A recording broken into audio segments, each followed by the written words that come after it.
$1,000 a year for your kid to go to school, but when he does get hired, they can send him to school to learn what it was he was supposed to do. Morning, Dan.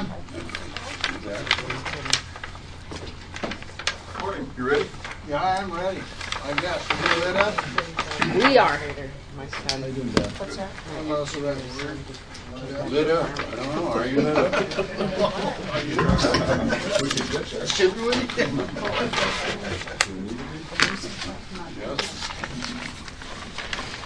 Yes. Morning. It works. Dan Turcott, Bureau Chief, Milk and Egg, my board chairman.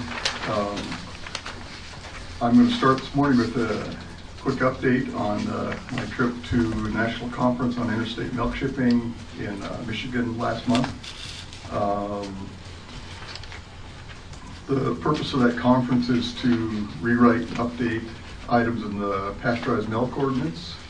So all the states in the nation are involved with that. There were 390 attendants at that conference. This is a mixture of both regulatory and industry people. So it was interesting that industry outnumbered us by about 100 participants this year. So they're very active in it, and it's a great opportunity to work things out and come to understandings on new things that need to be included in a PMO.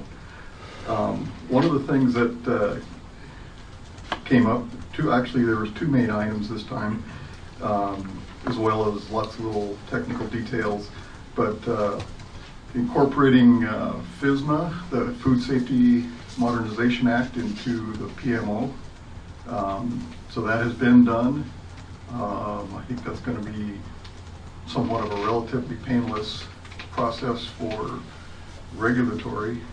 Industry, as far as the plants go, they've been doing a lot of this work ahead of time anyway. A lot of their suppliers require the SQF, safety, quality, something or other type effort that they do. And so that can kind of roll into what we're already doing and accomplish that. So that was a good thing that we're going to keep the PMO and pretty much keep what we're doing. The other thing that came up as an issue, has been an issue and will continue to be an issue, will be drug testing. In this conference, they were tackling tetracycline drugs, and the tetracycline is being launched as an experimental monitoring program, which would mean it will be voluntary at the plants, and it'll start out as monitoring every 15th load as a minimum at the plant. And there's just a lot of issues to be worked out with that for, if you're a farm that produces a load or maybe more a day, there's a lot of direct loads now. And if you test and get a positive on one load, what do you do with the next load? Is it considered positive, negative? So there was a lot of details on that type of stuff to work out, as well as FDA is behind on evaluating the testing apparatus and the kits. So some of this is going to be done without evaluated tests, and how do you do that and confirm positives and stuff. So I just learned yesterday we have our final plant in Montana that's going to participate. This is going to start July 1st. So we're scrambling around and trying to find out how each plant is going to work it as far as confirming loads. When those loads do show up as positive, they will be treated as same as we're doing a beta-lactam load now, where it will be considered positive, dumped, producer buys the milk that's in the load,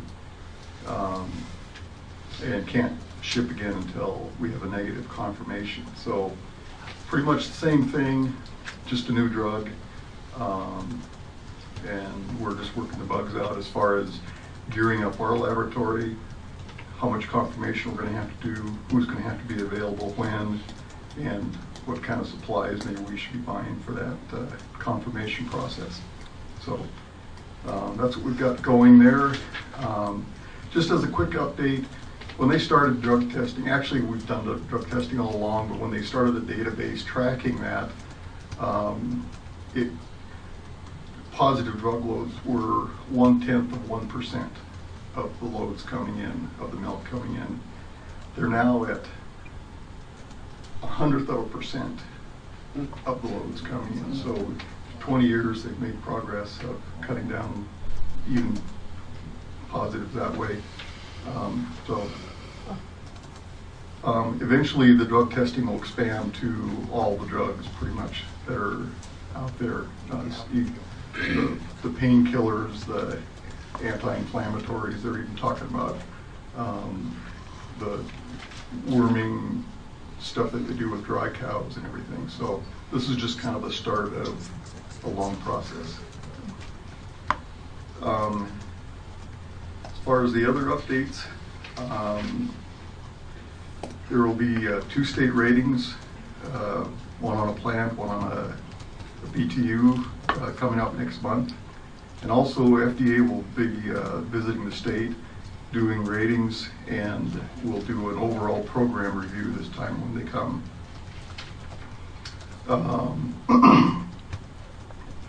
So they will go through pretty much everything we do to verify that our program is in compliance with the pasteurized milk ordinance. So that'll be a busy month. So both Mdol and Gold will be participating in this tetracycline test program, and we kind of already explained that. The 2 new proposed sheep dairies, one at Wolf Creek and one at Hysham, just with the rough weather they had, weren't able to complete their construction. So they've just left lambs on the ewes, and they're finishing up the construction, so they won't be in operation this year, probably next spring. So Montana Egg,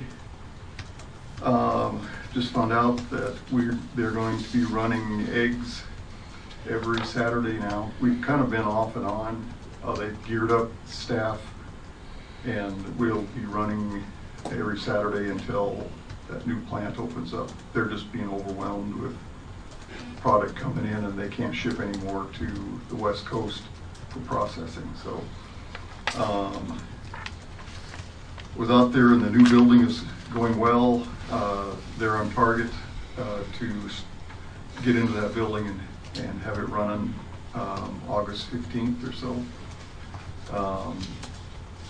So it's going to be a busy summer for the folks over at the egg plant. That's all I have, unless there's other questions. Lana? I asked, Mr. Chairman, Dan, I asked Tawny yesterday about the new possible restructuring and the various bureaus that will be put under animal health. So I'd like to take this opportunity to ask you, if you're moved under animal health, do you see any positives for it? Do you see any negatives for it? Do you see any questions that we maybe should be looking at and addressing as we're coming into this? Well, it's a change, and I think there's a lot of good possibilities with that. And one of the things that would be to have someone in Helena kind of cover more of the stuff that I'm getting spread a little thin on. So I don't really see a negative side to that. I think we'll be good with that, and maybe have some veterinary expertise to work on with all these new drug programs and things coming down. One of the things that they're really pushing with the drug stuff is veterinary client relationship and extra label use of drugs. And it seems like more and more is coming out of that. So that could be a good relationship, especially with our field veterinarians, with a relationship. There's a lot of labeling issues and prescription stuff that the farmers, producers take the hit on, even though it's the veterinarian that didn't write the label correctly or something. And so maybe we could work with the veterinarians, and if they could work on the same level, that would be helpful. So, Any, Mr. Chairman, anything that, it's not us, any help you need in the transition? I haven't really thought that far ahead yet, so, but I think I appreciate the question. Work with Mike on, as those issues arrive, I guess. Ed?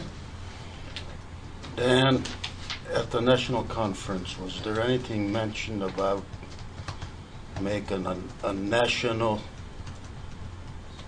pull date on milk? I heard that national milk producers are working on making one date across the nation. Full date. Was there anything meant? There was nothing mentioned on that, and nothing came before the conference for that proposal. The other question I have, I thought that drug testing for all drugs was going to be mandatory by January 1 because of the animal well-being program.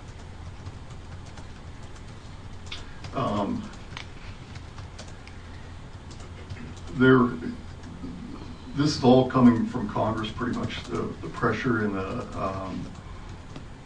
they're taking the drugs one at a time. A lot of the holdup is having drug testing that's been evaluated, and the FDA is behind on that. So even this push out for tetracycline, they're getting a little bit ahead of themselves, but I don't think that that'll happen before January 1. Well, I made all our producers aware of, come January 1, you know, tetracycline is a drug of choice in dairy. It is. There's no question. So you can treat a cow, but you better take her out of the line. You can't put her in the line like we used to, because you're allowed 700 parts per million of tetracycline in the milk. And these strips that they make are based on that. We put in a trio tester, and we can test for all drugs with one strip. Because of the issue that we had a year, 2 years ago, we put in our own tester, and every load that leaves the state is being tested for everything. So it doesn't come up, we travel it 600 miles and comes up with a positive. Yeah. Till up to now, to make the board understand, these plants were only asked to check for beta-lactams. They only had to check for beta-lactams to make the milk legal. Now they have to check for tetracycline, sulfus, all these other drugs.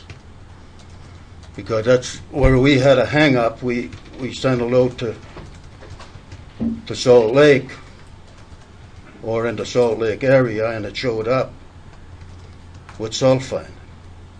They specifically tested for sulfur, and it turned out that it was a false positive or something. Anyway, we didn't take the hit on it. It was Mdol that took the hit on it, but we did then put in a tester ourselves, and we test every load that leaves the state. Yeah, and I'd just say that that's not a regulatory requirement, but anytime you send milk to a plant that's manufacturing a cultured product, the culture is so sensitive that they won't get a cheese set or a yogurt or something that has any antibiotic in it at all. So the receiving plant is the one that's testing for everything. Well, I understand, Dan, but it's just for our safety. And I want our producers to be safe. I don't want them to put anything on the shelves that's not safe for young. So we put a pretty tight rope on antibiotics, and the animal well-being program, you're being audited. You never know when they're being audited. We was audited twice already at our dairy, where they come and they see how you treat your cows, and they even go and lay down in the free stalls to see how comfortable the stalls are. And we rated in the top 20. Very good. So it's getting tougher and tougher and tougher, especially with antibiotics. I mean, you can't put antibiotics in feed anymore unless you have a prescription. It's just, Same with cattle. and maybe it's a good thing and maybe it's not. I don't know. We'll just do what we have to do to stay on. But if the state needs a test, a quick test turnaround, like you find a load with tetracycline, you can use our tester to check the second load or check the producer if he comes up positive. Well, and that's what we're kind of currently trying to get caught up on, that everybody that's doing the test is a certified tester, and it's in a certified lab with all the, I guess, bells and whistles that they need. So Well, this thing is not certified. I mean, but it tells you what it is. Yeah. No, it's And okay. I'm telling you, when we put it in, I tested it. I mean, I used antibiotics on cows. I milked them for so long, and I took the tests in, and it's dead on. You infuse a cow with 100 cc's of terramycin, it'll show up in the milk. It'll pick it up. It's very sensitive. Anything else for Dan? Good to know. That's interesting. Brett? You said that the Montana eggs can't ship more eggs to the West Coast. Is that just because of capacity, you mean, or what's the deal? yeah, they're shipping them to a processing plant in Roy, and that plant is at capacity now. So The Roy plant? the Roy plant, Roy, Washington, is Their capacity. yeah. So they really aren't taking any more of the overflow out of the Montana plant.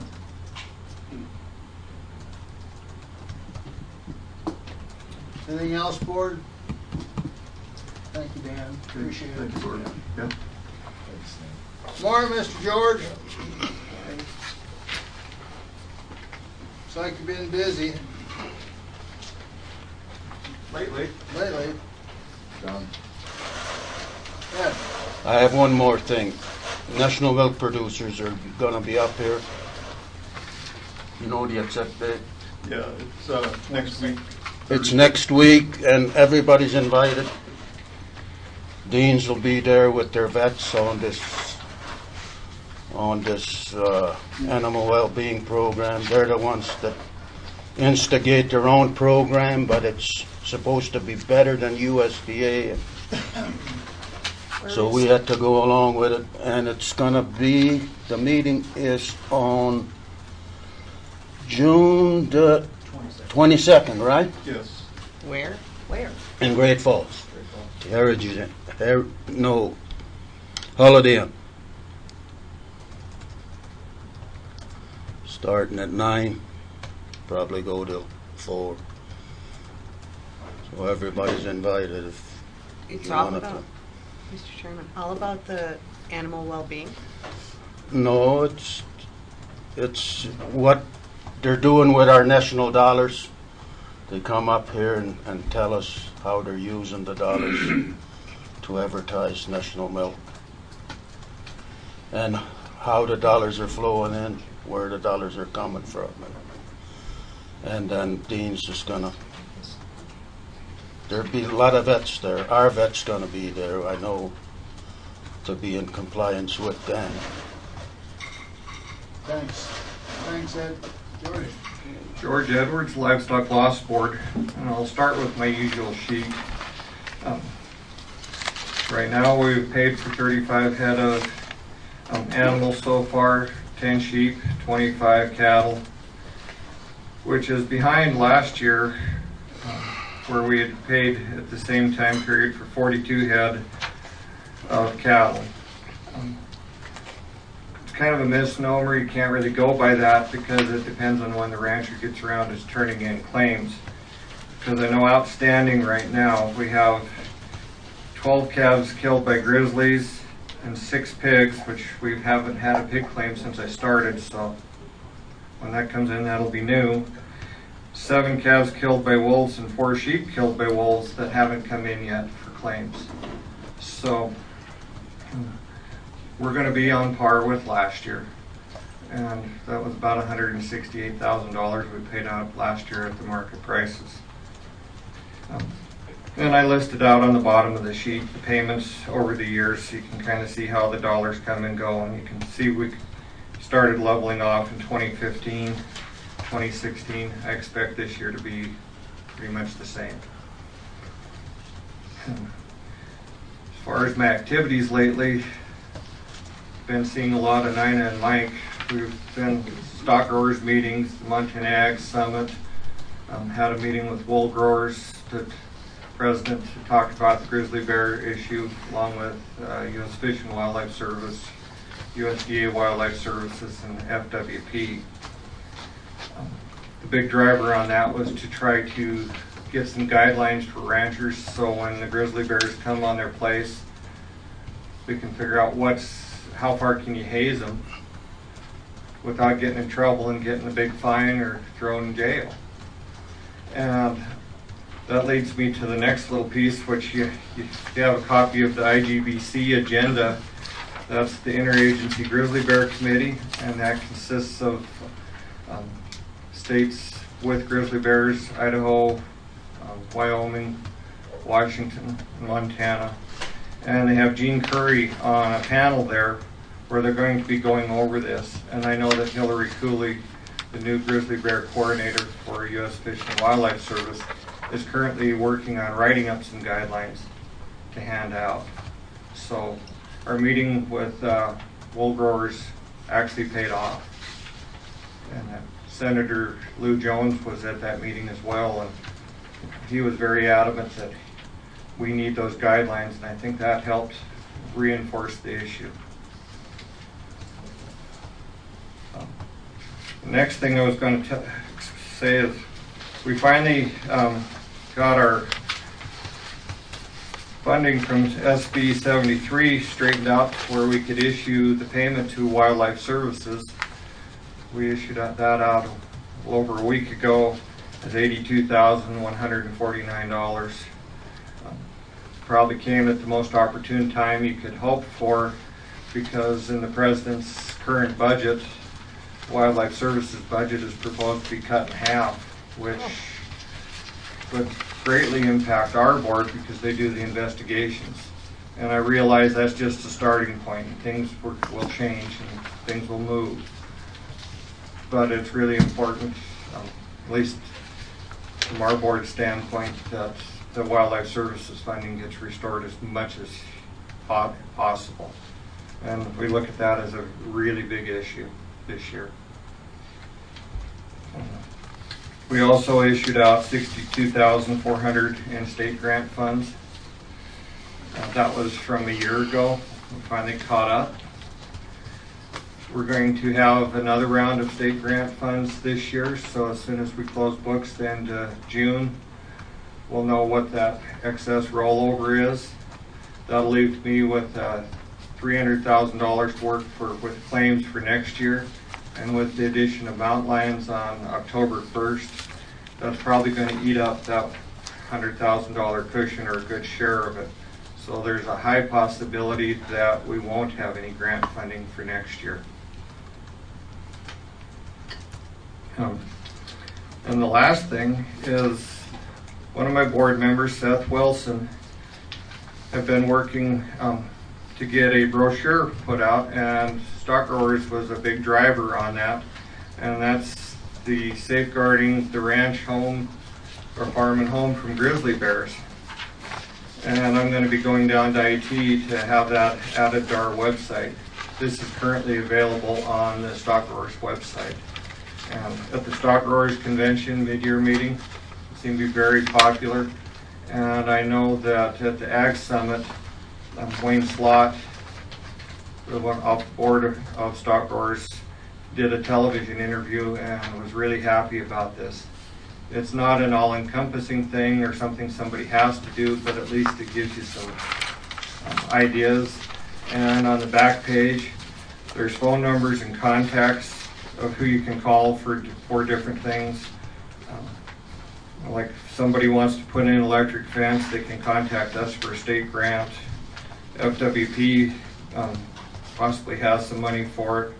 But if you look at the check marks, this has all been reviewed by U.S. Fish and Wildlife Service, Wildlife Services, FWP, and our board.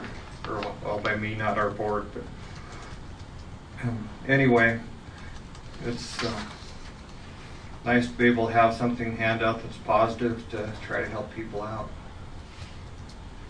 Yes, sir. How has your composting programs worked and received by the communities that they were set up in for carcass removal? They're doing really well. In fact, the Big Hole carcass program started helping out in the Centennial Valley and picking up carcasses over there as well. Mm-hmm. And ended up actually picking up more carcasses in the Centennial than they did in the Big Hole.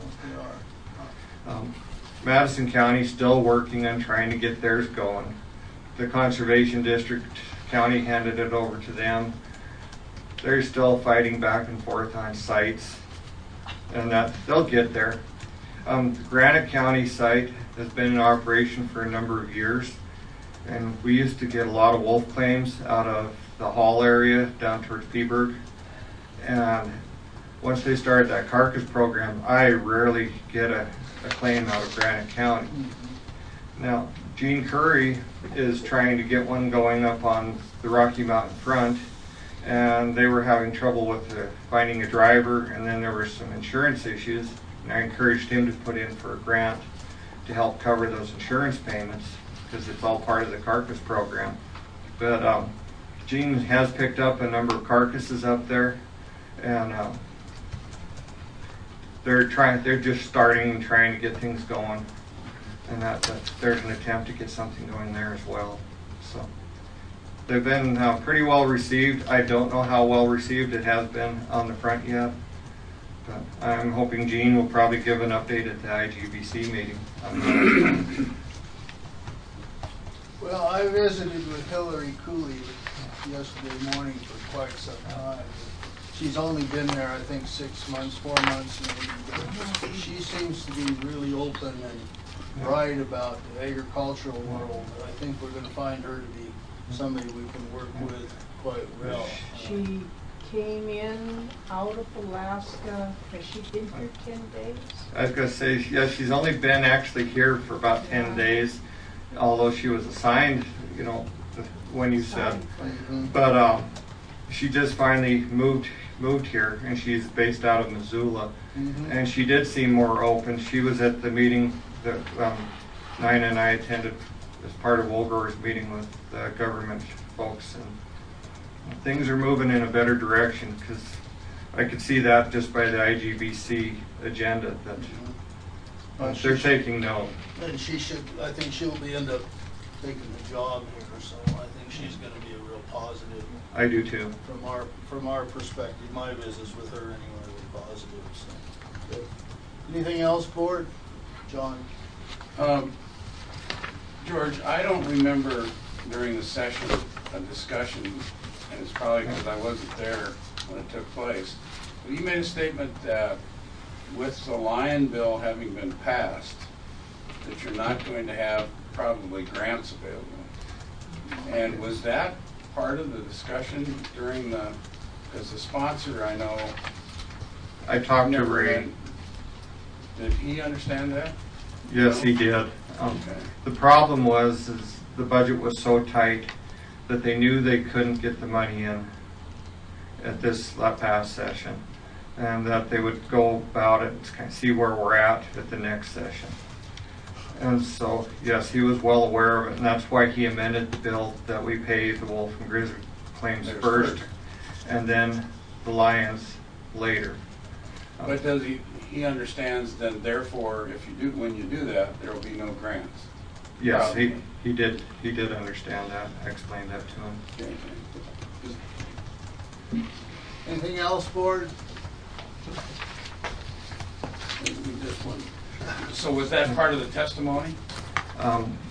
I don't believe I could only be informational, so I don't believe I mentioned that. But I did talk to Mr. Shaw directly. Thanks, George. Appreciate it. Yes, sir. How you doing? Where's the big boss? Good morning, Chairman, members of the board. John is actually in California at our program over there, providing some insight on wolves, I believe, for the California agricultural producers. So, yeah, I believe so. He's just providing some information to him. Did he take wolves with him? I highly doubt. So anyhow, John sends his regards. You get second fiddle with me, but just going to give you a quick update on depredations. As George pointed out, it's been kind of a busy spring. We'll see how things shake out with both wolves and grizzlies. There's more depredations that have happened in the last week from George's update. With that being said, funding-wise, really appreciate the Livestock Loss Board, George. That money is very instrumental. We're trying to work out the details of it because that's for non-lethal work only. So now we're tracking it and making sure. But all the wolf investigations, grizzly bear investigations, when we trap and call or all that stuff, that's all considered non-lethal. So that's all important stuff. Also, with that being said, 2 weeks ago, about 2 weeks now, we ran out of our Montana Fish, Hawk, and Parks funding that they give us for wolf work. So certain specialists in certain areas where there's not other monies to cover them through cattle petitions or whatever, they are investigating only, and then they have 2 days to two days to do on ground work. There's no aerial support for that area because there's no money. So that will be again July 1st. We'll get more funding from Fish, Hawk, and Parks. We've been assured through them that is coming. So just kind of weathering the storm here for a couple weeks. Also, that includes counties that passed cattle petitions early on that did not want that money spent on wolves specifically, say Beaverhead County. So they have a second livestock petition, their Livestock Protection Board, similar to Madison County.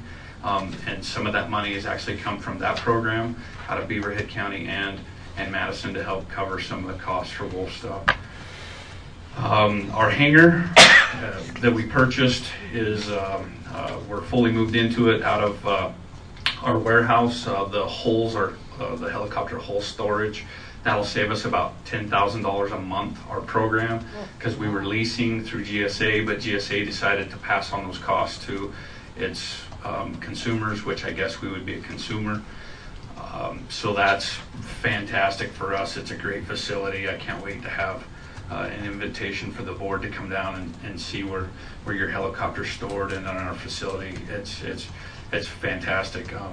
We paid $300,000 for it, which was very generous. We're very, very thankful for that. The money that came from that was $100,000 from the APHIS building fund, $100,000 from our aerial training center in Cedar City, and then $100,000 came from Montana Wildlife Services, the federal portion of our budget. So, and we'll recoup that within 10 months. So that's it. And then it's interesting because that's something that is actually owned by Wildlife Services. So that's going to be in perpetuity for a long time. So that's a very, very good thing for the program, for the department overall.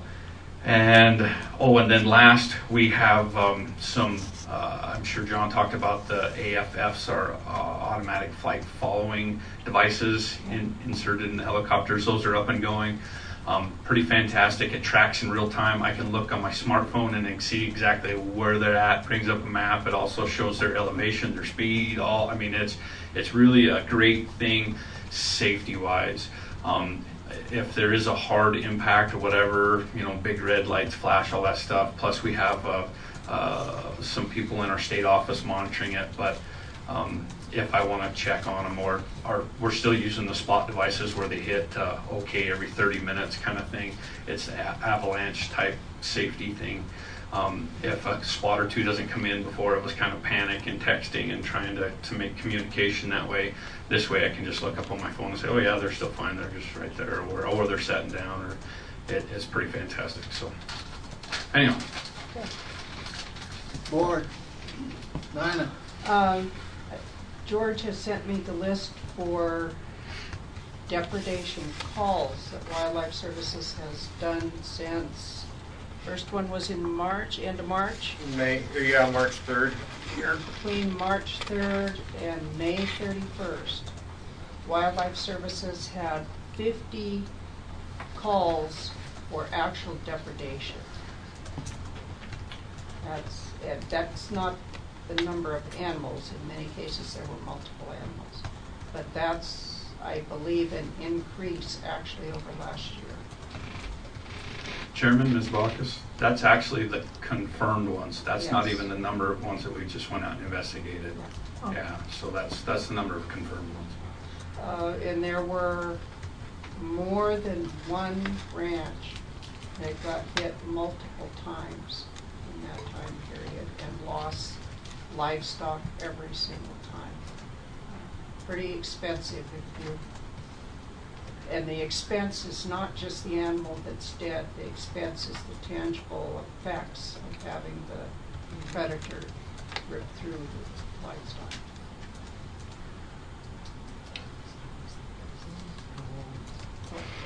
Board. This is involved.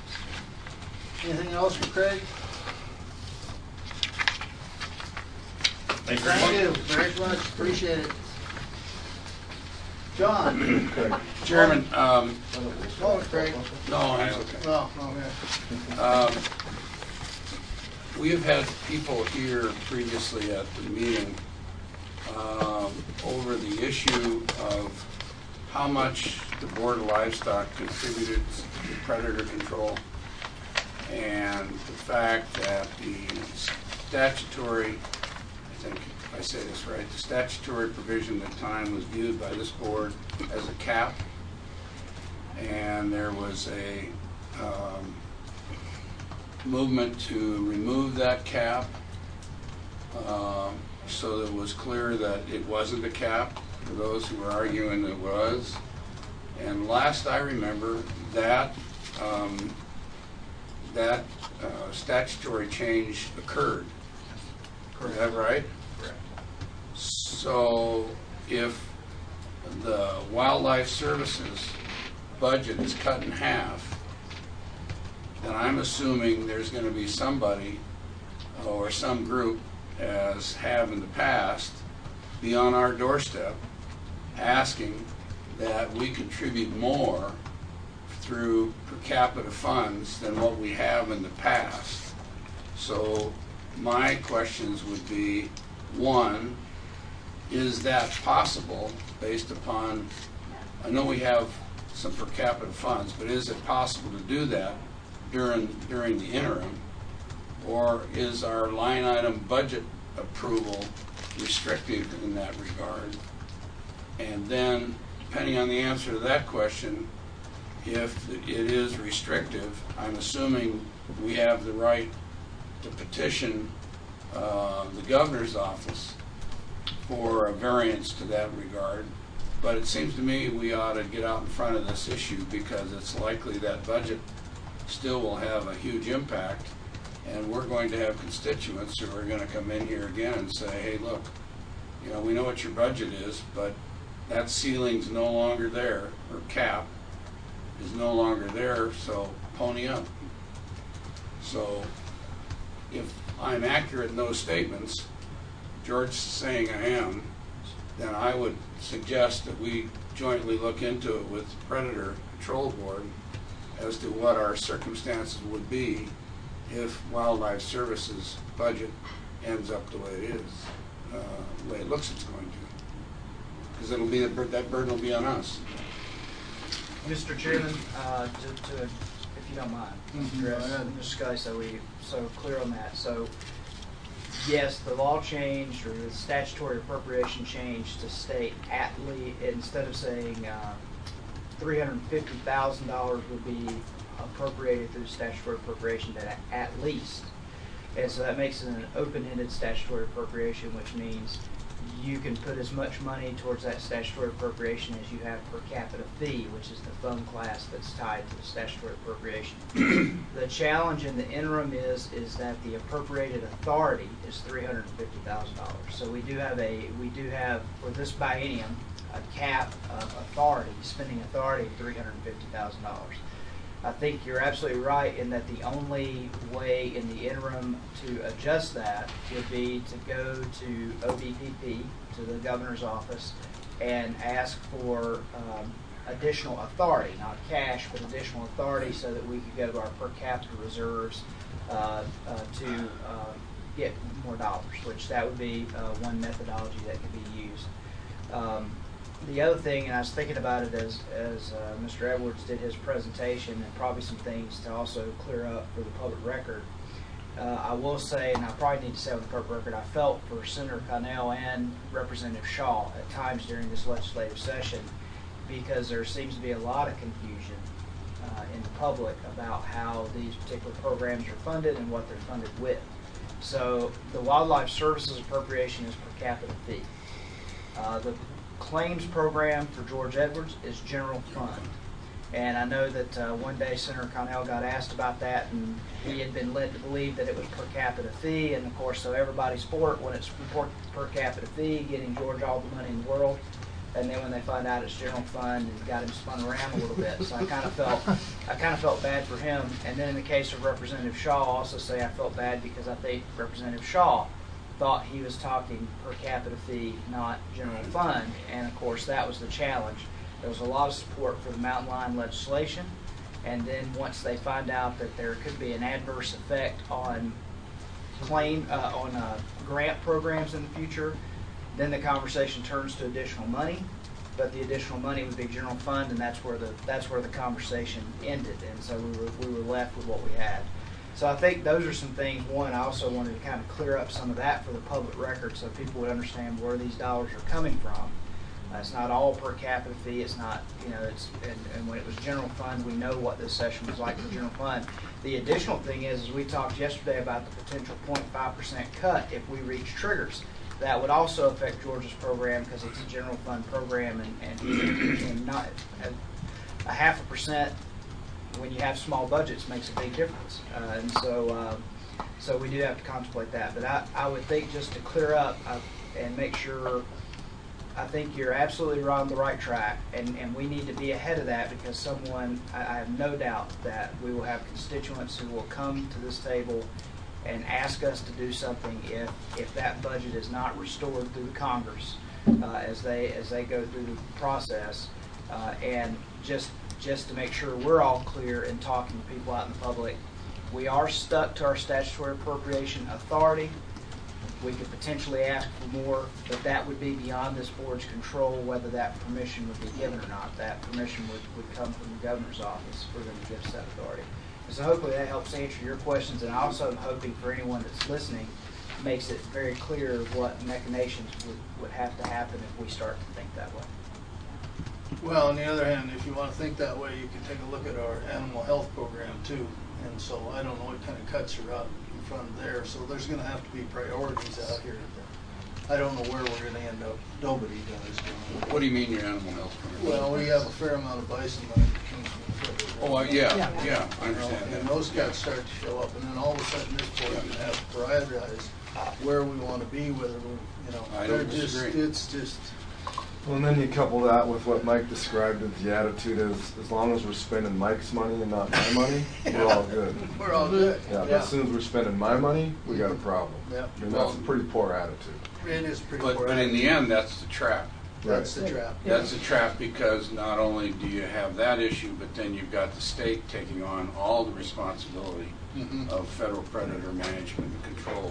And financially. and a disease problem And disease also to go sits there so to it's go with it. So there's some real positives and negatives. yeah, I know. I would ask if we could, if Wildlife Services could keep us updated on where they're at with their budget, what's going on. If he could keep in contact with Mike so that we know ahead of time rather than getting blindsided, if that would be possible. Thank you. And, If at all possible. Now I is the don't time, know. yeah. well, Mr. Chairman, and I'll say, John Stiber and I communicate regularly. He keeps me pretty well in the loop on what's happening. Another threat that we need to talk about with that program is remember that also, while we don't have an execution piece of it, it is in our title. There is the change in the bounty laws and what counties can do. So there is also an opportunity there for dollars to divert away from Wildlife Services because counties with petitions want to keep those local for their bounty program. So that's another issue that Wildlife Services. So you got two things. You've got cooperators who seem to be moving in a direction of scaling back a little bit. And Craig, you can correct me if I'm making a misstatement here, but it seems like you got some cooperators who are scaling back. And what's being said at the federal government or at the federal level, and I think why you see, or at least what I've read about what's happening with Wildlife Services budget, is it's always been a program dependent upon cooperators. If it weren't for cooperators, it would not exist as a federal entity, and they're pushing more of that responsibility back on the cooperators. So instead of saying you need to be a 50-50 cooperation, the pushback is more 25-75, is kind of how I read it, and saying the feds will put forward 25% if the cooperators put forward 75% with the current budget that's out there. And we do understand that can change as a starting point. There's always negotiation. But that's sort of the factor. I think it's what Mr. Scully is trying to say, is that they are pushing more of the responsibility towards the cooperators for that Wildlife Services program, or that's their belief, I think, is that cooperators will step up and fill that gap and keep those programs. Define what a cooperator is So- for people that are listening. Yes, so cooperators would be those who enter into cooperative agreements, entities, agencies with Wildlife Services to provide services. So that could be county predator boards, that could be the Board of Livestock, could be any government agency that at a state or local level works with the federal government so that their employees can go out and do work on their behalf. Or individuals. Or individuals. Because we cooperate with them also. We pay 25% or 70% on some plane flights, and they pick up the end. So it's an open end. Anybody that's Yeah, what you really said is it's going back to the individual in one form or another, whether it's through a county form or through a Board of Livestock or Department of Livestock form. It's going back to the individual, and they're getting less government, so they're getting what they wanted. So. Anything else, Lloyd? John? Mr. Chairman, I have just a clarification. I was asked after the meeting yesterday, I made a motion concerning the fact that in the House Bill 2 discussion that Mr. Honeycutt and our attorney, Rob Stutz, be asked to meet with personnel that might be affected. I wanted to make sure the record would indicate that I meant that to be the two of them together, not one individually. And I hope that was clear to the board when they voted, but if it wasn't, I wanted to make sure and to clarify that for the record. And here we are. We need to be trained. I'll do a little Would you please? lead-in, an introduction for Mr. Mack. I don't know how many of you have met Dean Mack before, but his Health break. I will be, I have a health break, oh well, okay. and I need a cup of coffee. Okay. Well, I'll hold the line for a second. So, Oh, jeez. Mike, Turn us off. hold for on a second, second Doug. before you turn us off. Just Oh, one hold second. on. Leave it on. Brett's got something to say. So the people that are listening need to understand what was just said, okay? The federal funds for wildlife control are going to decrease. Flat out. By perhaps 50%. You said right now it's 50%, might go to 25. That's 50% cut in what they're going to commit, okay? Where's that money coming from? Where does the money that's being... Where is that? How is that 25% going to get replaced? Examples. Yes, It's so going to get examples. replaced through It higher did. per capita fees. Correct. It's going to get replaced through higher taxes at county governments. And it's going to get replaced through individuals committing money to those programs. And those are examples of how it gets replaced. Right. So people in the country need to be prepared to ante up, to pony up. They want these programs. They can't just keep coming in with their hand out, wanting less money from the feds because the feds are spending too much, but then coming to this department or coming to their counties saying, you know, you have to give more. You have to give more. Well, the only way we can give more is if we raise your fees. Do they understand that? Well, and the other piece of that, Brett, is the general fund for George was just said that his is general fund money. So if this budget cut occurs at the state level, that's less general fund as well. So it's not only federal, but state general. So it's double whammy. Exactly. Exactly. So, you know, people need to be careful what they wish for. Yeah, that's right. Well, and the individuals in Petroleum County, I was part of those. I mean, those visits were with me a lot of that time. And those gentlemen were concerned about cuts, and they wanted to see it on a local basis, if they could do something with that petition money that would help on a local basis, and maybe they could not necessarily undermine the federal program, but start carrying some of that burden themselves.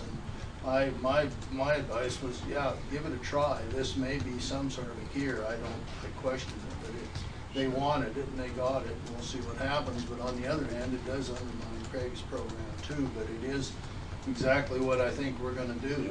It's just like my operation. If I have problems, you know, I can't afford to call these men. It's cheaper for me to hire another man for predation. Yeah, and I think the other piece of the puzzle is it could be a self-fulfilling prophecy, right? That you start the local tax. That's one of the issues I had with the local tax a couple of years in Madison County. You start that, and you will become the funder over time. Exactly. And then you got an issue of how do you meet regulatory requirements or statutory requirements in reporting, et cetera, when it's all funded locally. And so it's headed towards I mean, I think it's great. Then we got a job description on the H2A program when I was president in Mountain Plains for livestock range riders, and basically that was to keep predators away in the Wyoming areas. And that job description was for an H2A worker, a foreign worker, to come in and basically ride cattle and be somewhat of a predator deterrent in those areas. And it's worked fairly well. And, you know, you got somebody out on a horse in a camp, makes a difference. Right, and the whole point of it is the money It comes out that of the supports ranch. these programs, the money that's, you know, does this, right, It's private. on It's programs that were not brought on locally, And it's federally controlled. and it's Yeah. federally controlled. That's the. Now, can I ask a question of Craig? Okay, Or Dean.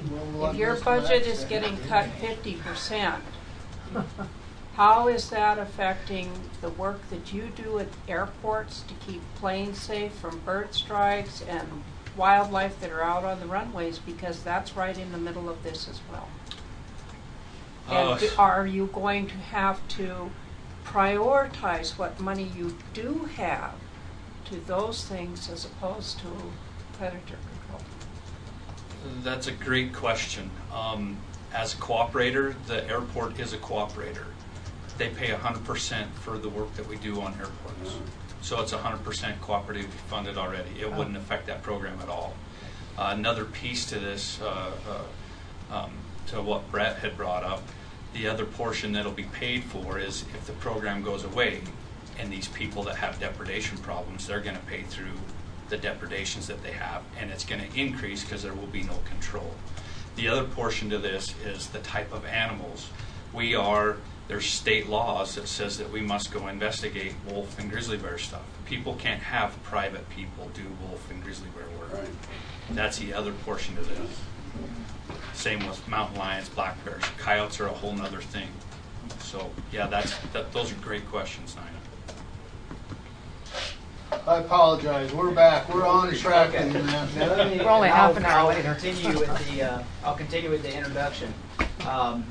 You know, and that is, Dean's here today. If you haven't met Dean, you've seen his work. He works as the deputy administrator to Anjanette Schaefer, who I know most of the board has knowledge of.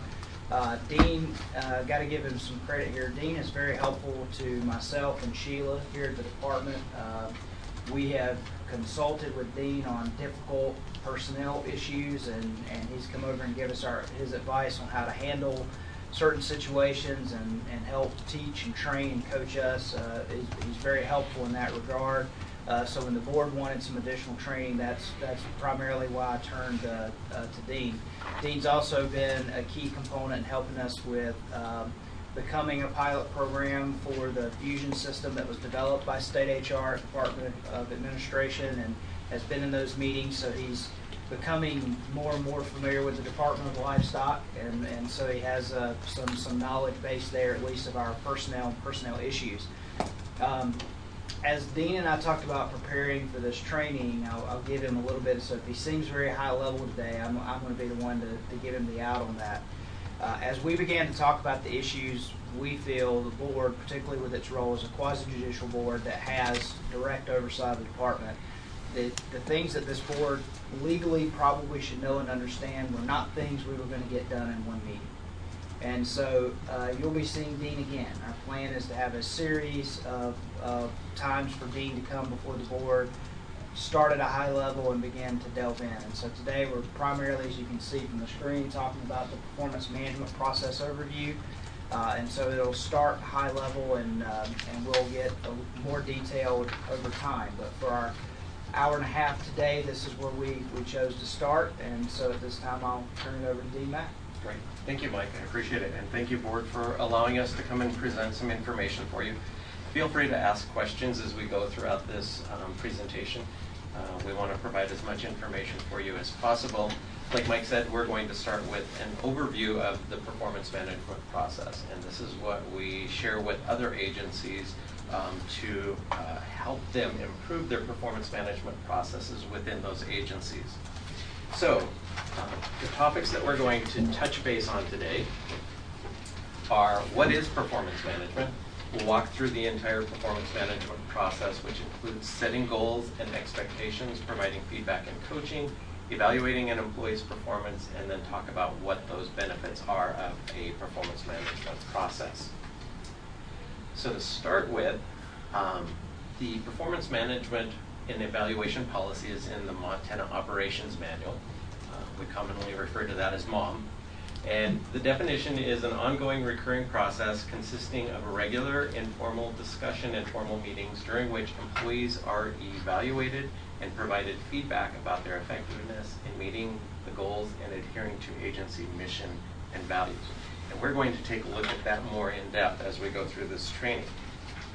So the next part of the policy is the requirements. Basically, it says that agency management is required to evaluate all employees annually. So that is the expectation that's set forth in this policy. The management will align the performance with the agency's mission and strategic plan, including the objectives, goals, values, and visions of the employees or of the agency, and use the employee performance goals and measures to further employee development whenever possible. Nothing in this policy supersedes disciplinary actions. So disciplinary action is a separate component that Mike and I talked that we'll probably walk through if you guys are interested in more information about discipline and how to handle that. So in the policy, we also talk about employee evaluations. Oh. Thank you, Mike. Sorry. No worries. Agency managers, again, evaluate employees on their performance and the competencies of the position work unit, including employee behaviors. And I think that's a key factor. It's what needs to be accomplished and how the employee accomplishments. So the behaviors are key in the performance management process. Employees may provide written responses to the information that is included in their performance evaluation, and that is retained in their permanent employee file. If they choose to submit a response, they must do so within 10 days of receiving the performance evaluation, unless there's an agreement with the management to extend that longer. And then also in the policy, it states that employees may not grieve the content that is included in their performance evaluation process. They can grieve the process if the process wasn't followed by the management. So for example, if the management fails to inform an employee that he or she will be evaluated according to the process that is established by the agency's policy, fails to inform the employee of changes made during the evaluation period, fails to give an employee a copy of the completed evaluation or any review or comments, or fails to advise the employee of the right to submit a written response. So those would be reasons that an employee can file a grievance for the performance evaluation, not for the content that's included in it. All right, so going back to that definition, again, some of the key actions, it's an ongoing recurring process.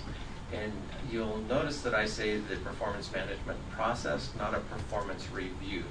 A performance review is backward-looking, where a performance management process is forward-looking. And that's what we focus on, is that this is an ongoing process. It's not something that you do at a point in time and look back.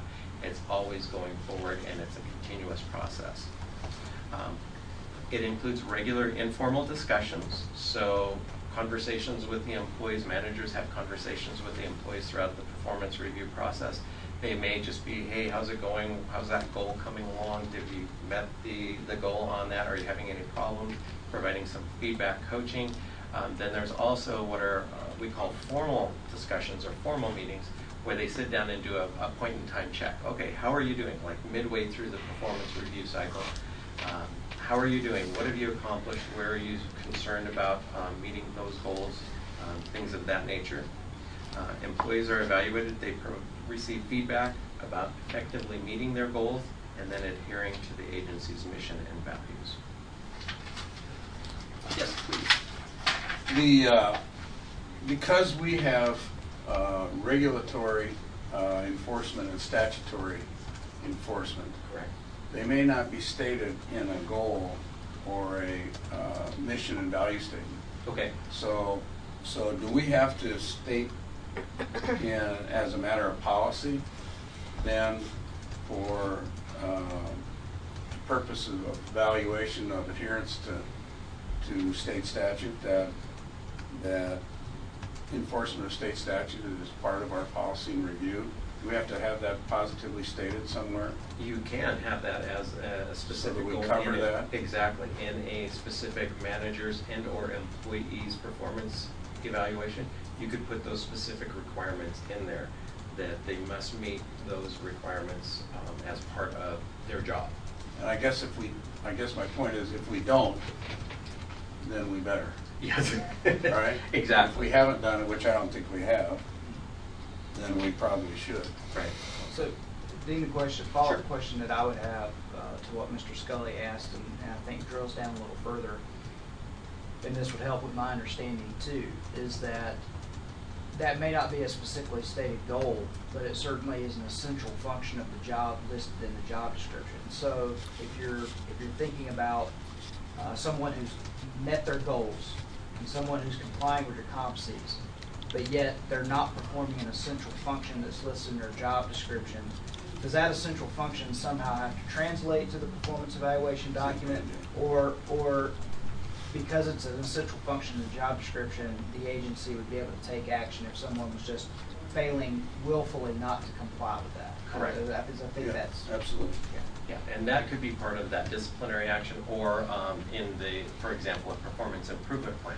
If If you've got a specific function of a job that a person is not completing or not meeting the expectations, you can do a performance improvement plan specific for that, and then add that to your performance evaluation process.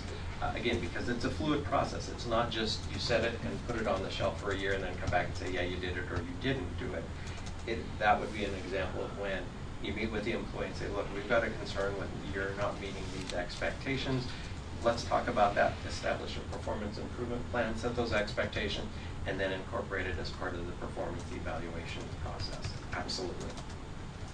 Great questions. All right, the performance evaluation process, performance management process is basically 3 phases. It starts with the planning phase, and that's where the supervisor and employee will meet and discuss what are the goals or objectives that need to be accomplished for this performance review period. Then we have ongoing feedback, so that's basically for the rest of the performance cycle. The employee does work toward meeting those goals and objectives. The supervisor provides feedback and coaching throughout that process. And then finally, the 3rd phase is reviewing. That's at the end of the performance review process, checking to see, doing that final, yes, we've met all of these goals, we exceeded the goals, we didn't meet these goals. Here's what we're going to do next performance review cycle. So that's when you then actually begin the next process of establishing or planning the next review process. Mr. Chairman, wondering how you monitor the ongoing feedback section. You know, is that possible? Are there checklists, or every 3 months you make sure, you know, that Absolutely. they get back to those people, or? That's an excellent question. With the new online performance management process, the employee can go in and update his or her progress on their goals at any time. The manager can also see those entries into the document and can make entries into that online performance review. They can also have periodic meetings to actually touch base and put an update in the performance cycle or in the performance document online. So yes, absolutely, they can do all of that with the performance evaluation process online. And if they're not using the online system, we encourage them to do that on the paper form too. Have those meetings and write those updates to ensure that it's included as part of the documentation. Okay. So it's to everyone's advantage that the employee and the supervisor do that periodically. Exactly. And one thing that I suggest is that you encourage the employees to go in monthly and provide an update to their performance. That keeps them focused on those goals, because a lot of times they get busy with their day-to-day work and may not really think about all of those goals that are established. And so that they can go in and say, oh, you know, I haven't really started on that second goal of meeting X, Y, and Z. So that will help them regain that focus. Are these online, are they private? Yes, They're private for each individual? that's correct. Yes, the employee has access to it. The supervisor of that employee has access. Human Resources has access to it. And in some cases where the agencies have requested it, the chain of command has access. So for example, if Mike wanted access to see all of the frontline employees' performance evaluations in the system, we can go and give that access directly to Mike, so he could go in and see those. So if everybody's putting information in here, how do you deal with either way, an employee or an employer who is putting in false information? That the employee is saying they're addressing all the goals they were supposed to address, when in fact they are not doing it. Okay. Because now it's record. Correct. And so in that, again, the employee, if the supervisor is putting in incorrect information, the employee can comment on that. And so both the employee and supervisor can do that at the same time. They can What put good that- does that do? Because if there's- Because now it's I said, he said. Sure.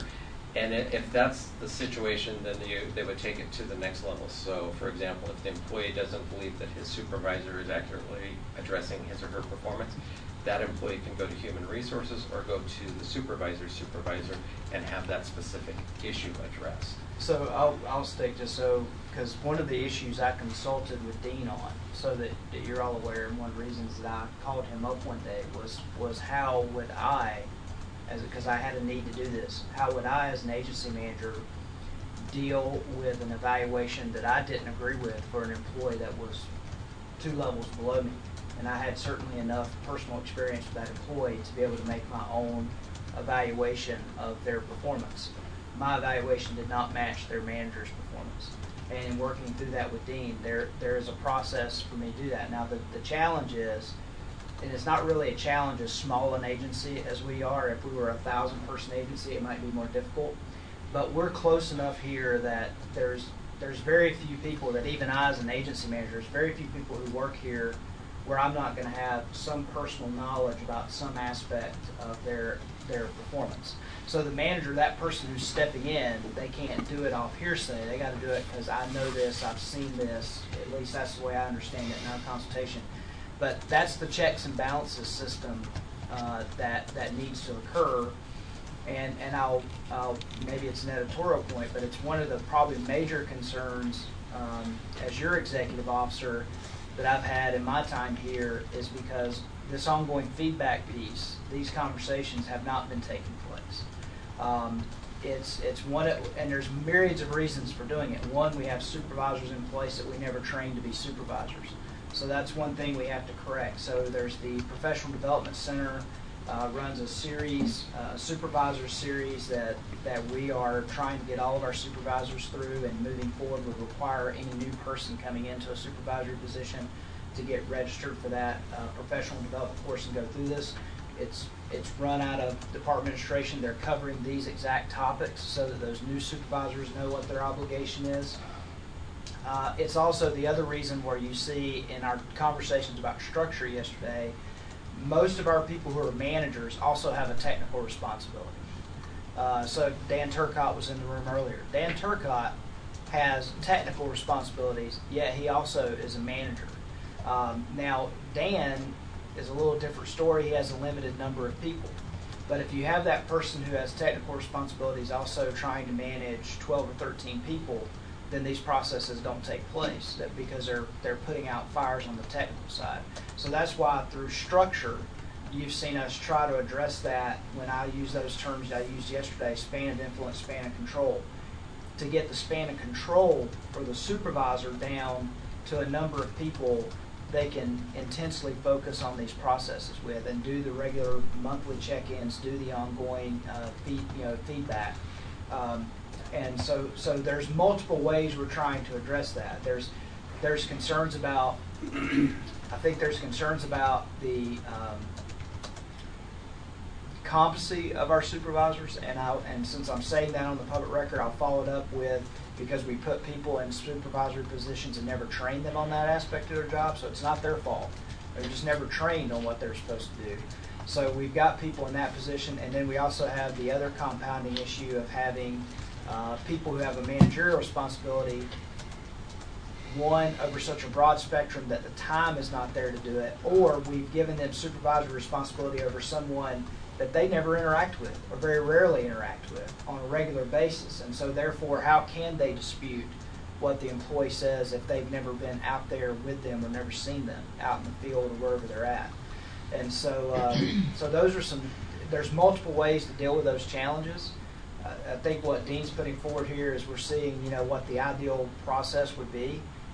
And it's not just instituting the process, but it's also through structure, training, and development of our staff, setting them up for success with the process as well. I mean, we can put the process in place, but if we don't set them up for success, it's not going to work. And but directly to your question, before I stop, there is that mechanism.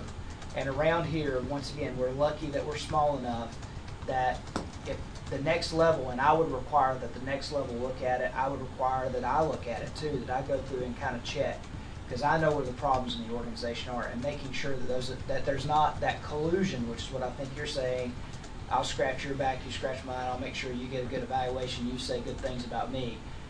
We do have checks and balances in our system to make sure that doesn't happen. John? Well, I think that's a huge issue, and I think it's been made a bigger issue based upon the recent congressional hearings. Because I bet my house, which is high as I go, that across this country there will be people who either do or say they do write spontaneous declarations to themselves based upon things they have done or they've said they've done, whether it's true or whether it isn't. And you've got a great example of it. And so if you look back here, we were, what, 2 years ago, we didn't have, there were people that had never been reviewed for 7 years or more. And so my view is that we as a board ought to set a succinct requirement of review. So one of the cautions I wanted was, okay, now we're on annual reviews. Mike talked about having semi-annual reviews. Dean just talked about, well, I'm going to say, he didn't say it this way, but I'll paraphrase it, monthly reviews or monthly input. I'd like to walk before we run and say that one way to curtail that kind of activity is to have a supervisor required to do a look or evaluation at least twice a year and set the dates. And that way, the supervisor has to respond and look at it. It may not get done every month, and my bet is it won't, because human beings, I've seen those systems before, and it's very difficult to have a true feedback cycle on goals and whatever if you're busy working on a monthly basis. So I'm even worried about a semi-annual, but that's what Mike wants to do, so I'm great with that. But I would make that a requirement so that it's an expected time frame, and that way you at least catch during that. If somebody keeps putting something in every day and every other day, and we've had a couple, or we've had at least one example of that I can think of, where there became issues of whether he said, she said. But that would be a way for this board to put some parameters around it, meet the tone and the expectation of the system, but yet not let it proliferate in a period of time where you just can't manage it. Because there's a benefit to having a small group, but the other detriment is your hair's on fire all day long and you don't have a chance to respond. And so if you have to do it once, then you can calendar it, set aside time as a manager and do it. And I think that's the responsibility of our board sooner or later. And as far as ongoing feedback, and tell you about practice, and really what I can only speak to is myself, and make sure that all of you understand. And I think, unfortunately, none of them are sitting in the room right now to back me up on it, but you can ask them as they come in the room later today. But I would think for the folks, the majority of the folks that directly report to me, I think they could tell you, now Dan would be an exception, and that's part of the issue, Dan being out in Billings, and so there's where the further you get away, that's where you start to have your risk. Now Dan and I talk on a regular basis, and Dan is pretty good about keeping his world calm, and so, but days and weeks can slip by without us having a conversation. Now I'll say for the people who are here in Helena, and unfortunate for them, so as Leslie and Gary and Dr. Zalewski, I'm pretty sure they would tell you that there's not a day of the week that goes by here that I don't have a conversation, multiple conversations, and most of those conversations would fit in that box of ongoing feedback. What are we doing about this situation? How did we handle it? How could we handle it better? And it all sort of ties back in. And so when this ongoing feedback is working, and I think this is one of the things that we really haven't impressed upon supervisors, is that if you're in a supervisory role, yes, we have technical responsibilities because we're a small agency, and so none of us cannot, even myself, can get away from having to be a working manager where I have tasks and things that I have to complete, that the only thing I do is manage people. But people management needs to be, if you're in a supervisory role, that needs to be job number one. And that's where your focus needs to be, not that the other things don't matter. And I think we've had a little bit of shift of where we get around to the people issues when all the fires are put out. And that's been sort of a weak spot, I think, for the department. And I'll just say, coming in from a different background and having that expectation, the ongoing feedback thing is not hard for me because I set it in my actual schedule to make sure I'm up and down these hallways, and those of you who've spent time around here know that, and I'm talking to every one of those people. Every one of those people every day are getting time with me in a conversation. And so really that's the best thing, is when you're interacting with your people every day, you know what their performance level is, you know what their deficiencies are, you know what the problems are, and you're constantly, you know what their strengths are too. I shouldn't say it always in a negative. And you're constantly talking about that and working on that. And in good supervision, there's no replacement for contact in my mind. And when we have, and we've allowed that to happen a little bit, where we have supervisors, and you know, we talked about it a little bit yesterday. We have supervisors who are rarely in contact with the people they supervise. Well, it makes it very difficult for them to do an evaluation if they don't know what they're doing. And so those are some things that we have to change. We have to make sure our supervisors know that this is a priority. And I think the board setting some standards, to Mr. Scully's point, is not a bad thing, because that'll keep me focused. It'll help me keep the next level focused on down, on down, on down. Yes. Another question, going with what Mike just said, we are looking at reorganization of the department, which means that there are 3 departments or bureaus being pulled in under one that's already here. And animal health is not intimately acquainted with the people who work in meats and poultry, other than the ones in this building. The same for milk and eggs, the same for the vet labs. So if I'm following what you're saying correctly here, the head of each of those bureaus or the vet lab have to evaluate, and then animal health has to evaluate the evaluations on a biannual basis. But how are they going to do that and follow whether things are being done correctly and honestly if they're not acquainted with those people back down the line? Sure. Just a clarification to make sure I'm answering your question. The direct supervisor, the immediate supervisor, is the person that's responsible for ensuring that the performance management for his or her employees is completed. The next level can have access to review that, because that person, the supervisor, will have to do the same thing. So it's just part of the organizational structure. They don't have to go in and do an evaluation on that frontline employee. So like Mike doesn't have to do an evaluation on every frontline employee.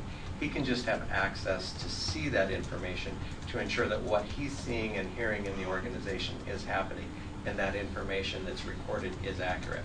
Where if not, he can address it with that immediate supervisor and say, look, I think we've got some disconnects here. What I've experienced when I've interacted with this group or this individual is different than what I'm seeing documented in the performance plan. We need to address that. So that's just one of those check and balances. But if I wanted to make sure, was your question, does Mike actually have to provide an evaluation for that frontline? There's employee? one in between Mike and the bureau supervisor. Okay. There's another layer in between there, and Mike is more familiar with those people than the layer in between there. Right. And just So just we've had, as John alluded to, we've had some serious issues. So those of us who've dealt with those serious issues are maybe a little bit gun shy. Sure. Understood. And Absolutely. I'll give some specificity, because we all know how things operate here. And when I say that, you know, I want to make sure, I said it yesterday, you don't have to spend much time around here to become intimately familiar with everything going on if you're in that chain of command, right? And there's not really a chain of command department that I'm not involved in. And so if there's a person who's working regardless of what area of the department, if there's a person out in a part of the state that's not doing their job well, I'm going to know that. I'm just saying, those people are going to call me. You're good. They're going to call you. You're going to call me. I mean, that's how things work at the Department of Livestock. And so what I'm talking about is when you what I would do, and maybe Dean will tell me I'm wrong here. If I am, tell me. But because of that, I know where hot spots in the organization are. Right? I know that. So what I'm going to do as an agency head is if there's 4 or 5 of those issues, I'm going to check and make sure that we're holding those folks accountable at that level. And so if I go in from an agency head level and I see that this employee got rated exceeds expectation in communication, but yet I've gotten 20 phone calls on that person in the last year about problems they had with people they were providing service to, you can believe I'm going to question that chain of command and go, wait a minute, there's an incongruence here. This person's exceeding expectations in this competency. However, I know I've gotten 20 phone calls. I know I've talked to you about those 20 phone calls, and you talked to the bureau chief about those 20 phone calls. How's this person exceeds expectation, and hold people accountable to that. And I guess, I don't want, and it's like we talked about yesterday, I don't want the board to have an assumption that just because there's lines between people on an org chart that communication stops at those levels, because it's just, like some situations we're dealing with now. I mean, the local level of that situation I'm going to know about. Certainly the bureau chief knows about it, and certainly once we insert that, with the structure change you made yesterday, with the state veterinarian now in that chain of command, they're going to, trust me, they're going to begin to know about those issues, and already do, because they're already part of it, because they get pulled into it, because there's a connection between the work that they do. So I just want to make sure that you understand the practice of how things work in the department. That I have to be careful how I say it, but you would have to have collusion at every level of the organization for that to work. And if that's happening, then I hope you're holding me accountable that what you're hearing is not matching what I'm telling you about the department. Dean, we're looking at possibly at hiring. Should this be part of the job description? On a new hire as a supervisor, of this should be included in the language of the job description. You mean the performance evaluation Yes. process? Mm-hmm. And to make sure that it's firmly embedded in those individual minds that this is a priority of the board. A suggestion for your agency's consideration would be to actually put in the performance evaluation plan for each supervisor and each employee the expectation that you have a mid-year review and a final year review. In job description itself. In the performance evaluation, where they're actually rated, did you meet or exceed or not meet that objective? Mm-hmm. And if you've got an entire division or agency or group where a supervisor did not meet that expectation of reviewing the employees, it's going to be very clear, because you'll have 9 evaluations that said, I failed to meet this objective. Mm-hmm. That manager is not doing his or her job. Mm-hmm. And that's a suggestion to consider, especially as you're implementing a new process. At a former employer where we implemented a similar process where it was an ongoing feedback, we set the goals at the beginning, did periodic reviews, and a final one. We set that as part of the process. Okay. That all of the supervisors had a goal in their performance plan that they had to do a mid-year review and the closing review, and the employees had that same goal. So there was that consistency or that congruency, so that mine didn't say I met the goal, but as a supervisor, I met my objective of meeting with all of my employees. But all of my employees said, there were 3 of us that didn't have any meetings with Dean. So that would show there's an inconsistency, and those could be addressed. Absolutely. Put it in the job description then. Yeah, in the performance evaluation. Exactly. That would be my recommendation, especially as you're moving into a new process. And it's pretty clear from my conversations with Mike that you as the board are very interested in ensuring that these processes and that you're moving forward to help the employees know what their expectations are, what their job responsibilities are, and that they're held accountable for them at all levels. And the other thing is the board changes, of course. So continuity on management of the department is probably my priority, that we move to, because the board will change. So we'd like to have that continuity going on for the next group of individuals that are going to be sitting here. And that's excellent to have that process or that structure put in place. Put in place. Exactly. And one of the things that can happen with this performance review process or performance evaluation process is those objectives of the board would then be put into Mike's plan. And then Mike would roll or cascade those down to his direct reports, and they would cascade them down to the next level so that they actually go out to the front line. So the person on the front line that's out in the field doing the job has a goal that lines right up with what Mike's supposed to accomplish as the agency head. And we'll talk about that here in just a second. So I think this is great. You guys are all heading in that same direction, so that's good. These are great questions. What others? Dean, quick question. Sure. I thought I heard you say employees may not grieve the content of the evaluation. Correct. That's part of the policy, the performance evaluation policy, is they cannot grieve the content, only whether or not the process was followed. So if they're not satisfied with the content, they can write their responses in there. Human resources is generally involved if an employee is dissatisfied with the content, and then there's some conversations, discussions to address that situation and resolve it. Okay. So the idea is that it leads to less grievances in the end. Yeah, the grievance is basically, was the process followed? And that's typically what the expectation of the grievance is was the employee told what the process will be, and was that process followed?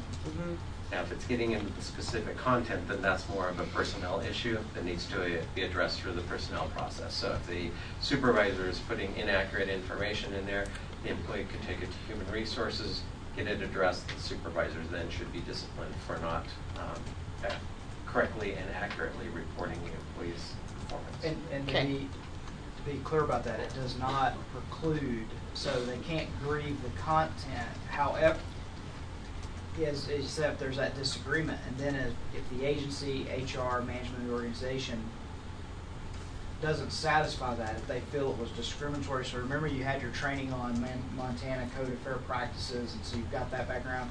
That doesn't stop them if they felt that was discriminatory, making a human rights claim. Correct. And also the other thing is that even though they can't grieve the content of the performance evaluation, if the performance evaluation leads to discipline, if the discipline is grievable, then you get the grievance at that time. So it's not necessarily, I don't know if I'd necessarily say that following the process reduces grievances, but I will say that following the process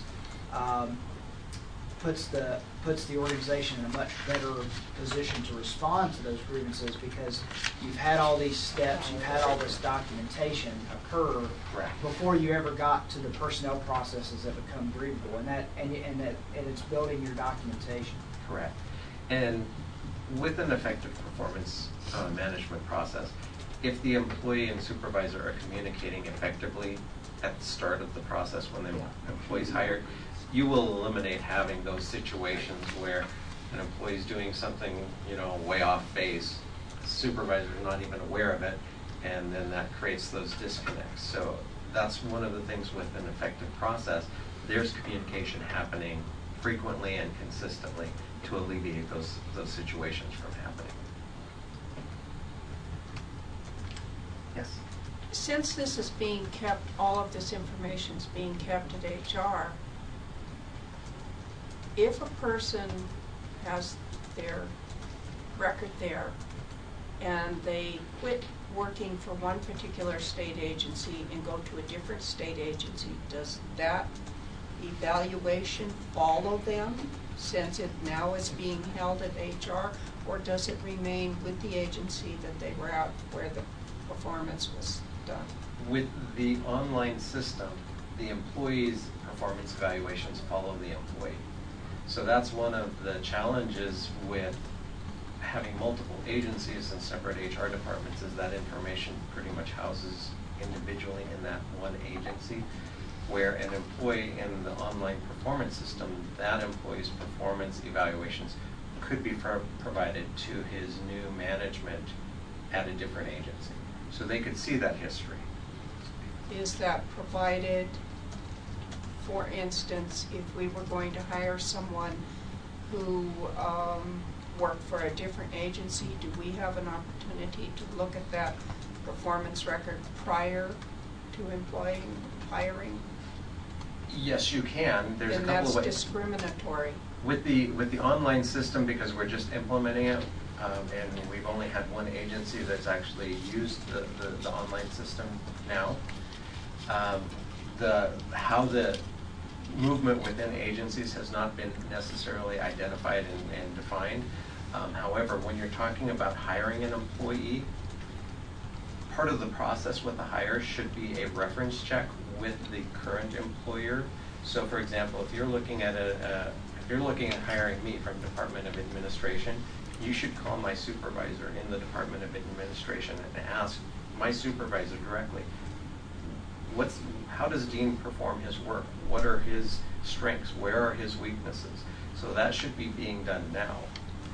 Also, the other thing that can happen is you can ask employees if they or employees can voluntarily provide you with performance evaluations so that you can review what their performance has been. But that goes back to my original question of how much honesty is in what is included in the performance document. And again, I go back to sometimes some of us are a little gun shy. Absolutely. Again, if that has happened in the past and you're putting in these changes to improve that, I think that in a period of time that will correct that so that you don't have inaccurate information in the performance evaluation process. Each agency handles its own process, so if you're hiring from another agency, again, the important thing is contact the supervisors, current supervisor, previous supervisors, do the reference checks, really vet out your candidate to ensure that they will meet the needs. If you've got a situation in-house where you've got an employee or employees that have challenges, work directly with them, move into the disciplinary process if necessary, and either correct the problem, or if the employee doesn't change behaviors or meet performance expectations, then exit them from the organization. Well said. Yeah, sometimes that's what the process is. The goal of it is to ensure that the employee has every opportunity to meet and exceed the expectations.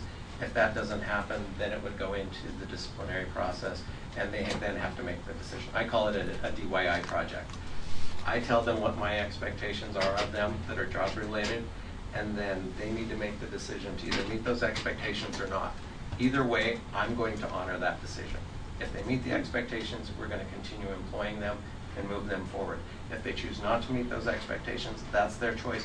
I'm going to honor that and help them exit and find another employment where they will be satisfied. You're really well trained. I've done this a couple of years. These are great questions, so thank you very much. Are there any others before we move on? Just to comment, Nina, to your question there, I mean, if you have what you're talking about, we have it now. And won't a system like this that's done bi-yearly, even if it's only yearly, where you have interaction between the supervisor and the employee, won't that bring about greater discourse and a quicker solution to the problem than the current paper or paperless trail that we have? Not against. I mean, this seems to me to be like a no-brainer, but that's what I see. Well, I would have to think about that. I'm got a few years on you, Brett, and I'm still in the old school where privacy was a pretty darn important thing. And in this new world, privacy is being lost, and that's just my own heartburn. That's all it is. Yeah, and one thing just so you know, practice, and I know sometimes we haven't always been good about letting you know what practice is in hiring decisions, because I think that's where the spirit of your question is.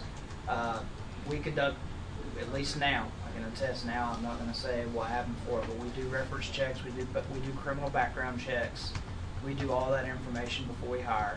But I will say, and while we need this system, and so I'll give us support for it, and while we need to operate, and while I think Mr. Scully's right about setting it into the policies and objectives of the organization, probably our biggest challenge is reemployment of past employees and not having a clear record of their performance. And then when we reemploy those people, then you have lots of people in the countryside with anecdotal evidence. Why did you hire that? And you say, and the only answer you can give people is you go, there's nothing, the department had a personnel file on that individual, and there was nothing in their personnel file to that effect. There's nothing that somebody who does not have the experience, like I wouldn't, or Leslie or any of our newer people, that you go back and look through that information that would say, don't hire this person.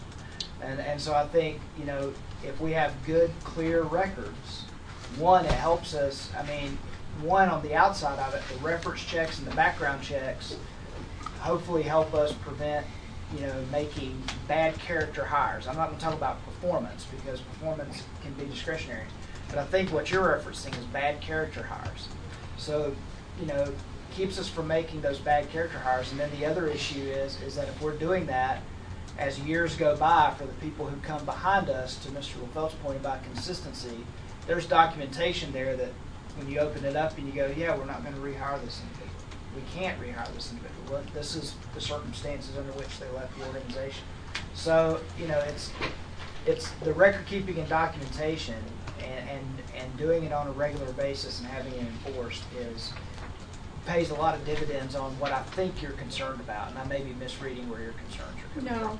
No, we have documentation in HR that gives glowing reviews of some people that should never have gotten glowing reviews. So it goes both directions. And if I'm a potential employee, am I going to cite, if someone gave me a bad review because they're mad at me, am I going to cite that as character defamation? It goes both ways, and like I said, some of us are a little gun shy, and I think it's probably a very good program, and it's the way we need to go. It's just getting there. I have one.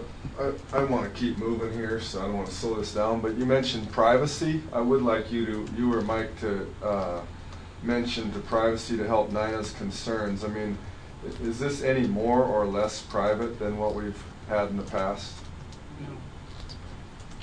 I think it's probably more private. It's I'm what? not sure who. It's what? It could be more private. More the online private. system. Are you talking the online Yeah. system? Let me clarify. The online system, I think, would be more private because, again, it's based on a security role and who can see that. Where a paper document, for example, when I first came to the state, I walked into the building and there was a filing cabinet. And we went, what's in this? This was in the hallway. I opened the drawer and it was personnel files from years ago. And we were like, I don't think these should be out here in the hallway, unlocked, that anybody could see. So I would say that an online system with security is much more private than having paper files in a location where you're not sure who has access to that filing cabinet, who can go in there. Thank you. So, and again, remember that performance management is a process of the entire employee life cycle, so to speak. So you've got your recruiting, you've got your performance management, you've got your termination processes. All of that is part of the entire process. These can help you build an effective agency for your employees to feel successful. And yeah, every agency has its employees' challenges. And if you address those challenges as quickly as possible, again, help them write their course or exit them from the agency, that will help establish for your people watch. People know what's going on. And if you see action being taken, they will give you a lot more latitude than, hey, I know if I just fly under the radar, I'm good. So this will help address those things where your challenges will be addressed much more quickly, I think. Thank you. You're welcome. Other comments before we move on? All right, so let's talk about the process. Phase 1, the planning phase. This is where you establish the goals for major responsibility areas. You also address individual development goals, so if there's training or something that needs to happen, put that in the performance management plan. Identify the behaviors and competencies.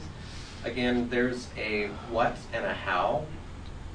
A lot of the older performance management processes was just on the how, or I'm sorry, on the what. What did you get done? Not how you did it. And when I'm training performance management, I give people the example of, okay, let's talk about when was the last time you had dinner? How was the service? Have you had good service? Mm-hmm. What was good service? Let's talk the other way. What was bad service? Have you ever had bad service? What was it? Rudeness. Rudeness. What else? Slow. Slow. What else?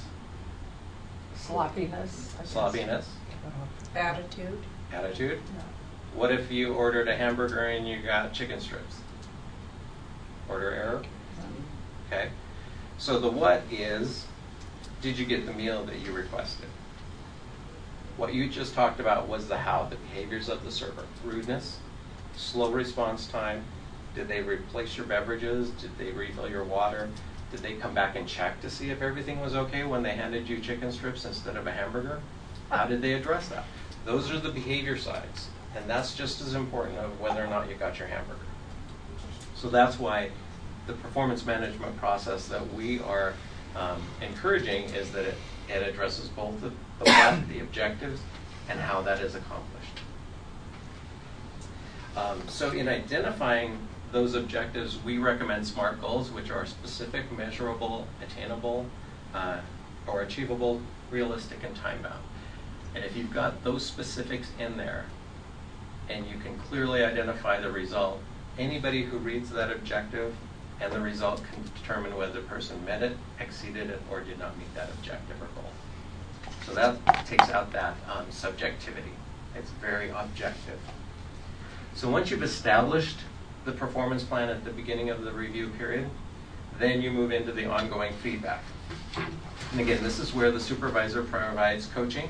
There's regular informal meetings, so that's just even the conversation in the hallway. Hey, how's it going? How's that objective? How are you meeting that requirement of XYZ?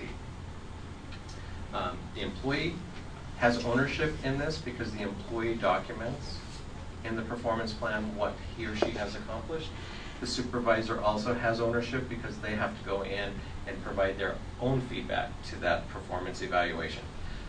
A problem with older performance evaluation processes was they were reviews. You sat down at the end of the year and you said, okay, let's see, what do I remember Dean doing this year? I remember he did this and he did this. Oh, he really failed on that, so let's really talk about that and hammer him on that one, because that was a major fail. Well, if you don't set the expectations up front, the person is just going to be wandering and trying to hit the mark. But if you set the goals very specific and they know, okay, these are the 3 things I must achieve this year, that's where they're going to focus their attention, hopefully. And if not, you can coach them in that process to get them to focus. Sometimes, for example, things will change in the middle of a performance review period. In the Department of Administration, the legislature met, and they made some significant changes to our broadband pay plan and classification system. We are adjusting, we are changing our performance expectations to meet those new requirements from the legislature. So you have to go in and make those changes midstream. You can't just put it on the shelf and then come back and look at it. It's a living, breathing document that has to be modified and adjusted throughout the performance review period. So that's one of the benefits of having a cycle where you have that consistent, frequent feedback. So then you move into the reviewing performance. After the performance review period, this should be very simple and easy because you've had those conversations, you've got the documentation in there. It's basically just assigning the ratings to the objectives and the competencies, and that typically happens at this stage.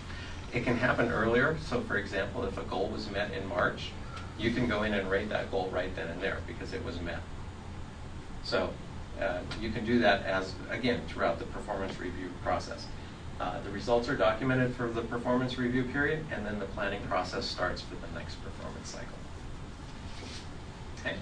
So the next slide just kind of gives you the overview of what happens in each of those phases, all on a single slide. So you start with identifying what it is that you want the employee to accomplish, provide the ongoing feedback and coaching, and then finally evaluate the performance at the end of the review cycle. So performance management is ongoing, forward-focused, provides immediate feedback, encourages growth and development. It's a collaboration between the supervisor and the employee. The supervisor drives the process, but the employee has to participate in it. And it is necessary for employee and agency success. The things it is not a once-a-year event. It is not done to an employee. We have a lot of situations where people feel that their performance is done to them. They should be actively involved in it throughout the process. It's not an after-the-fact review. There, again, it needs to be a continuous process. And then it avoids some of those things like either one great big success that they had happen or one major failure that happened. That doesn't become the focus of the performance evaluation. And to make another comment about that, and Dean, correct me if I'm wrong, but the other thing you have to be careful of, and as you begin, if you talk about the performance evaluation process and where you have an unsuccessful outcome, one unsuccessful outcome, which leads to performance improvement, and you work through performance improvement and the issue is resolved and the issue never comes up again, the issue is over. Correct. And so one of the things that I've seen a challenge, just in human nature, human thinking, is that eventually things begin to mount up on people because people have an inability to let go what happened 6 years ago, 7 years ago. But the reality is, if 7 years ago they had a major fail on a project, whatever, they addressed that issue, it's never happened again, it's gone, it's in the past, it doesn't enter into our current thinking in regard to that particular employee. And that's, like I said, a human nature things I'll hear when people talk about, when I hear supervisors talk about employees, and not just here, but in all my work experiences, you'll hear people say, well, I'll go back to my Cargill days, oh, you remember, 8 years ago and so-and-so didn't get those contracts signed and DeBrucker didn't bring in that grain and we had all this, with the Cargill lost $1.5 million. Well, yeah, but that's over with. It's never happened again. You didn't fire him for it at the time. He corrected the issue. You can't just mount those things up because, now if it's the same issue over and over, systemic, you deal with it. But I have seen where people will say, they'll let that one failure and then the employee did everything they could to improve it, got retrained, but then people, just human nature, people just can't let it go. And sometimes there's things when the employee's done what they need to do, you just let it go. Right. If they've made the change that you've expected and they've given you the result that you set out and expected, they're doing what you're expecting. So yeah, don't hold it against them and focus on what the present is. Absolutely. Good point. So, Mr. Chairman, every time there's a needs improvement, you would make a PIP, right? I believe that that's the agency's expectation that Mike has established that if anyone is rated as a needs improvement in their performance evaluation, there must be a performance improvement plan established to help that employee improve. Mm-hmm. And if they don't, then it will move into the disciplinary action and again, give them the opportunity to decide, do you want to make the changes and stay here, or do we need to help you find a new place to work? And that process is more, and I know employees who have dealt with it probably think about it differently because it's sort of new and different to maybe how we operate. But to be clear, the intent of that is, as what we were talking about before, is to hold that manager accountable too, right? You've pointed out that this person's not met your expectations. Now it's your responsibility to sit down with them and clearly document and express those expectations, set clear timelines, so that if you do have to take action, that, you know, that the employee, there's no surprise there. The employee knew I had 60 days to improve this, and 60 days has gone by and they've done nothing about it. They failed to hit those checks.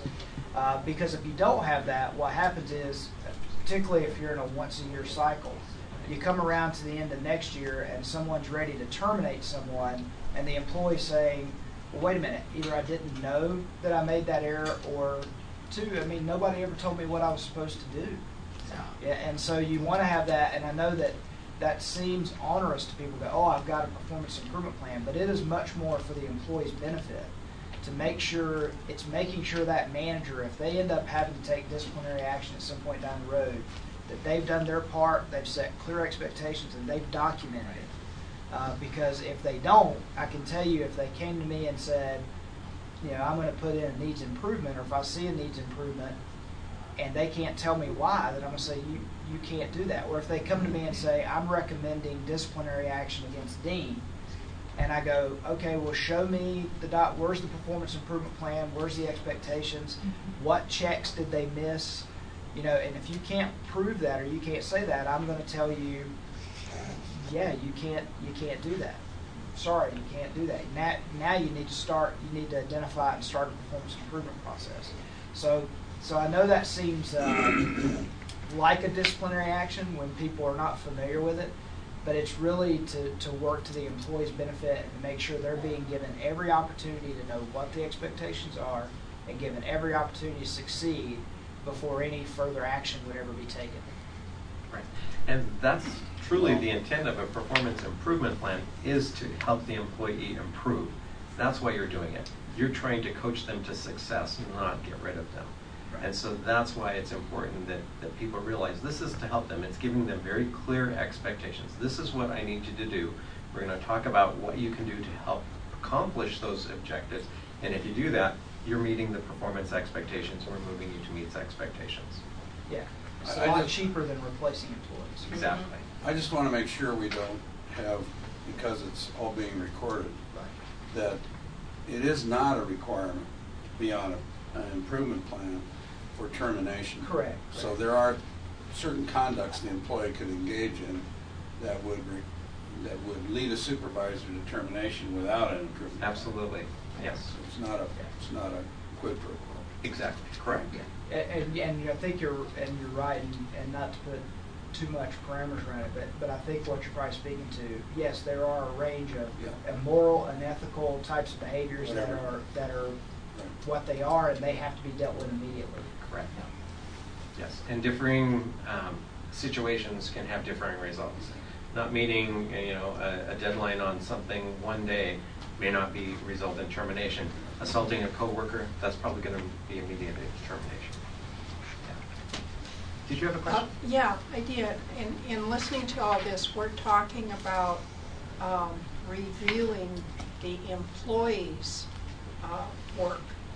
Is there a process in here where the employees can review their supervisor? Because we're talking the other way around, but sometimes maybe it's helpful if the employees can review their supervisor. And I don't know, is that in here? We haven't talked about that process. That's certainly a process that can be implemented at the agency called 360 feedback, where you get feedback from the persons above you, your peers, and then the people who report to you. That 360 feedback can certainly be included in your performance evaluation process. The online system currently is not established to do that. Again, we're taking the steps. We're just getting the process where the supervisor and the employee have a method to communicate and record their processes. I believe that the online system does have that capability. We could expand it to allow for 360 feedback, such as you're asking. I have two questions. Did you develop this, or did this come from a large corporation, or where is this plan that came from you? Okay. I put this together from all of our information in State Human Resources, correct? Okay. Yeah. It looks like a great program, makes a lot of sense. And so often we have older, over 55-year-old workers that have not been much on evaluations. So it's a dicey, it's going to be tough on our supervisors. Not that it's impossible, but you're gonna have to have some kid gloves out there, and I guess you just deal with that as best you can. And I mean, it's, yeah. I mean, I can see anybody under 45 that is gonna move somewhere. This is gonna interest everybody that works for us, I think, because it's gonna carry with them. Yeah, again, most people come from the performance review where here's what I remember you doing, exactly. and then they come back, well, I also did this and this as well. You know, so then it becomes more of a confrontational interaction Yes. rather than a collaborative effort that says, hey, here's what we need to accomplish this year. This is my performance plan. There's actual organizations where the president's performance plan is posted, and you can tie your individual performance plan all to the way the to president's top. goals. Again, that moves the whole organization forward. And so it's a process. And again, you don't just hammer everybody all at once. You've got to gently move into it. And that's one thing that I think Mike has been very effective. He's worked with you as the board to get your information, prepare you. He's worked with his direct reports, and now they're disseminating the information throughout the organization in an established process, not just an overnight, here's your new performance evaluation. Hope it works. The two things, so that I'm direct with all you, the two things that I see as areas of difficulty as we implement it is, one is going to be around goal setting, because it's not that they're not used to being evaluated. In fact, some of these, some of our more experienced employees actually began their careers in a time where people didn't like you. They just said, get out of here, you're gone, you're fired, and there really wasn't a whole lot of protections for them as employees.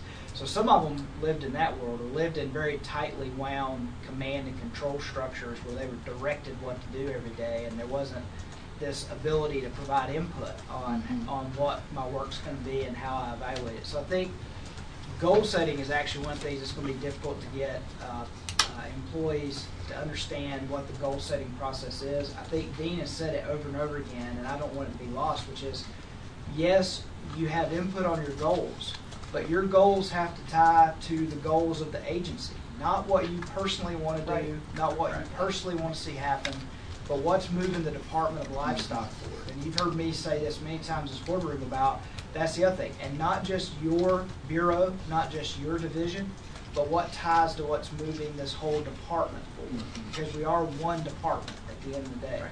So the goal setting process, one, just understanding how to write good goals, I think is going to be a little challenging. We'll have to do some training and coaching on that. And then understanding that the goals are not necessarily personal goals. They are your personal goals, but it's about your performance within the organization. The second piece that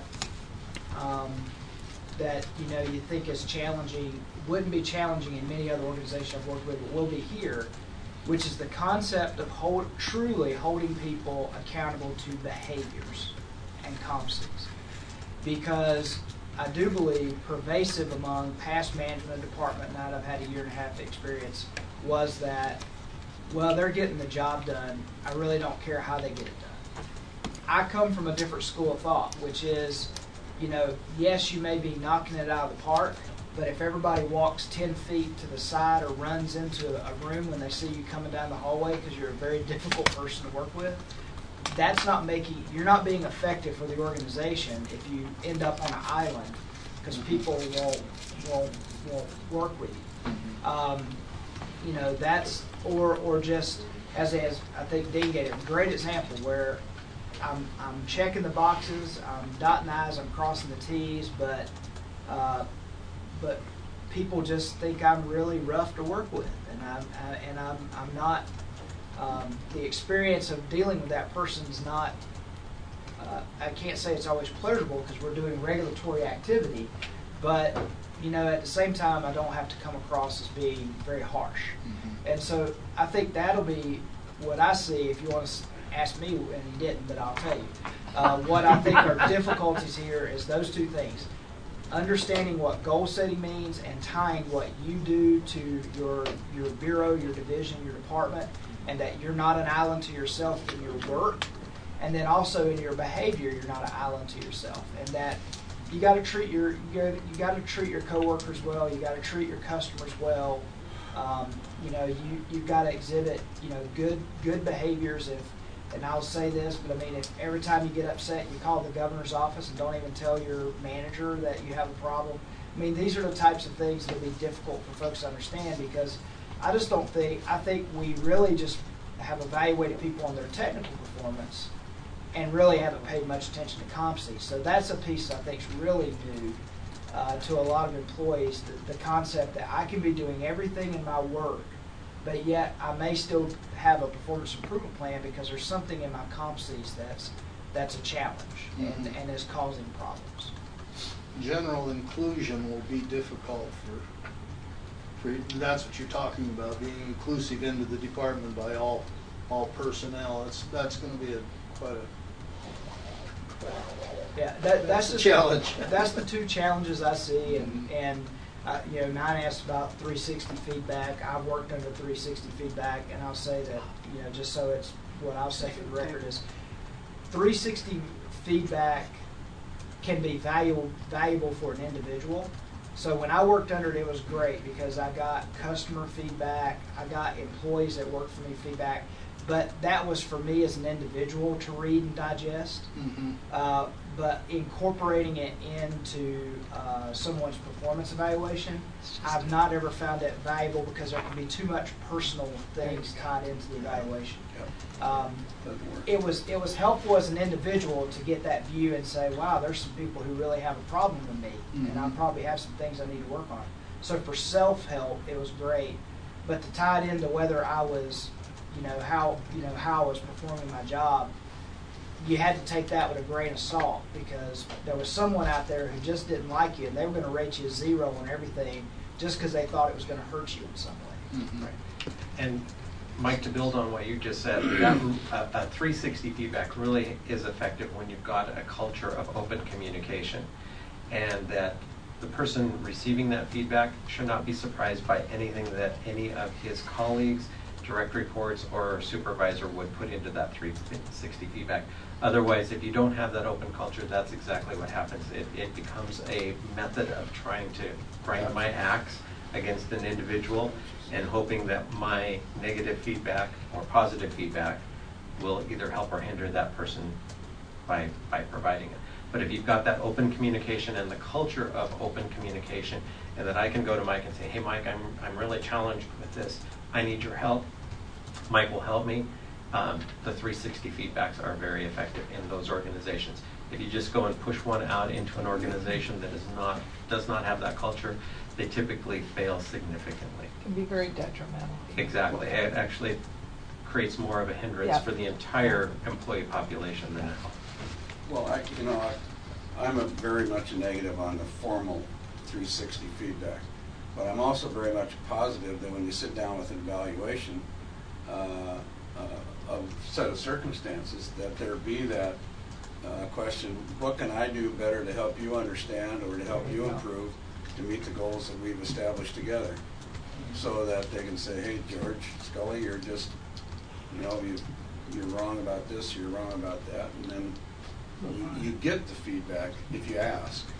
Sometimes you don't, but for a formal process, I've never seen it work very well. I know on my ranch, gotcha. when I asked if I'm doing a good job, everybody said yes. Yeah, both. I bet they do it yours too. No, they don't.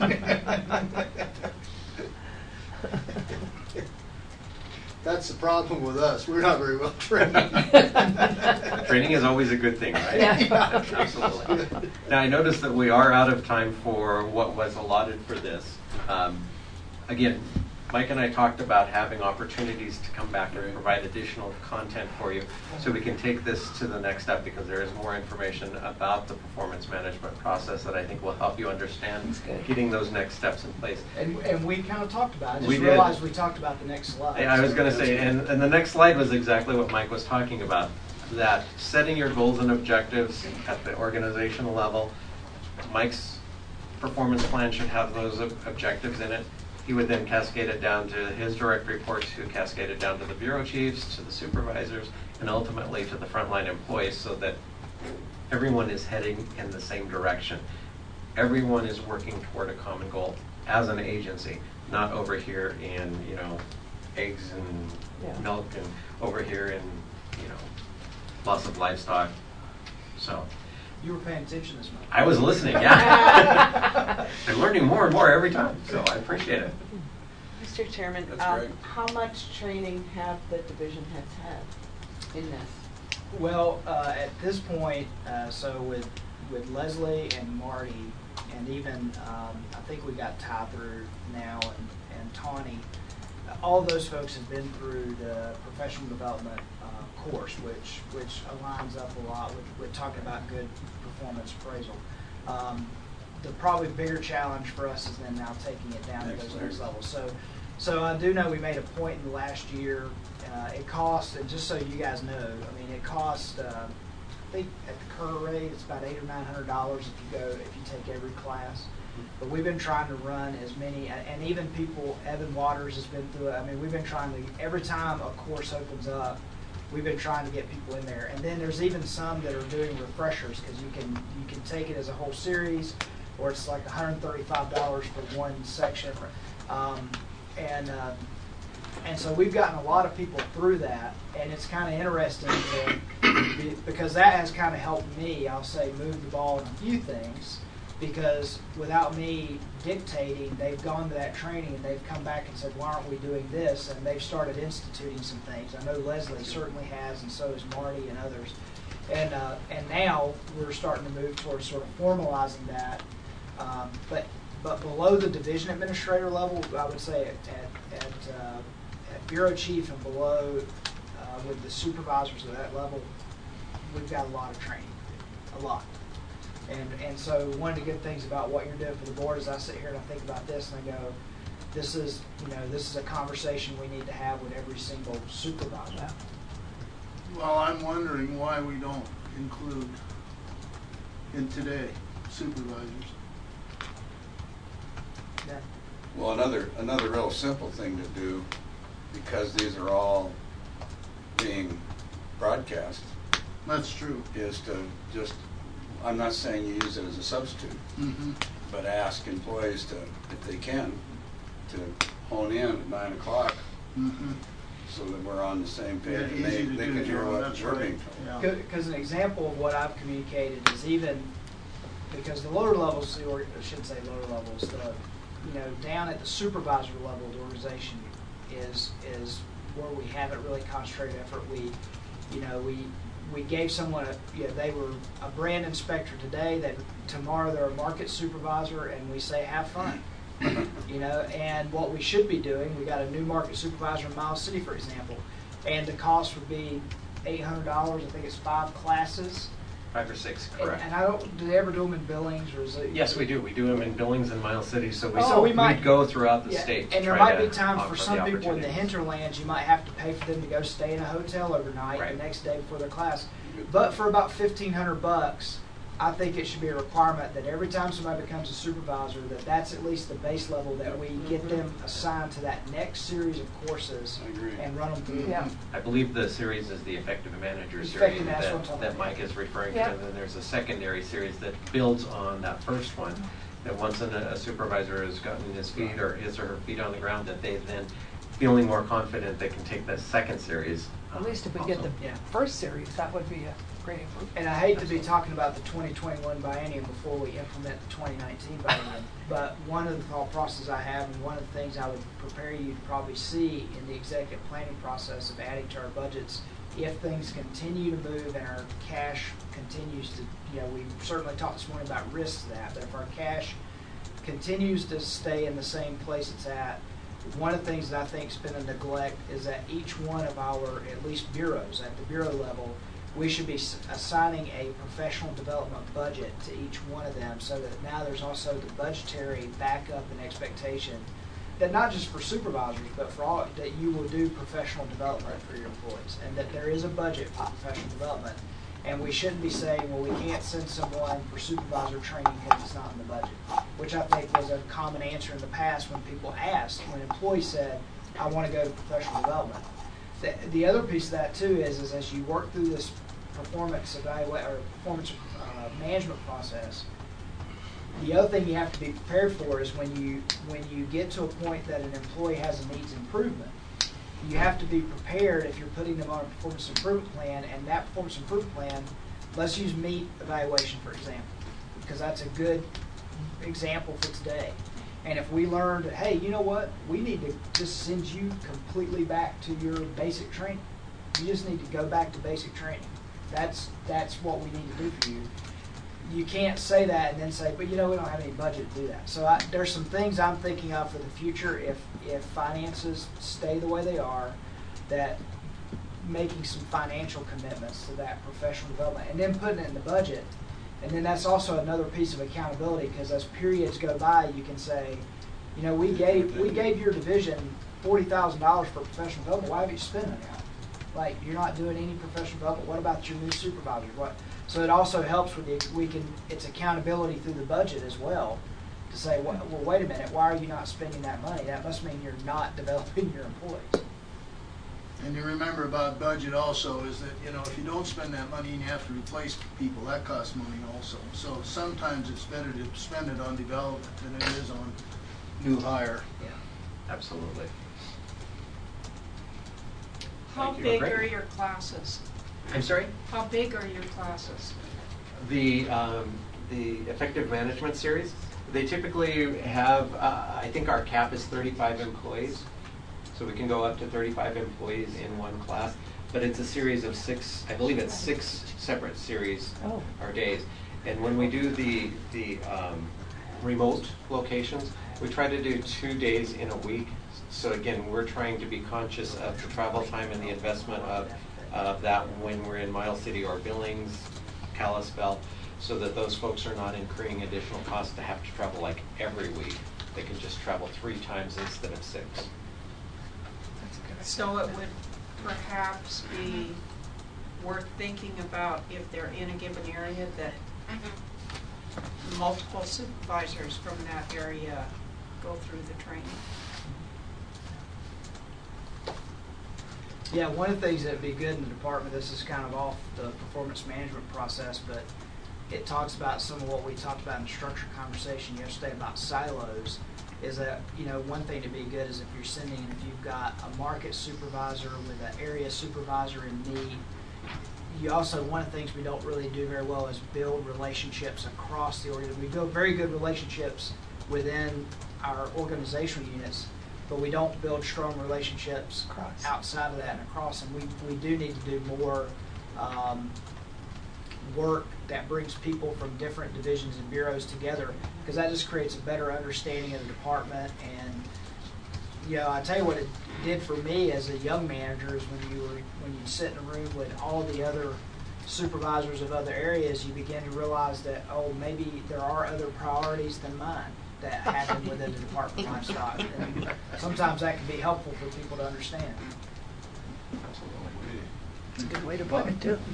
Folks, thank you very much. I appreciate it. I appreciate your focus that you have as a board on helping Mike with the Department of Livestock and really moving the agency and helping the employees succeed. I think you guys are taking great steps, and so anything that we can do to help you, we're glad to do so. So thank you again very much. Well, thank you. you. You're Appreciate welcome. it. Nice to see you. Good to see you Yeah, too. yeah. Take care. Thanks. Nice presentation. That was very Thank you. good. Thank you. Thank you. We're gonna have a recess. Yeah, Thank you. do that. You bet. Thank you, sir. Can you do the same? What's up? I guess we are. Started. But still, there, that You will. will be there. You can just come sit in the corner over here, I guess, and then I'll Look just. at it. Then when it gets up to They got No, to show she's you a been PowerPoint, working so on I'm with gonna the last step off. year. What do you got? Cutting horses or what are you doing? Got all Montana. Shush. And it's a Montana. I've heard that before. And Is it okay if I move this over to I know where. it's got Oh, a gosh. Montana. The sound of the guy Oh. on the radio says. He's from here. Mike, do you need your personal pad? Yeah, mine. He says he lives in Montana. Radio voice name. Never go down without it. I might learn something. Milk. Joe says that every now and then. The old Wisconsin auctioneers. Oh, he's kidding around. I will get a crook in my neck if I stay.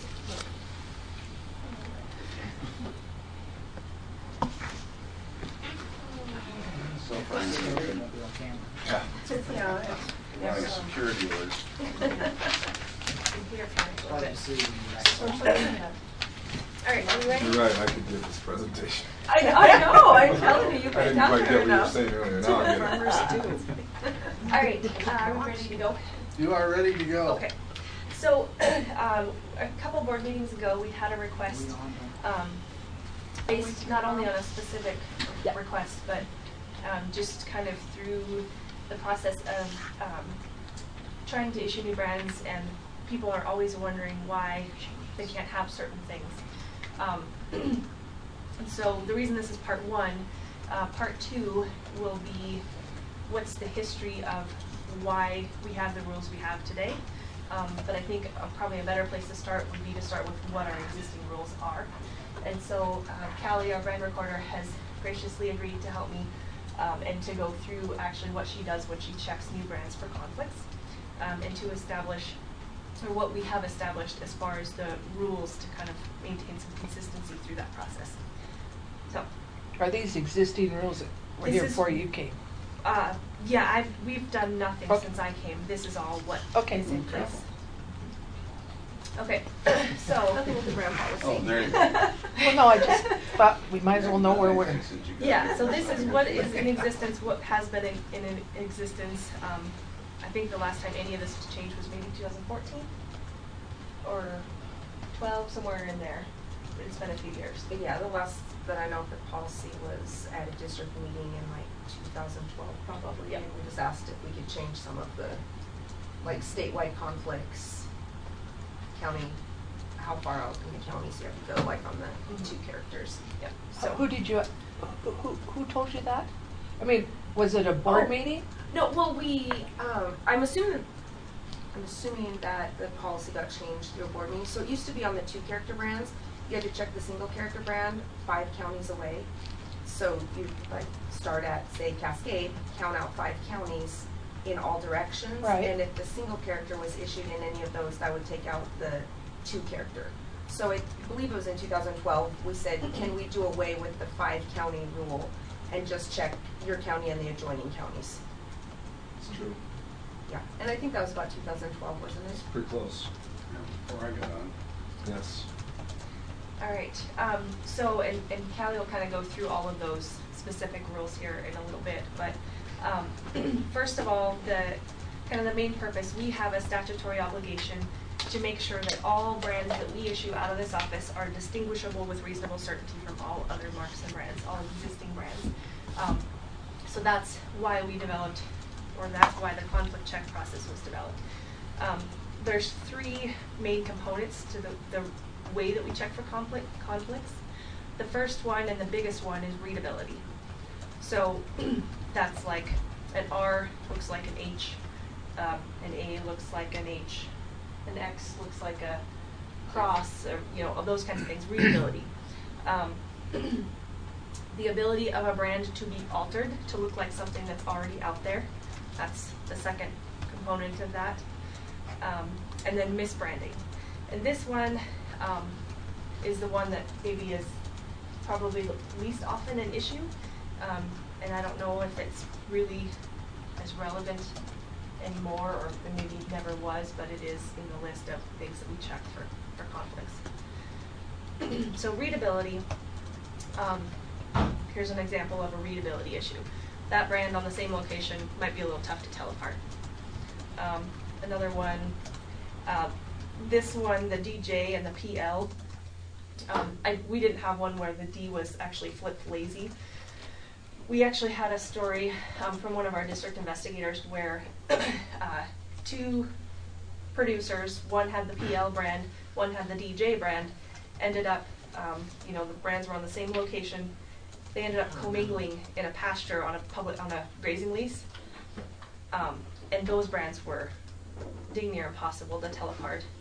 4 completely different letters, but yet it was just really difficult. So sometimes you run into those kinds of issues in it from a field perspective. So none of those brands are able to be used if they came in? Well, So we're position specific. So say if someone was applying for that P hanging the A, Yeah.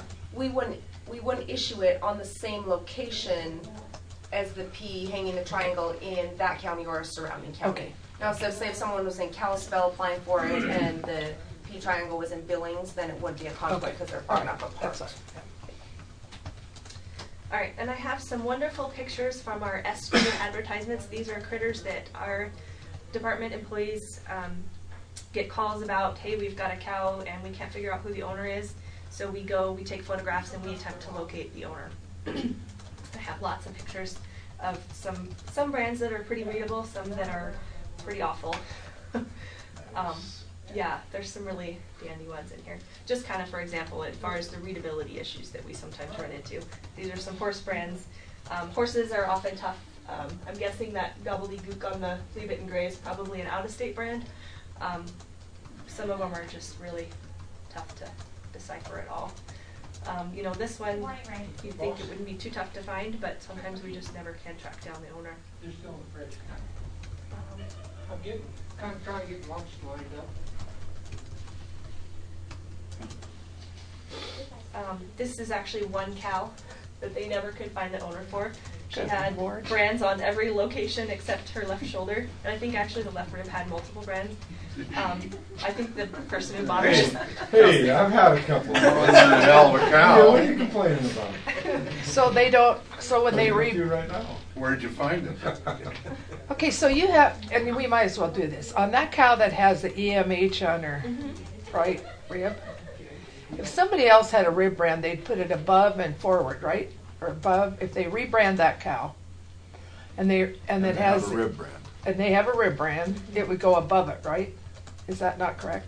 I suppose it depends on how low. Oh, there is a, the EMH isn't Is there there a rule on that? Isn't Is there a there a law? rule above and forward? Not that I'm aware not of. aware of but- it. I'm just aware of it can't go over the top. Can't go So over the wherever top. you can get it on your location. I On always top of it. was told that it was above or forward, so I didn't know. No, there's no existing rule that I'm aware of about that. Okay. So, and when Callie gets into the actual conflict check, this will make a little more sense, but, you know, she has a really systematic process that she goes through to check those specific characters against what looks like that character. Within our brands, we also have about 10 pages of what we call our miscellaneous brands, and this is just a little half page of some of those miscellaneous brands. So she also has to go through and just visually scan all of those, 10 or so pages to make sure there's nothing there that would be an issue. So an example just off of this page, this reverse C-bar C, and a couple of these brands, they're just kind of about 45 degrees off. Bar diamond, there's some stuff that looks a little bit similar to that, and some of that becomes somewhat of a judgment call. We didn't have a box lazy T, but that's not something that would come up on the standard check because it's not in the T's or the boxes. You just have to go through and visually scan those.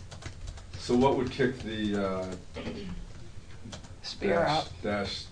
diamond, the bottom one there? The bar What would kick that triangle? out, the bottom? The bar triangle? Yeah, the bar triangle. What So on that second row, third across. Oh, gotcha, the The spear leaf there. or whatever it is. Okay. Yep. And you're just saying it would kick it out if it's in the adjacent county? On the same location in your county or In your a county. surrounding Adjacent. county. Yep. Okay. So that was readability. Alterability, you guys are probably all aware of this case. It's Right there's there. a hide on the back wall there. So that original brand was. And I opened the box one day and looked through all the pictures. I couldn't figure out what was in the box, but it's just more of the Hereford cattle that had that brand. It's interesting. It was a pretty large scale case. Yeah, So they had it was, a lot of yeah. hides Yeah. to look at. Yeah, so that was the alteration that was made, and that's a 3-character brand. It's not really all that simple, and they were able to modify that. So, just examples of what we would see as conflicts for alterability. And ones or eyes, ones are a character that we no longer issue. And you can kind of imagine when you look at the alterability conflict checks, part of the reason for that is dang near every letter has a vertical post. H's, D's, R's, P's, D's. You kind of go through the list. And that's one of the reasons that ones, they're just so simple and easy to add to. How much of our work in law enforcement now is anything to do with alterability. It's pretty rare. I was gonna say, I think Pretty now rare. that technically there's much better ways to steal cattle. Yeah. I mean, I really mean it. Right, no, With absolutely. portable corrals and trailers and stuff, Yeah. I would think nobody'd mess around altering a brand, they just take them. Well enough. Yeah. So, and yeah, this is, like you say, this is regulations that have been in existence for a long time. And so if there's been changes, that's what we're here to do. So we're here to look at. The last one is misbranding. And so typically when misbranding happens, either somebody puts it on the wrong location or they flip the whole brand over. You know, if you're standing along the back of a calf, you accidentally get it flipped upside down completely. Most people aren't gonna flip one letter the wrong way.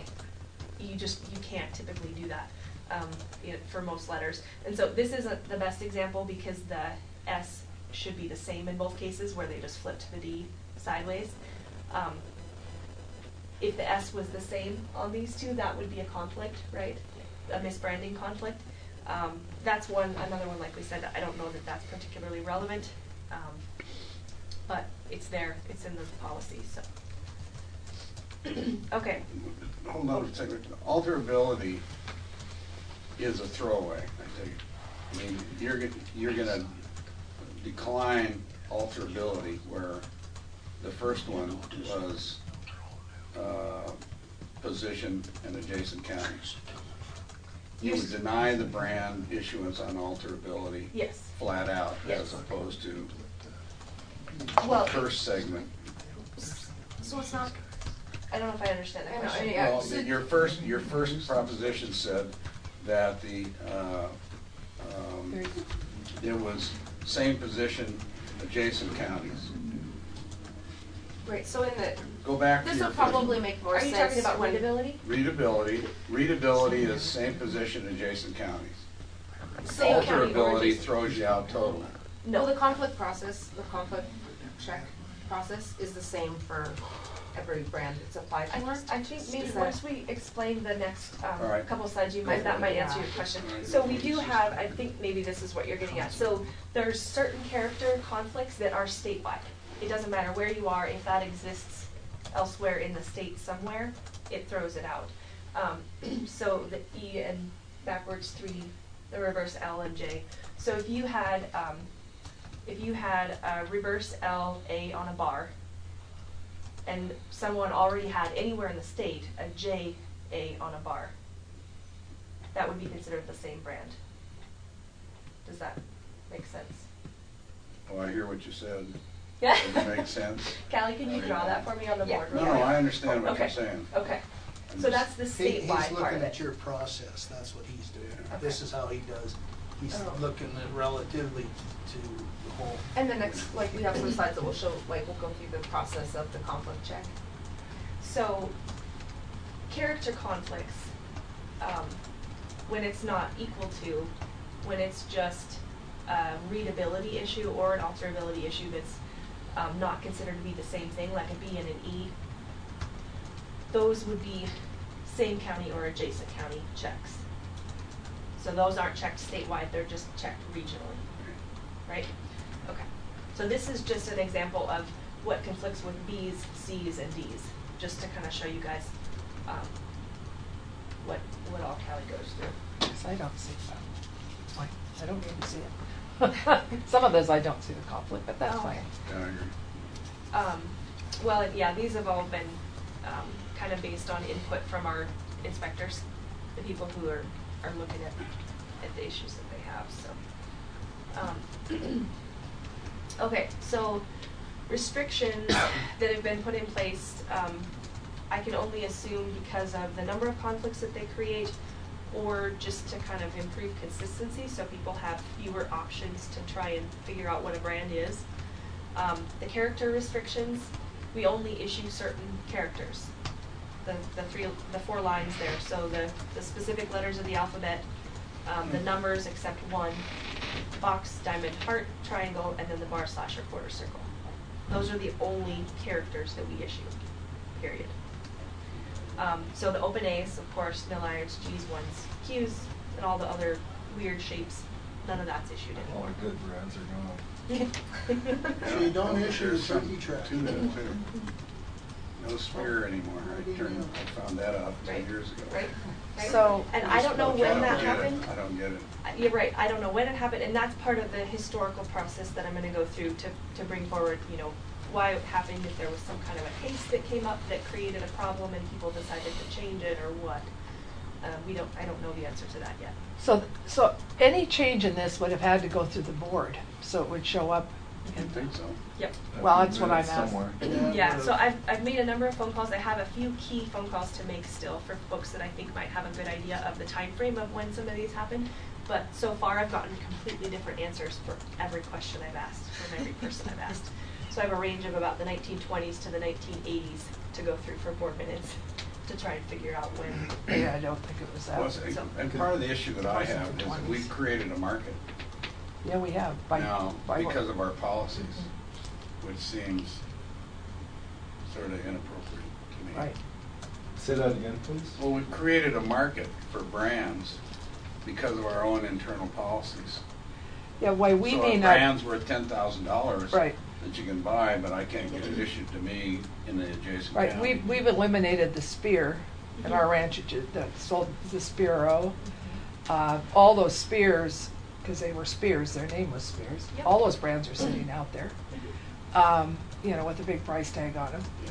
Yep. And that's why my question was, when I started this whole thing, because of Mr. Almy, was, you know, is it appropriate to do that, basically, still? And should we be going back through it and Right. finding out And why? I think there's always value in looking at things because, like you say, things change. So it's always Also, worth looking crappy at. branders are crappy branders. Right. I don't care Yep. if you take every process out that wants to make it easy to read. You'll never, I mean, somebody who doesn't want to do it Yep. correctly is not going to do it correctly. And I've that's- written my name on a calf or two. Yeah. Well, When I that's- was- when I was only supposed to put 2 letters on it. I guess that's kind of my opinion on the misbranding too. You know, Jeez. that's an error. That's not. Right. I mean, we have a neighbor that has a brand that whoever's branding for him, and I don't care who's branding for him, puts the first one on wrong every year. Because one's upright and one's upside down, and, you know, they just don't get there, so. Yeah. Yep. Accidents happen. We can't fix that. So. Okay. So that was character restrictions. Then we also have format restrictions. So the orientation of the actual brands themselves, or the characters within the brand. There's a lot of folks who say you can't get a 2-letter brand anymore. Well, technically you can, but the conflict check process makes it very difficult. That's why people say that. Okay, so the first two, H hanging B and H standing B, those are the only formats for 2 character brands that we will still issue. We don't issue a lot of them because they conflict out relatively easily. But those are the format types that we'll issue. We do still do monograms, which is where the HB shares the center post, as long as it has a bar/or quarter circle with it. And 3-letter brands. Okay. Any questions so far? Okay, so Callie wrote up just some example conflict checks for you guys, and I'll let her take over from here. So, this would be the person is applying for the quarter circle over the B diamond. So the first thing that I check is where it is already issued on cattle and horses, and I'll cross those positions off. And In then anywhere in the state? anywhere in the state, because Okay. we'll only issue the brand one time on a position. So like, if someone owns it on the left rib, you can't get that brand. So that's the first step I do. The second step, in the case of this brand, a diamond and a box equal each other. So I will go and check and see if there's a quarter circle over the V box on any location, and if there is, then I cross that location off. And then I go to what we call the brand Bible, and that sheet that Leslie showed that had the conflicts with like an A and a B. And so these would be all of the conflicts that would be for the quarter circle over the V diamond. So I go into each brand and check like the bar over the V diamond and see if it is in the county or surrounding county that the person is applying for. So one by one, go through each of those brands and check to see if there's any of those issued. So the quarter circle V box is a statewide check. The quarter circle V diamond obviously is a statewide check because it'd be the same brand. Everything else is only the county and adjacent counties. Any questions? All right. Here's a 2-character. So it's the same process, just showing you the 2-character brand. And it looks easier because there's not as many, but there's more 2-character brands issued, it seems, so they conflict out easier, but the same process. And so there's in that particular case, there's no statewide check because there's nothing that equals a D or an H. But those are all adjacent county and same county checks. Right? So it wasn't issued, or was it? Well, it would depend on what county. Yeah. What county and position. Those are just the brands that get checked for conflict on it. A lot of times what'll happen is people say, I don't want a shoulder brand, I don't want a jaw brand, whatever it is. And so those are less popular positions, and so often it's easier to get a brand on those. Those are just fewer brands. Okay. And this is the best one. So an X and a cross equal each other. So if someone applies for this XX on a bar, automatically those 3 brands, the cross on a bar, X cross on a bar, and cross X on a bar, those all equal each other, so they automatically are statewide conflicts. And then you go through. This is all the conflicts for conflicts for that. But you could get that brand in a position if it hasn't already been issued. Right. With the 4 brands on the first page. Yep. So that's why X's are so hard to get. Yeah. And any time someone puts 2 X's together or 2 crosses together or an X and a cross together, then because you get and then you have all of these conflicts to check. And I always think it's kind of interesting when you look at those bad branding jobs, everything always ends up looking like an X. Because when it blotches, it just seems like that's the shape that they take. So, any questions on that process that Callie goes through? So, the problems that we run into, and you guys are well aware of a lot of this, but the brand policies are very complicated, and people have a hard time understanding those. So that's one of the things we want to try and improve, better website, better application process to where we can have more information for folks so they have a better understanding of what we're doing and what they're trying to accomplish and how better to get what they're looking for. People want to know the why, which is what we're doing here, and hopefully we'll be able to give that to them so that, if it makes sense, we'll keep it. If it doesn't, we can get rid of it, and then we should have hopefully happier customers. And like I said, the website, everything needs to be a little more comprehensive, and to have that policy, cleaned up and a little more foolproof, hopefully, potentially putting some more information into rule if we need to, if we feel like there's something that would create problems if we don't have that backing.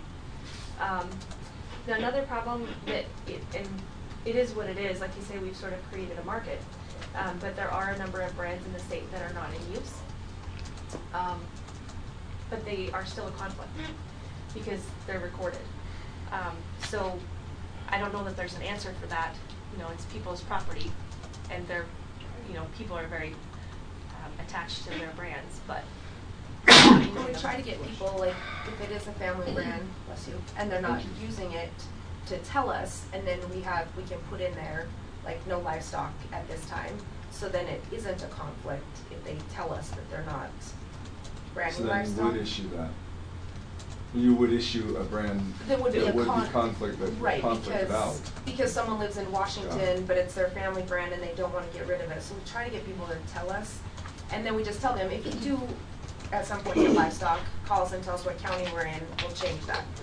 But we get a lot of people who say are in Washington, and they're like, well, my grandparents lived in Billings, so I want to put that county on there, even though they don't have livestock, and they live in Washington, and they're not using the brand, but then it's a conflict in Yellowstone County because that's where their grandparents lived. Well, and it would, if they would sell it I mean, it's kind of a double-edged sword, because if they sell that back into somebody, Yeah. which they have the right to do, Right. in Yellowstone County, and you've gone ahead and issued a brand in an Exactly. adjacent county, you've got a conflict that you can't solve. And that happens with the transfers. Oh, too. sure it does, yeah. Absolutely. Dinah? So what happens if this is a person who went to work for Microsoft, and they worked there for 25 years, they're now retired, and they want to come back to Montana with Grandpa's brand and have cattle? How do you deal with that? Just as long as they own the brand, then, so if they've had a no, no livestock on there, So they just then tell they us that, have- then they just call us and They say, have to notify you. yep, this is where I'm at, and we just put that county on their brand. But what if you've issued a conflicting brand in the same area where they're gonna set up ranching?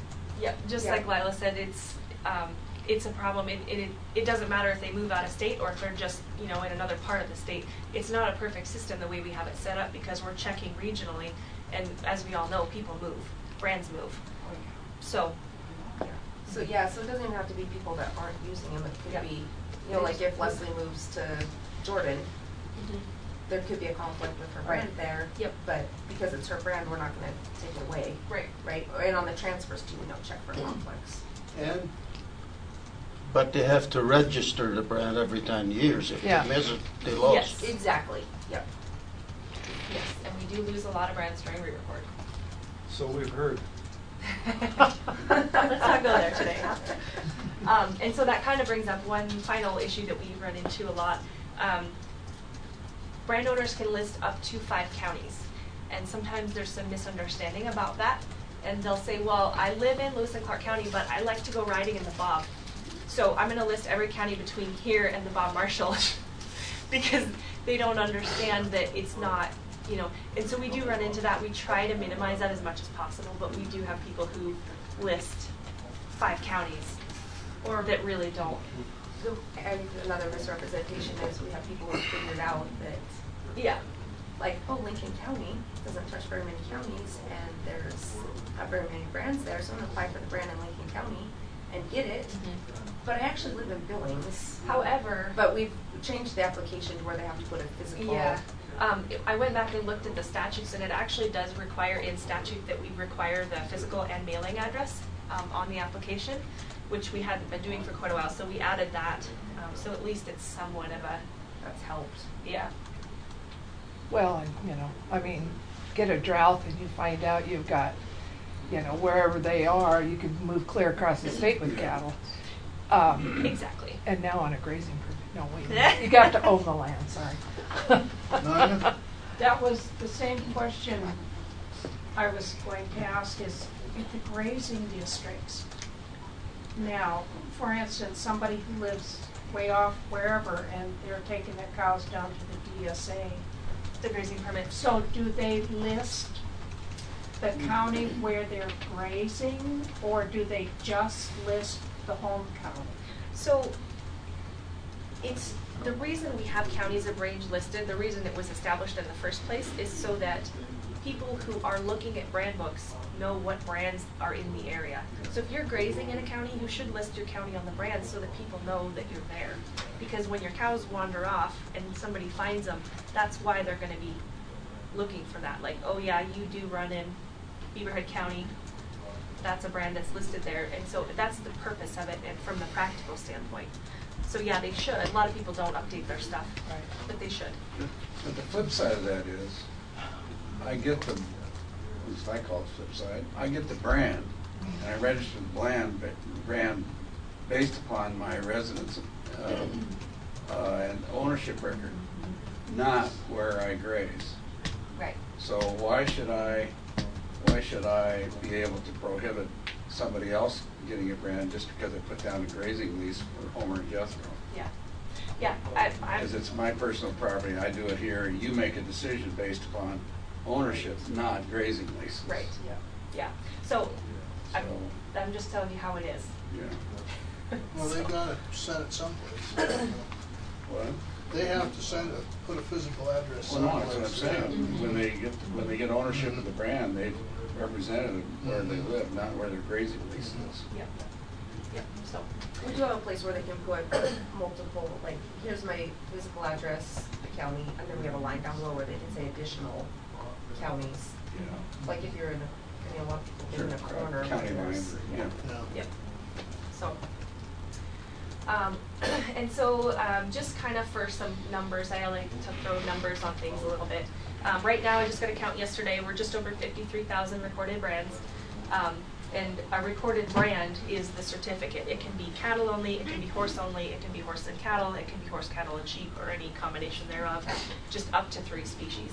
So that's the breakdown, 50,000 cattle, 46 horse. Other states are significantly smaller than us. I think, I'm trying to remember, there might be one state that has 20,000, but that's probably the biggest. Yeah, I think like North Dakota. Yeah. Right. Texas, you can have a brand, it's only county specific, you can have the same brand as the guy in the next county, so we don't count them. So, and then as far as Cali's process, you know, if it's something that we won't issue, obviously it's relatively quick to just say, no, you can't have that brand. But if it's someone who's put some time in and tried to find brands that really will work, it's a pretty significant time investment for her to go through that process and check for conflicts. So far, we've done just under 900 brands this fiscal year of what we've issued. That number is pretty big right after we record because, you know, everybody tries to come in and get brands that were dropped, and it starts to dwindle as we get closer to re-record. So. Did you just say you've issued 900 brands since January 1 in 2017? This fiscal, since July 1st. Since July 1st. Yep. Yep. So on average, is it 1,000 brands a year? Yeah, so it started out at 3,800 and it drops off quite a bit to like, you know, 1,800 or so in 13, and it kind of dwindles. We're down to 1,000 now. So. A couple thousand a year then, yeah. So we get 2 hours for processing plus 45 minutes? No. No. 2 hours all the way across, that includes 45 minutes? Well, 40, half hour to 2 hours, just kind of depends. It's Okay. a range. It's a range, okay. Yep. Yeah, I mean, if someone sends in an application and the first choice is available, it's pretty quick. Quick. But Yeah. if you have to go down to their 20th choice, then you've gone through that conflict process on 20 brands and you're at a couple hours. So. Yeah. So we should hire you on a contract basis then per brand? Yeah. Do people abuse it? Do people abuse that process? I mean, just keep having you search the same Well, people over and over? They can't now. Oh. They used to, and then a legislative audit said, you guys, because we didn't used to charge for it. So Oh, we would have okay. people coming in and just spending the day down there, getting brands checked. And then they were like, well, I didn't really want a brand, I just had a few hours to kill. So literally, that happened daily. Yeah. And so then legislative audit came in and said, you guys cannot be doing this for nothing. So that's why we have the $100 non-refundable fee. And once you put a brand on your application, that tells us that you want it, and we issue the first one that's available. So if your third choice is available, that's the one that's issued. We don't go to choice number 4. And it's amazing the number of people that call and say, I didn't want my 4th choice, I wanted my 8th choice. Oh. I get that phone call a lot. Another $100, thank you very much. Nina? Can any of this, at least initial research for conflict, be done electronically? And I'm not sure that we have a program for that, but is it something our IT people could do fairly easily, considering we're using the Fort Supply, which is also looking at brands? Is there a way to incorporate that? So the brand database is through Axiom. They're a Missoula company. Okay. And initially when John Granger started working with them, that was his eventual goal. With those 53-ish thousand brands, we have about 30,000 images, you know, because each one can be issued on multiple locations. There's about 30,000 images. In order to do that, and this is just from kind of my layman's understanding of what we would have to do, but we would have to go through and code each individual image to not only all existing brands, all the oddball brands, but also all potential existing brands. based on the character formats and characters that we allow to be issued. So the time involved in doing that, I think, would be fairly extensive. And that's something, I mean, I'm happy to look into. Obviously, we're going to, but my guess is it's going to be pretty pricey to get that actually done. Well, okay, you're looking at doing, if I'm following you right, at doing the whole check electronically. Are there pieces of the check that you could do electronically to help speed up? I think we could start it, and you're absolutely right. You'd never be able to make it 100% electronic because you still have to have that kind of common sense check. The problem is Careful there, we got artificial intelligence coming. You know, even if you did just the brands that are in a format, you still have to go through and code every brand image that's out there to say exactly what it is in order to know what it would conflict with. So it would still be pretty intensive. No. And again, okay, you walk up to the door, you need to go in the door, or you turn your phone off. You put your thumb on there and it identifies you immediately. So I think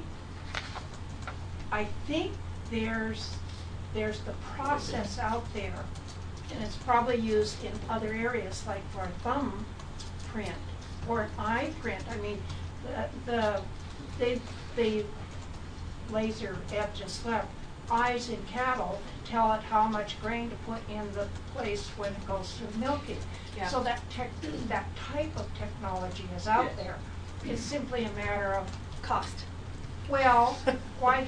No, I think it's the thing we've talked about in the past. I'll stand up so the mic will pick me up. It's the thing we've talked about in the past with, you're talking about technology that has wide-ranging application, and so cost per unit can get a lot more reasonable.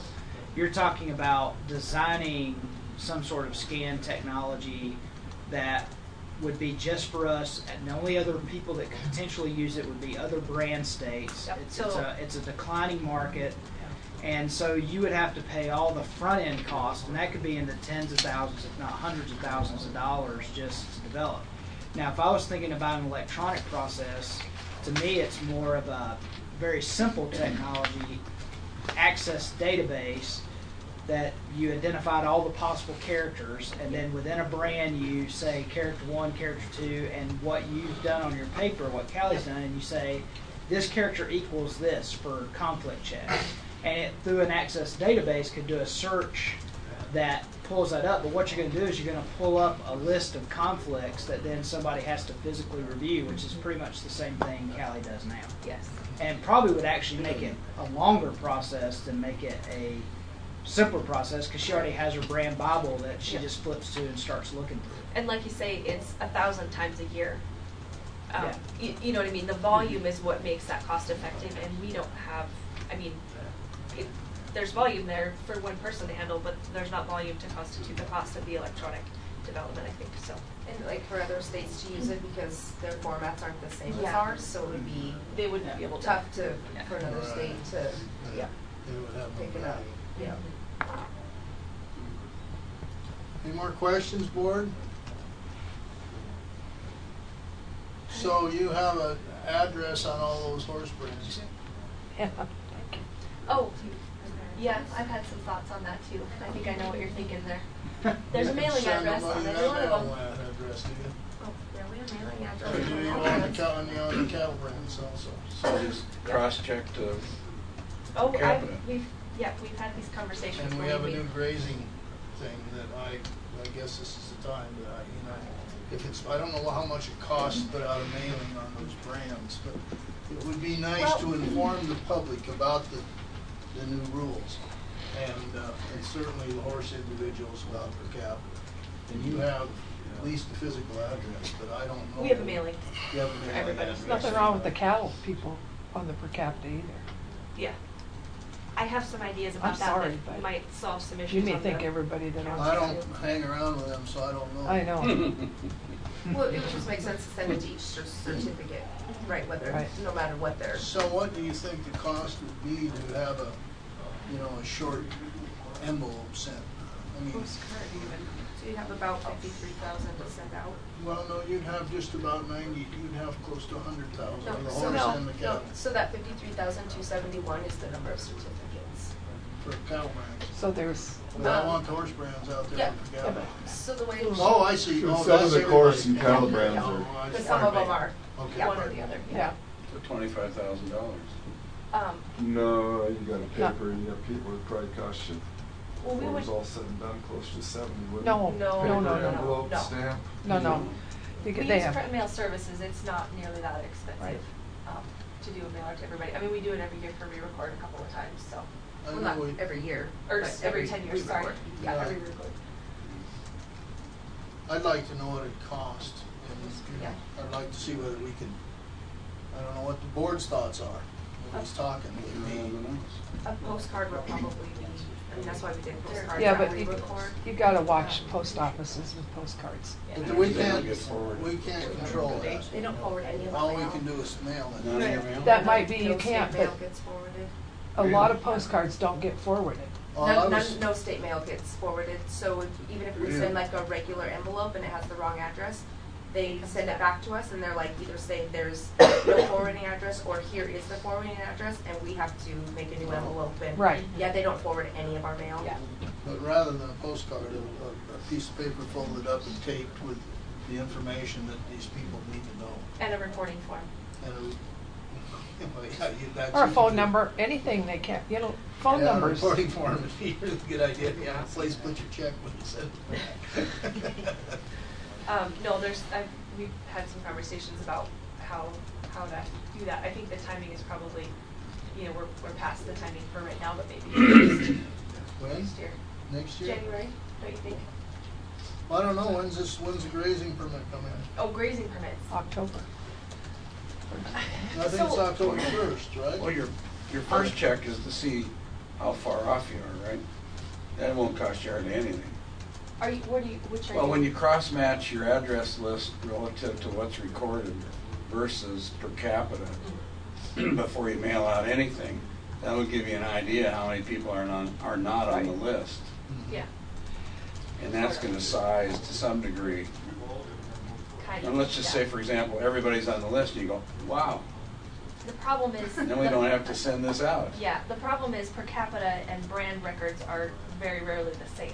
I know, but that's so- your first cross-check, is to Whoa. find out how many are different. Why is that? So, someone could be an absentee owner that lives in Virginia, they own a brand in Montana, and it's under their Montana corporation name.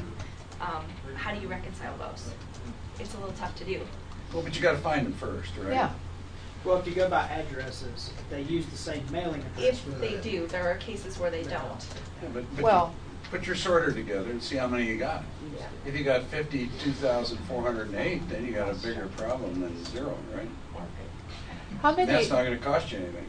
how many horse people don't brand their horses? How many Yeah. inspections have no brands on them for horses? I guess that's the easiest way to ask it. Oh, yeah, Callie was that. Yeah, that was my first job here. Thousands. Yeah. Thousands of horse inspections without a brand. Most, I would say probably the majority are no brands. And the other thing you have to look at here is when people walk in to get a brand or they buy a brand, typically they're going to get a cattle and horse position. A lot of these people are cattle only people. They don't have horses, they don't brand horses. So that isn't necessarily a representative of horse owners I at all. realize that. Yeah, so. But what I'm saying is, we suggested we get a letter out to the brand inspectors to hand to people when they had their horses inspected. I was thinking there weren't nearly very many people who didn't brand their horses, but Yeah, there's then lots of it's people even that more don't. important that we have the brand inspectors physically hand them Yep. than this mail thing is fine too, but if there really are that many people that don't have branded horses, then the only connection they have is through that brand inspector. Well, the inspector can inquire as to the mailing address anyway and send Right. that back to the department Right. if it's a no-brand horse. I guess my biggest concern was the grazing permits and Yeah. the mistakes and they're gonna cost money, the mistakes, because we've gotta write everybody that's wrong. So, And the better informed the public was on that issue was, I guess, my concern about Yeah. the people that are gonna be using it. So on the grazing permits, when this first came out, we started talking about how we were going to handle the process end of it, I think Mike kind of touched on the fact that there probably will be very few people eligible to use the multiple county line grazing permit because it has to be entirely deeded property. We're going to have an application process. We haven't developed that yet. We may need to do some real changes around that. But they'll have to send in an application ahead of time, and we will have to actually verify on cadastral what that property is that they're going to and from. Because otherwise, how do we enforce that? The easiest way to do it is, on paper prior to movement, rather than trying to have our guys out chasing stuff around. The other thing that will happen with that is, because it all goes through kind of a central location, the receiving county and source county are all going to get notice that, hey, you're receiving critters from, 4 counties away. Here they are. Here's how many they are. Here's the brand. Here's their application that they sent us. All of that's going to happen before anybody moves. Okay. That's kind of and these people got to know that though, because you've got to have a week ahead of time before you're going to issue that. Oh, probably more than a week. More than a week. Our mail takes 11 days. Well, that's the often. thing that I'm concerned about. We won't get information out to them soon enough, and there'll be mistakes made.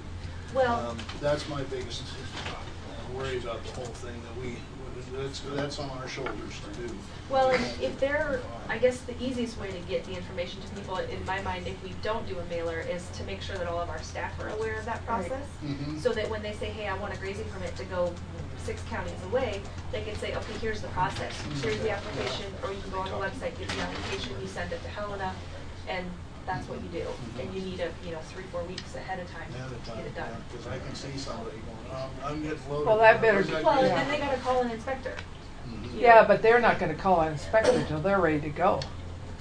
I mean, and that's fine. If they're getting an inspection. Well, don't they have? I mean, if they're getting a permit, they're not going to do it ahead of time, are they? They don't need a permit. Well, I guess what I'm saying is, if they find out they can't get a permit, then they have to get an inspection. That's their alternative. Yeah, that But makes sense. the volume of those can't be very big No, I'm assuming it's in the not number going to of be circumstances. with no. To me, it's almost special legislation. I agree. Well, Very few. however, 100%. we just had a man buy a ranch next to us that has a ranch in Missoula, or Lee, and in Volberg, and now in our county. So, and I didn't even think of them when I. Jump So, online and look at and see if they have any BLM, any other lease property on their place. Very Well- few places do. but if they have deeded land, they can have other kinds of leases. You can't stop them for that. The statute says the entirety of the grazing location must be privately deeded property of the livestock owner. That's the way it reads. So they have no other Pretty lease. special. That's pretty specific. Gee, you could put a name on that one. couldn't you? So, One person. Yeah. I did not realize it Oh, I was in the didn't entirety. realize entirety. I mean, I knew they had to have the deeded entirety land. of the grazing location must be the privately deeded property of the livestock owner. That's, Well, they could say that though, wait a minute. No, that's okay. They could say my deeded land's where they're going. They won't be on leased land. That wouldn't be very hard. well, but if we look at their property and we see that they have it adjacent to BLM property when we're processing that application, and we say, okay, this is where you can go, and we're gonna call up the district guy in that district and say, these guys have a lease ground adjacent to their private property. You need to go and make sure that they're, because that's part of the process, is that they have to authorize department staff to go on and inspect those cattle. Good luck. I'm just not a candidate, Well, I so. think the Good biggest luck. issue you're gonna have to deal with is you're gonna have a timing problem dealing with Yeah, your processes and what you do to enforce it. Yeah, because that's. Because I don't remember there being an enforcement piece. Uh, What's the penalty? I think that's up to us to set. I think it is too, that's why I'm saying. yeah, I don't remember. And the cost, right? Well, we have grazing permits, but this needs to be a separate. Yeah, that's gonna take you longer than What a mess. see a Halloween. Yep. So, I have just a basic personnel update if you would like. We would like. Okay. We would like. So District 4 which is Carbon, Stillwater, and Sweetgrass counties. The investigator there, Tyler Bond, is retired as of tomorrow. And so Monty Simonson, who was in District 7, Glasgow, is actually moving to that district. So Glasgow district is currently posted open until filled. We do have some applications in there, so. Missoula, we had a part-time position open there, and we have hired a person for that position. Billings interviews are scheduled for, I believe, the 20th. Miles City market inspector position is open until filled. And then we've been doing some work in the last week or so with market supervisors to make sure that we have adequate coverage for our short-term workers through this fall run, making sure we allocate those hours the best that we can. Any questions? Market run, been pretty steady. We've been up in a couple of the markets in Central, seems like, but other than that, nothing. Other than that, Sean, Nothing. I heard there was cattle moving, I read in the tri-states, there's cattle moving in the Dakotas, and I didn't know whether we were seeing it. And I haven't heard on City of London, Mouse City, I haven't heard if they've been up significantly. So we'll get some numbers here. I've got a couple of questions. I don't think you were in here yesterday when we were talking about the DSA with Dr. Liska. If the state vet's phone number and email are not on the brand books, the brand inspection books, I think it would be a good idea to give everybody a felt tip pen and have them write it on. So if they are inspecting anybody who's headed for the DSA, they call, text, email the state vet that day so that they have a heads up that that set of cattle are headed into the DSA so they can be informed well in advance. Sure. And we do, Emily, and who does all of that processing, I mean, and granted it's not that quickly, but she does go through every single one of those brand inspections in quite a lot of detail to make sure that we catch all of those. Well, at this point, we're waiting for paperwork to go through, and the DSA is such an important thing. Yep. There is a state vet hotline or something, I'm sure, and there's no reason those inspectors can't call it in right away, so everybody's watching for it and it gets dealt with immediately. Then the other thing I wanted to ask you, last year we, or brands hired temps to get us caught up on input for inspection papers downstairs. Where are we at this point? Right now we are, I think in most counties we are through calendar year, I think in all counties we're through calendar year 16. And then the way they take them is they go in chunks by county when they're doing the data entry, so it's always a little bit of a moving target, but anywhere from 4 to 6 months out is where we are. We are headed towards fall run. Are we going to be caught up by fall run? Are we going to need to hire temp people again to help us get caught up? And if so, how do we deal with staying caught up all the time? So a number of things, and we discuss this every week at our weekly staff meetings, I think. Using the Fort Supply system kind of added a little bit of work on the front end of doing that data entry. It gives us a tremendous amount on the other end when we're doing lookups for research, for civil cases, for criminal cases, all the other things that we're always doing lookups for, and just people who've lost inspections and data summaries, all of that. So it's really valuable on that end, but it does have a little bit more upfront. And with all of the vacancies that we've had over the last few years, it's been really hard to get a good gauge of whether we're able to maintain. Cattle inspection, it's about 43,000 pieces of paper that they data enter every year. We have 2 cattle inspection clerks. So that's a lot of data entry for those folks to get through. Right now we have a temp working. She's actually working pretty much full time right now through the end of fiscal year. Potentially we will need some temps but we have some of our other staff working on cattle inspection as well to try and get caught up. We did actually make a pretty good run in March and April to catch us up a couple of months. And the goal is to be within 2 months by August. So, Mr. Chairman, I'm sorry. So we just went through the legislative process.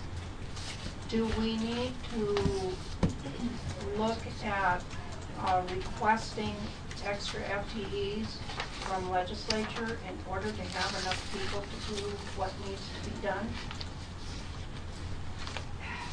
Mr. Chair, at this point, I don't know that that's necessarily what we need. I think we can get it done with being full staffed and then using just a portion of those short-term worker positions that we have. I have 2.11 of those FTE to try and kind of keep us caught up.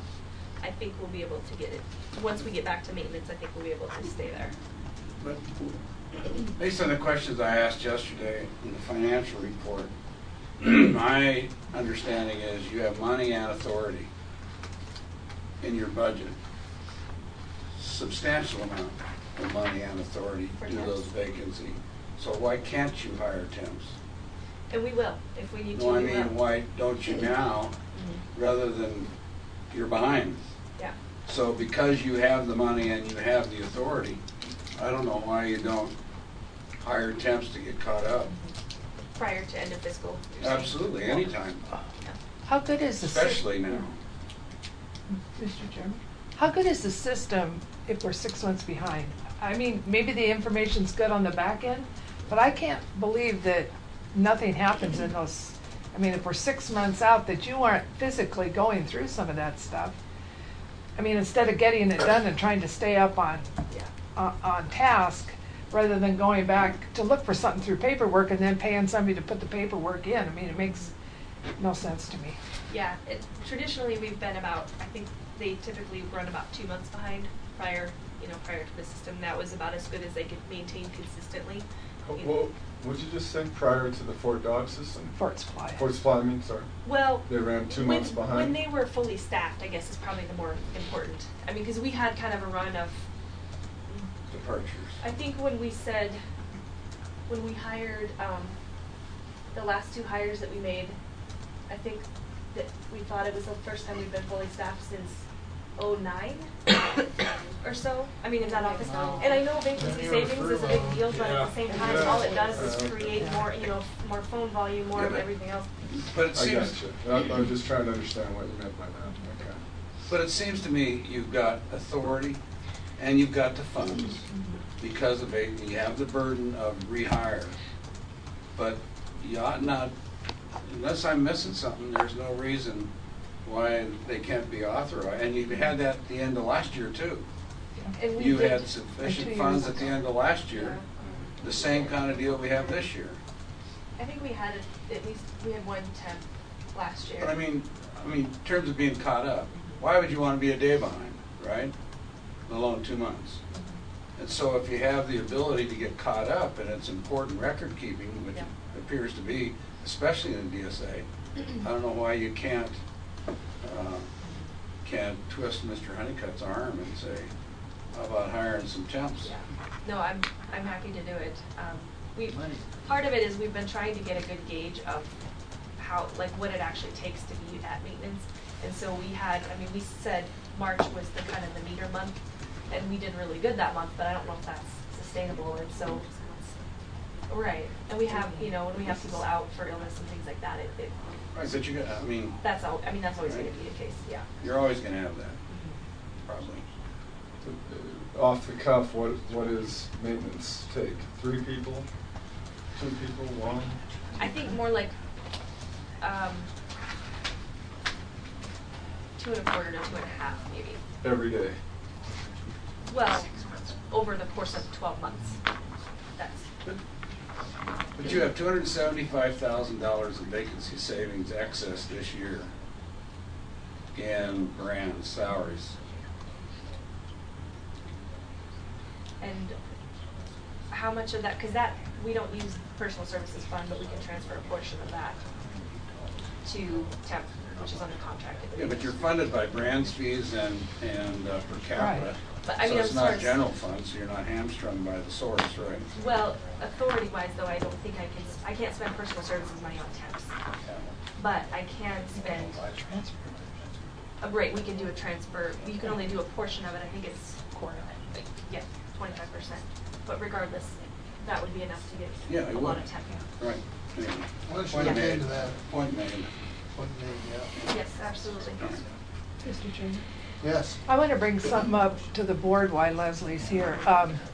When I was in Miles City a week ago and took some dry cows, they were telling me that they were having people very unhappy because their checks were being held because of liens on the brands. And I was going to wait till I got up here. Of course, I got my check with a lien on the brand, and I don't have a lien on my brand. And that was a mistake on their part. But there is an issue going on there. And I've... With the commission company? Or- Yeah, the okay. Miles City, yeah. Just want to clarify. The Miles City Livestock Commission Company. It's not their problem. It's the problem that things are showing up as liens. Now, they tell me they go through the Secretary of State's office to check these because that maybe our liens aren't current all the time. I don't think that's true, but I Ours don't. are. Yours are current. Yeah. Yeah. Anyway, people are mad because they've never had their checks held before, and now they're having their checks held. And so I brought it to Leslie. I called our bank to make sure that there wasn't some, because I don't know what banks the other people are from, that our bank wasn't doing something weird, and they aren't. And we have not called the Secretary of State's office to see if there's something amuck there. But these people say, and I asked Leslie, is it our people that are doing something odd in the brand office? Is it, when they look it up, something's amuck there, because they don't have a problem in Glasgow or Glendive, these people, but they're having it there. So I don't know what's going on, but they have signs up now, and I asked them to photo one of these signs and tell it, because it's got our Department of Livestock name on it, saying that this is our rule. So maybe Leslie can explain to you, but it's going on, and it's obviously not cured yet. Well, Well, I just got an example. yeah. I got an example of something that happened here in Missoula the other You day. need to identify yourself. Yeah. I'm Ted Wall, I'm a district investigator. Come up to the mic. I'm closer to the mic. Yeah. Where's the mic at? Well, if you just stand in front of the table. We're going to make you official. I'm Ted Wall, I'm the district investigator for the Helena District. An example we've got of something that come close to happening to that, I was at Missoula the other day, and I can't remember the name, but there was two names, and they were similar. And the commission company caught it, and they come over and ask us about it. And that's where, when it's something like this might happen, because there's a lot of these outfits out there, like you got Hidden Hollow Ranch, and then you got Hidden Hollow Hideaway Ranch, and they're both from Townsend. And one might have a lien through us or through the Secretary of State, and that's what almost happened there at Missoula. I mean, because they worked on it back and forth, and we did a little research and said, no, these are two separate identities, or two separate So you individuals. were there and helped them? No, I was just there. Jody Hood, the market supervisor, she helped him, because they, like I said, they researched it and they found out that, while the names were really similar, they were two different groups of people. So like I said, that was, sometimes something like that might happen where they get the wrong name looked up and put the mortgage on. But the lien follows the brand. Is that not correct? So with us, it's completely based on the brand. That's the only thing that we deal with is brand lien. With Secretary of State, it is name-based. So it doesn't even have the brand on it? Well, it might say all branded livestock, it might say all egg products, but when they look it up, it is by name, right? It's based on the name that they look it up. And I'll clarify there, because I think with your particular scenario is a little different than what Ted's talking about, because when we researched it. So the information provided by our staff through the tally to the commission company does not identify a seller lien for your particular scenario. I think that was their mistake, and they admitted that. But I want to make sure it's clear, since we're out in public, that the information our staff provided the commission company did not identify a brand lien. Now, they check UCC as they should. and UCC, Uniform Consumer, I can't remember what it stands Commercial for. code. Commercial Code. Code. Yeah. Thank you, Uniform Commercial Code. So they check the filings with Secretary of State's office, and what Leslie just said was very important, because I think it's what happened in your scenario, which is it's not a brand lien, but it's a, now I know your bank called it a commercial loan, Right. but if it's secured through the ag products, well, the cattle can be considered ag products, and so I don't know if there could be something new with the way Miles City's looking at it. Don't know if there is or not. We've also had a change in leadership at the Secretary of State's office, which means there's been a change of staff at the Secretary of State's office, and there could be a different way that the Secretary of State's office is putting that information out there, and that's causing the commission company to pick up these operating loans that aren't secured to the brand, but having them be required to be placed on the check, because that is an agricultural lien. It's an ag product. I did ask that because ours didn't even show up in this, because we talked about it yesterday. I had Miles City pull ours up on the Secretary of State's office, and it didn't show up at all. Ours was mainly a name conflict with another family member. Okay. But these other ones, these people are really up in arms, and so I just want the board to be aware that there's something going on. I don't think it's cured yet. Yeah, and from what I understand, there's a new system potentially.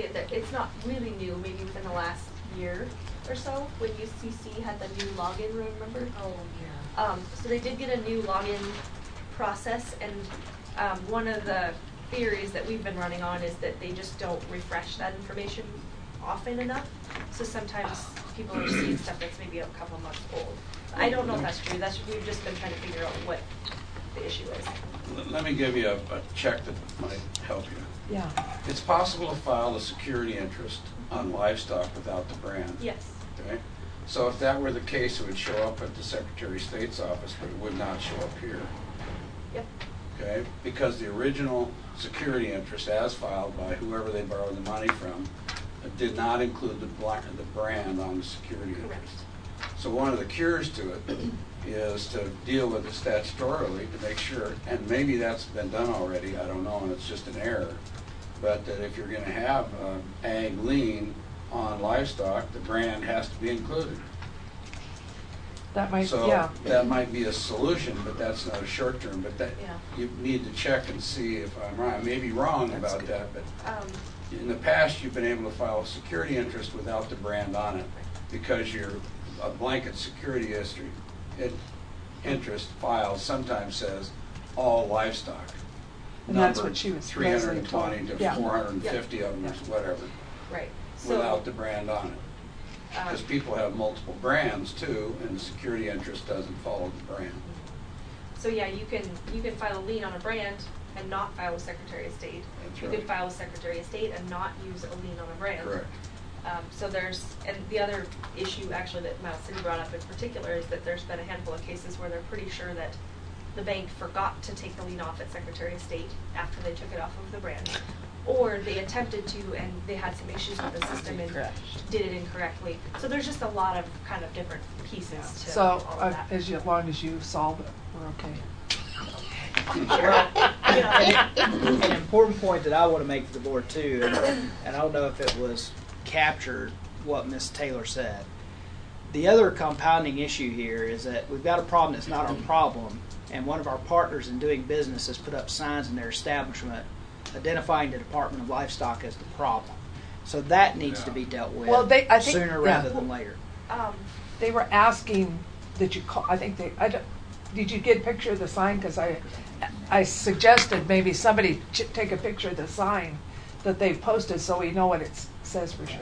Well, so if it's regarding held proceeds, I guess there's another part to that. If it's proceeds held because we require that they were held, we do want them to contact us.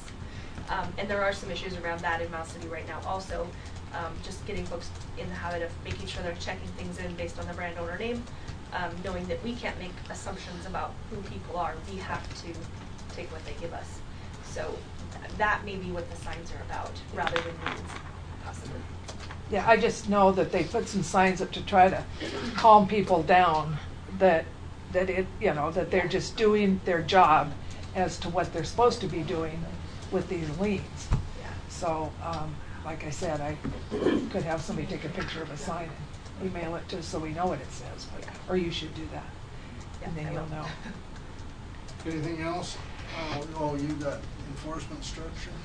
Well, I guess you guys Covered it discussed yesterday. that quite a lot yesterday, so. Nina? Is this the proper point to ask about the rewrite of the contract with Beef Council? Oh,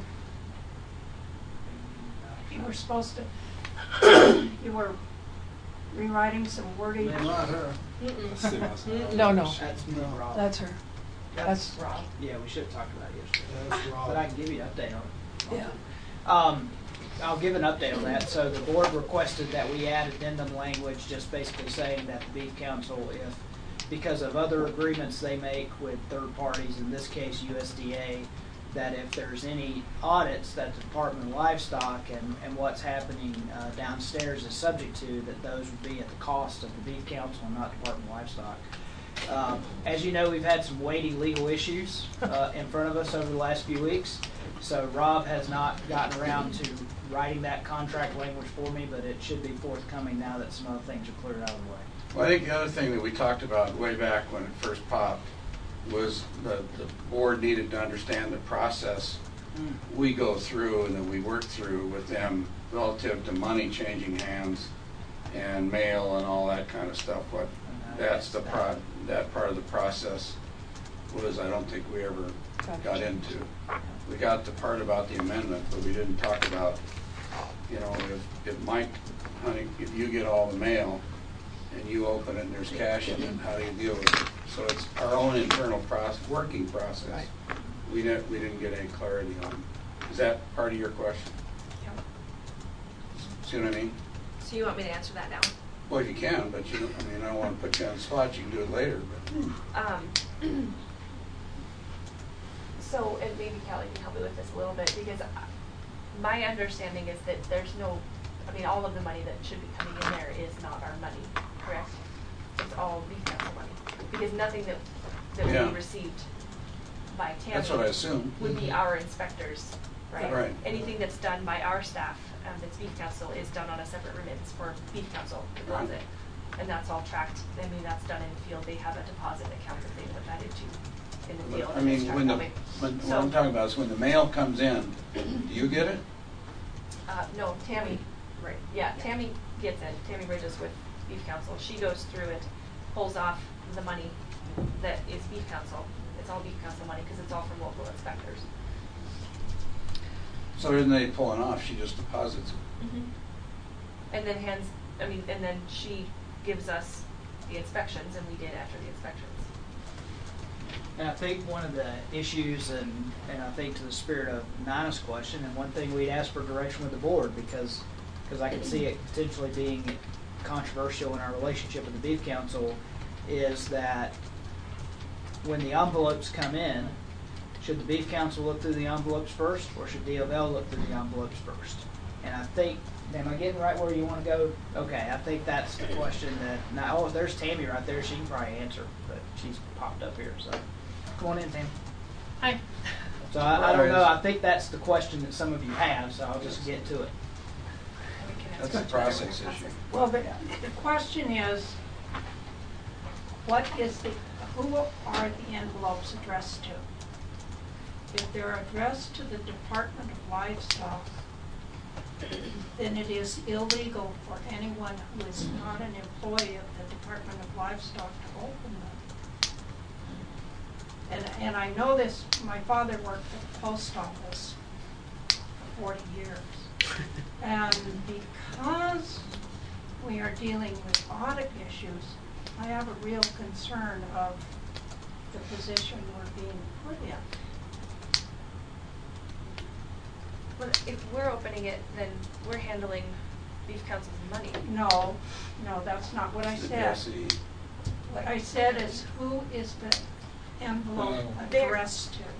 So they're using our local inspector envelopes. Those are prepaid envelopes that we issue to our local inspectors. Okay. They're addressed to us. If the to department. envelope Right. is, Yeah. if the envelope whoever the envelope is addressed to is the one who's supposed to open it by law. What constitutes opening? Just opening the. And because this audit issue has come up, I have some serious concerns of where that's putting us, because we've been through the ringer on audits across the board this year. And I do want to clarify about audit, and remember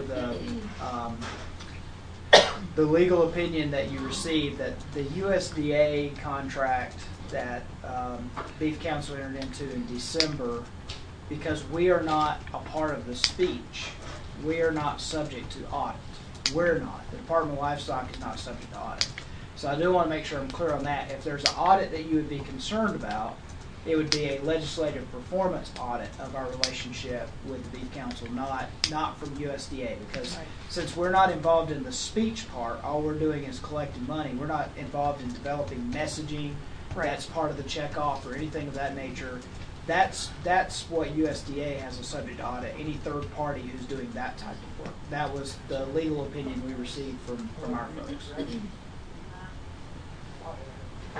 Does it make sense, Tammy? We are obligated to collect the money for the beef council. Right. It's in By statute. contract. The We're not legislature. obligated. Why- We're- and we're- why is we that? entered into a contract with them to collect it. Right. To allow it to be. The legislation said Yeah. that the Board of Livestock should collect the money, Yeah, but see, that's the For- crux of what's being raised here. the beef council. You have to have a. It's a law.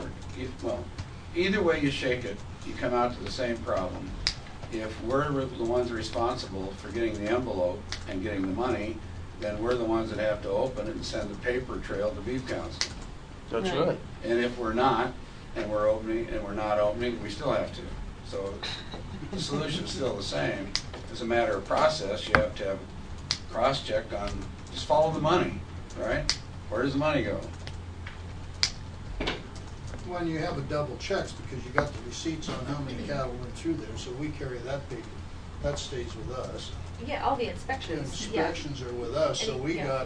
sort of have an in-house audit on what's going to the council anyway, correct? Well, that's, Wow. I mean, not like I Jeremy know doesn't when, do that. when our inspectors No. inspect If they sell cattle, 500 cows, they're collected gonna from the sell, beef send council. $500. They send it if to they Helen. send it. Well, but Mhm. I'm Well, saying. this that- protects Tammy more than anybody. Right. We just don't Because want she's her. sitting there in a position where she has to open the envelope, she opens the envelope that has the Department of inspection in it and the Livestock. money, right? And it's addressed to the Department of Livestock. I think that's where your issue is, right? Would Get you new want me to envelopes. clear up a couple things? I would love. Sure, I can fire tell you the away. process. I'm Tammy Bridges. I do work for the Montana Beef Council. The process that had happened back in 2011 is Department of Livestock at that time thought it was costing them more money to process the checkoff as they came in. So therefore, it wasn't collected at the time. By statute, Department of Livestock has the inspectors collect the money. So by state law, they have to collect it. So for a while there, it wasn't being collected by the inspectors and being sent in. The checkoff was taking care of that themselves. That's why this position, my position, was created. We rent the office space from you. The envelopes come in that we pay 50% of the envelopes that come in, but since it's the checkoff money that's coming in, I reconcile the documents that the local inspectors write and the money that has come in. So I make sure those two things add up. So as I check all of that off, each one of those payments that is made is identified through the inspection number. So all the money that comes in, any money that's come in, checks, cash, whatever, is all reconciled to that inspection number and the person's name and the date. So after I get that, the inspections are given back to the Department of Livestock and for you guys to process, the paperwork. The audit, that DOL will have nothing to do with our audit. We go through this every year. We're audited to make sure we follow our MOU, and that's pretty much what our audit, that we have to go through to make sure we have a good accountability process when the money does come in, we have a good checks and balance system, and we're following our MOU within the checkoff program. That's where the audit comes in, and we get audited, like I said, every year in regards to that. But the issue is, Dion. all that having been said, the issue is, what's the fiduciary responsibility of the Department of Livestock, and is it being met by the process of collection? And that's the issue she's raising. And you pay half the cost of the envelope? Yes. That's to me the... And postage. Yeah. Yeah. Then you're fine. I don't And know we're if you're under fine. contract to process that paperwork. So as it comes in, that's why we're here. And I open the envelopes before. In fact, we go above and beyond, reconcile all of the deposits that are made in regards to the district and the markets. When they send their money in, I save Twyla a bunch of time reconciling their deposits. She matches up their remittance sheets with their deposit ticket, but they don't make sure all the documents equal that deposit amount. So I go through and I reconcile all of that. You're not the problem. No. Yeah. No. It's Well, I issue mean, I is, just want you and to it's know you the that process. decide whether Yeah. you're meeting it or not. Yeah, and the clarity, the point of clarity I want to make is, once again, we throw the word around audit. Audit does not equal audit. So there are three, in this situation, there are three separate audits that are of potential concern. The first is what Tammy's referring to in terms of audit is Montana Beef Council's internal audit they do every year with an outside accountant or somebody to make sure they're doing things properly. They do that, it's all on them. The other audit is because of their USDA MOU that they signed in December. Third parties that work with the Beef Council who are engaged in speech, who are engaged in messaging, who are helping create advertisements or other things for Beef Council, because USDA has approval of the messaging under that MOU, this is my understanding of it, they can be subject to audit of that particular piece of work by USDA. But we are a third party to Beef Council in collecting the money, but we are not engaged in those types of activities, therefore we're not subject to an audit by Right. USDA Ag Marketing Service. Right. Then the third audit, because there's three, the third audit is also in our agreement with the Beef Council. Beef Council is subject to legislative performance audit. So are we. And so are we. Oh, okay. And this is a controversial issue. It's not out of the realm of possibility that that sort of thing could come up in the next legislative session. So that our primary concern is around a legislative performance audit, and whether if the performance auditors come across the street and look at our activities, that we would pass muster. Now, what Tammy's outlined is a really, really good process. And when you think about it, we would probably be in a position, if it wasn't occurring that way, we would probably be in a position of having to defend ourselves to the Beef Council all the time about whether or not they get their money.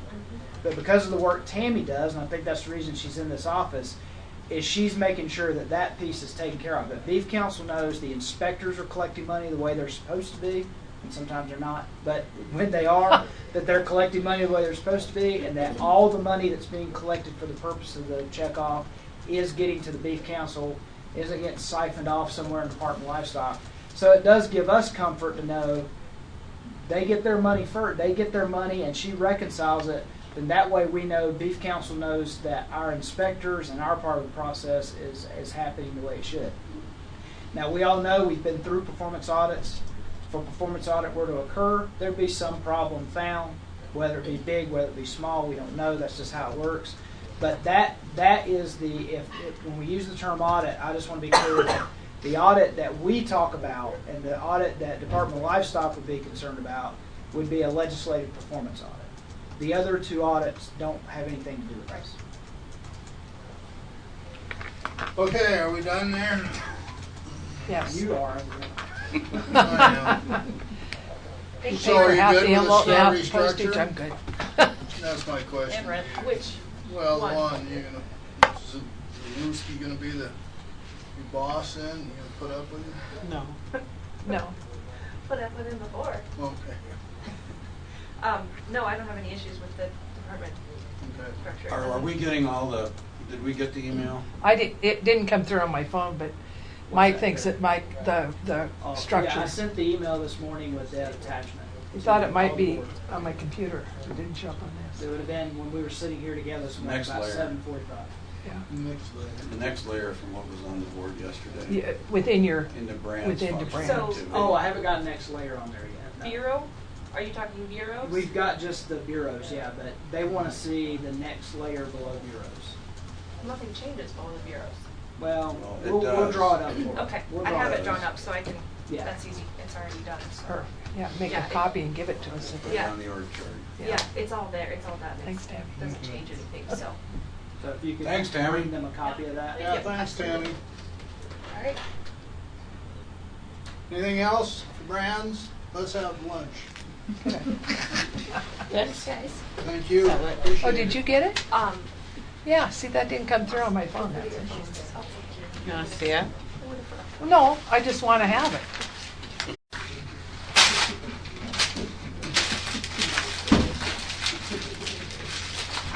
Sound like we're in Colorado. Arm themselves. No, light yourself up. Oh, they do that plenty. Good afternoon, Mr. Chairman, Board. For the record, I'm Gary Hamel, Chief of Meat and Poultry Inspection. I'll give you an update on my spring NASMFID meeting that I attended. I traveled to the National Association of State Meat and Food Directors Association meeting that was held April 24th through the 27th. Topics of that meeting included interstate sale of exempt meats, updates from the Federal State Audit Branch, and state directors discussion. Of particular interest to me was the report out on the food inspection in the military, in this case the Army in particular. I found it a little fascinating. They had over 550 active duty veterinarians, over 200 reserve veterinarians, over 1,500 enlisted animal technicians and inspection specialists, and over 400 civilian staff working on their animal health and food safety program. They conducted activities directly related to food safety and food defense. For example, they inspected production plants and private contractors, supplying food to all branches of the military. In their animal health functions, they work with military working animals, personal pets, disease control, and humanitarian assistance. They also play a role in research and development and public health. It was a very good meeting and very informative. Mr. Chairman, we have an employee who is a veterinarian who is in the Army doing just what you're talking about. If you ever want to talk to him. Okay, thank you. I also attended the Montana Meat Processors Association right after my trip down to Las Cruces, New Mexico to attend the NASMFID meeting. I talked about three main things: steps to becoming a state-inspected facility, legislative session update, and distribution of state-inspected meat and poultry products. So when I talked about state-inspected establishment, there's a lot of folks that are just custom exempt establishments that are looking to become state-inspected at some point as their businesses grow. So I gave a rundown on how to become a state-inspected facility. I started out that they needed a written request for inspection clear through the grant of inspection, so I covered all aspects of that process. And I did pay particular attention to ensuring prospective plants had certified HACCP person and plans developed, written sanitation procedures, and the fact that they would need a suitable facility to actually conduct this, so that they could conduct their activities under inspection. I also explained about the legislative process, that the department went through a zero-based budget process through the subcommittee, and we completed that process once the legislature was finished up for the year and went sine die. I thank the industry for sending representatives to Helena to speak on behalf of the meat inspection program.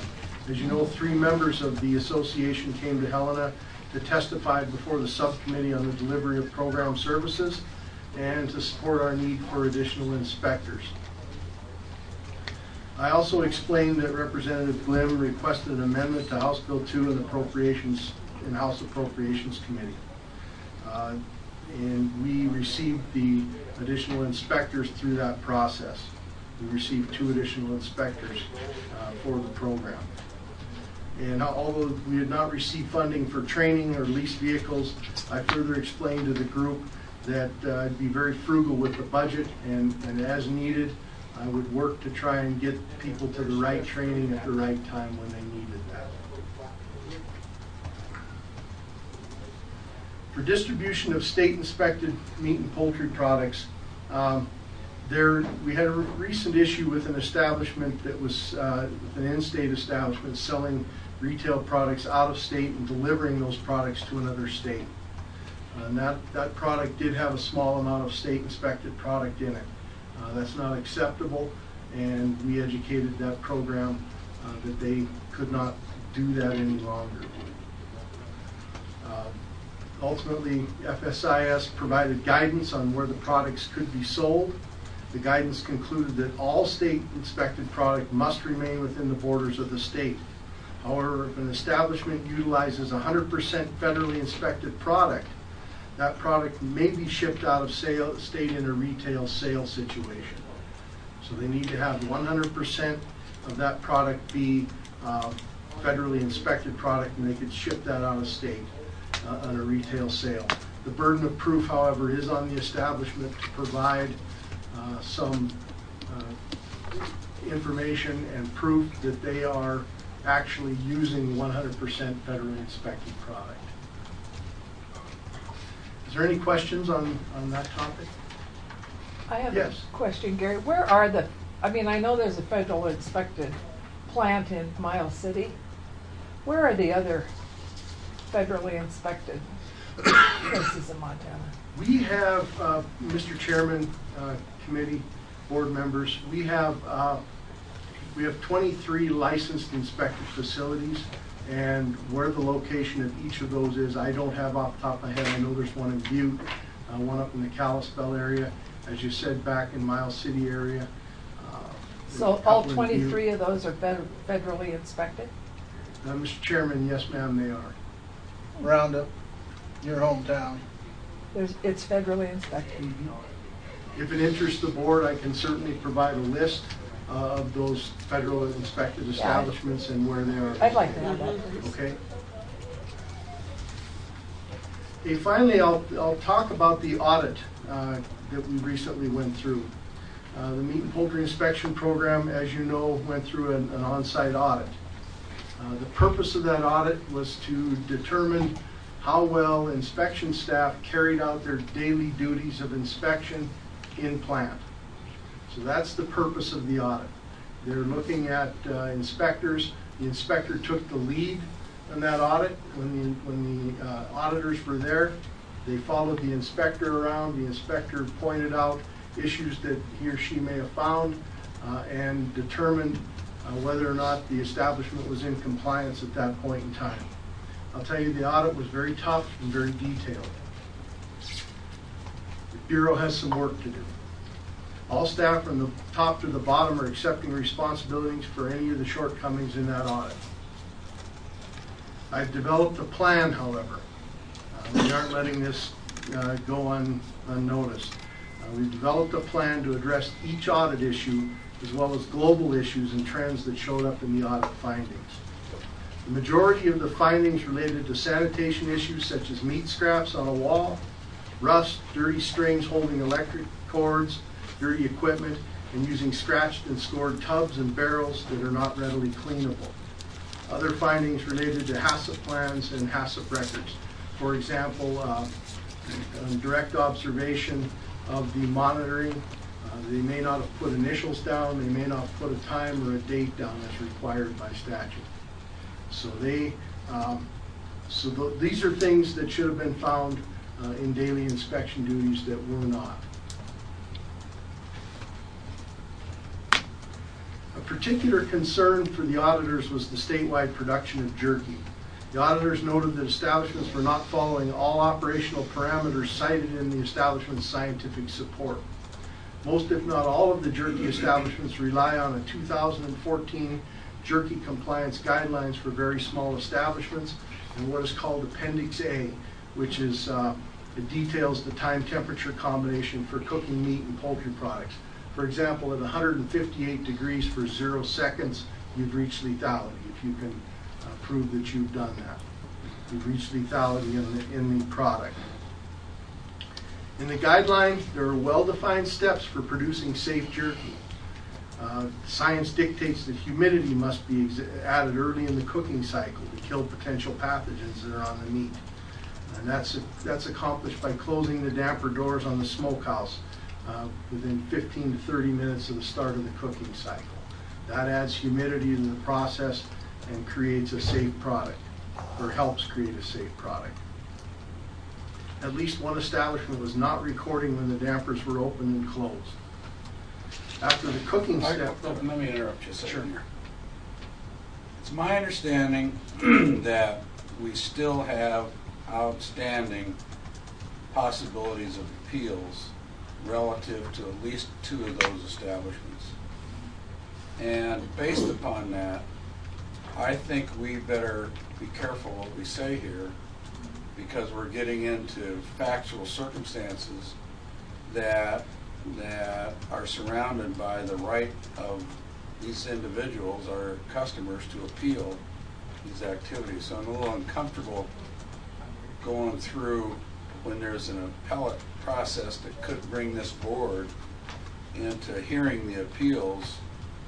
You know, a declaratory statement at this point might not be a good idea. Mr. Chairman, Mr. Scully, I'll be very careful about being specific about establishments. Well, I think you've already gone past that line I would, already. My advice would be I don't want to go any further. Yeah, my advice would be not to give the details for those establishments that have appealed, but just to simply, if you've got further information about the audit itself and how that impacts the Bureau and how it impacts the department, that's probably what's of most interesting for at this time. Of a general nature. Of a Okay, general nature. sure, I can do that. Because with jerky production, we had multiple No, establishments. let's just not go Stop. there. We're done. Yeah. Sorry. Yeah. Okay, I'm trying to be very careful because it's important to talk about operational parameters that. Yeah, but these operational parameters are going to be on appeal. And so details about operational parameters have waited for a long time up till now. They can wait till their appellate time runs. Okay. Okay, thank you, Mr. Chairman, Mr. Scully, for the clarification. That part of the presentation. I can certainly do that. What I want to talk about is what we're going to do about the jerky production in the state of Montana. I would caution you again, forget the jerky, go on with something like a communication process that needs improvement or Your something top-down else. approach. But I would just leave that, because we're susceptible being the hearing of the appellate process. And so Mr. Chairman, Mr. we Scully, don't have their position, we shouldn't get yours now, as far as I'm concerned. Oh, no, I agree.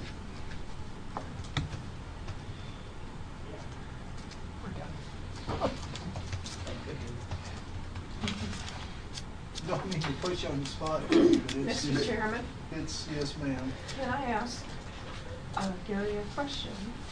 Which I asked this morning of Dan and I asked of Tawny yesterday.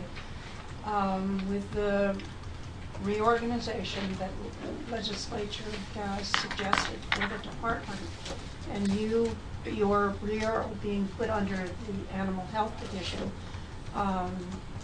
do you see any issues with that? Is that going to be helpful? Do you have any questions? Anything you would like the board to be aware of? Actually, Mr. Chairman, this process of coming together with Animal Health, I think it'll be a positive one. I think we interact with the veterinarians now to some degree, and certainly it'll be beneficial to have those veterinarians available to discuss issues, to discuss topics, to help reach out to other veterinarians, to help us in the field with recognizing when we have animal health issues in the establishments. So yes, I think this will be a positive step. with the appropriations there, have you started a hiring situation with the money that was, I guess that's not available quite yet, is it? Mr. Chairman, no, it is No, not. that's right. Do we even need people yet, or do we know? And Gary and I haven't had a chance to talk in detail about it, but I think, as part of, I think personnel plans moving forward is part of how we react to the audit. And I think I've seen a need for us to, we have people kind of stretched thin, which is not anything new. Dan Turcott sitting in the room, milk is probably an area that has the same thing. And the challenge is if there's a lack of thoroughness in the job we're doing, in some cases it could be because we're having people with too much responsibility and traveling too far to handle what they need or to be able to look at things in the way they should. So I certainly think there's going to be a need for those two personnel. If nothing else, to shrink the size of some of these districts. For example, in eastern Montana, we have an employee that handles plants and Billings and Forsyth and basically everything to the South Dakota border if there's custom exempts out there. So we have some situations like that where I think we're making it difficult on people. And so I think the additional personnel hopefully will be strategically placed to help us deal with some of those logistical concerns. And I think we know with what's happening with the food industry, the work is going to be there. In fact, I'm hearing our rumors of in the Bitterroot Valley, great expansion, although it's on a part-year basis, not all year round, but discussions about ramping up that poultry processing facility there and operating. It's kind of the same issue that Dan brought up about when Montana Egg Products talks about ramping up production. Running 2 shifts of slaughter and things of that nature. That issue's been brought to me by not by them, but by some representatives of theirs. And so I think the work is going to be there, and it's probably best for us to be ahead of it than when we have an application sitting burning our hands up and then having to start a hiring process. What is the training time for that? Or is that what it is, 6 months to train? Mr. Chairman, it takes approximately a year for someone to be effective. There is hands-on training while they're working. There are official courses that we have them go through in order to address their inspection duties. Where are these courses? We have to send somebody out, if I remember right? Mr. Chairman, no, we do not. And we have an in-house trainer. Yeah. And one of the ways that I'm going to address audit issues is through a training process. We have a need for some additional training. I could have went one of 2 ways. I could have assumed inspectors were not performing duties in plant. You got The other, that they may have not been intentionally trained. They may not have trained to conduct inspection duties. The training plan consists of 3 things. One is I've assigned 5000.1, it's a FISIS directive 5000.1 that covers all of their inspection duties from sanitation to HACCP to scientific sampling. It covers in detail how they're to interact with the administrative rule in carrying out those duties.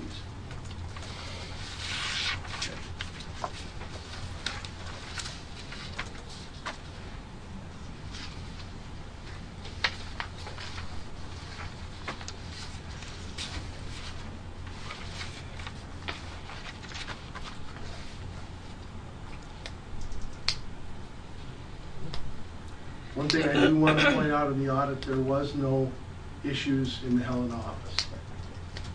That's one positive note that I'll raise. There were no issues in the Helen office. I'm taking these audit findings very seriously. I'm confident because of my plan that I will address the audit issues and a better program will be the result. Certainly, I'm available for questions if you have questions regarding the audit. Questions, board? Thanks, Dan. Appreciate it. Thank you, Gary. Thanks, Gary. Thank you.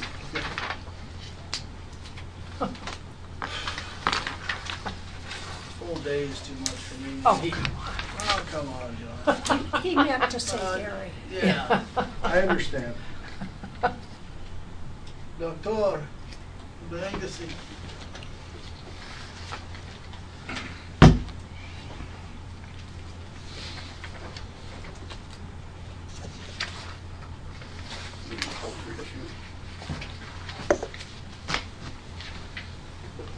Oh, wait a minute. Is that where I'm at? No. What's the meat and poultry? I just wanted to present poultry issue. No, they just had that plant, that plant's thing. Yeah. They're gonna ramp up and double duty this summer, that's all I got. There's a salmonella in the checks. What? That's it. One broke for you. No Irish broke for you.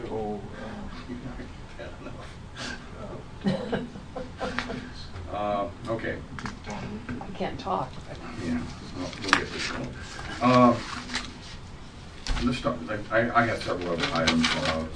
Dr. Smith wrote this schedule up just to get us onto the agenda, and several other items I wanted to bring up, which shouldn't take too long.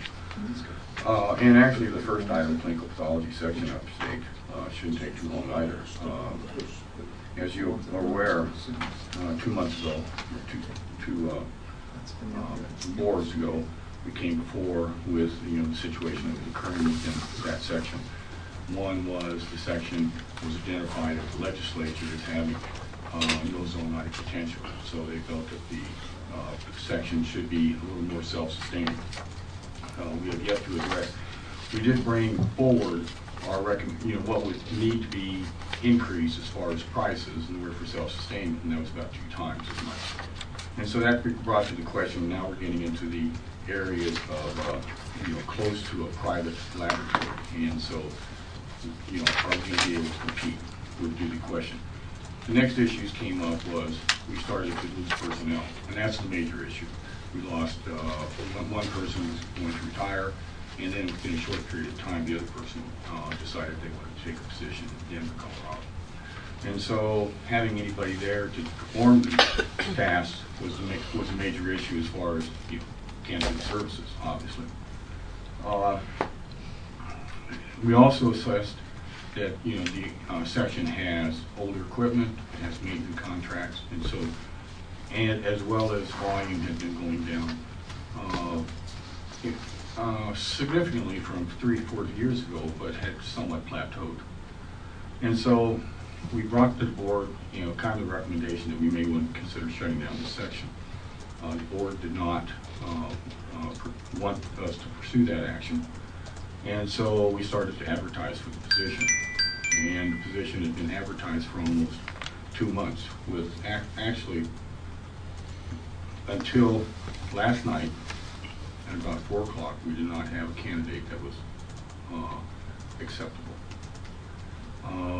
Walking into our office, she saw the article on Indeed, which is a search site, and came in, and she has several years of hospital experience. She has a CLS, or the Clinical Laboratory Scientist.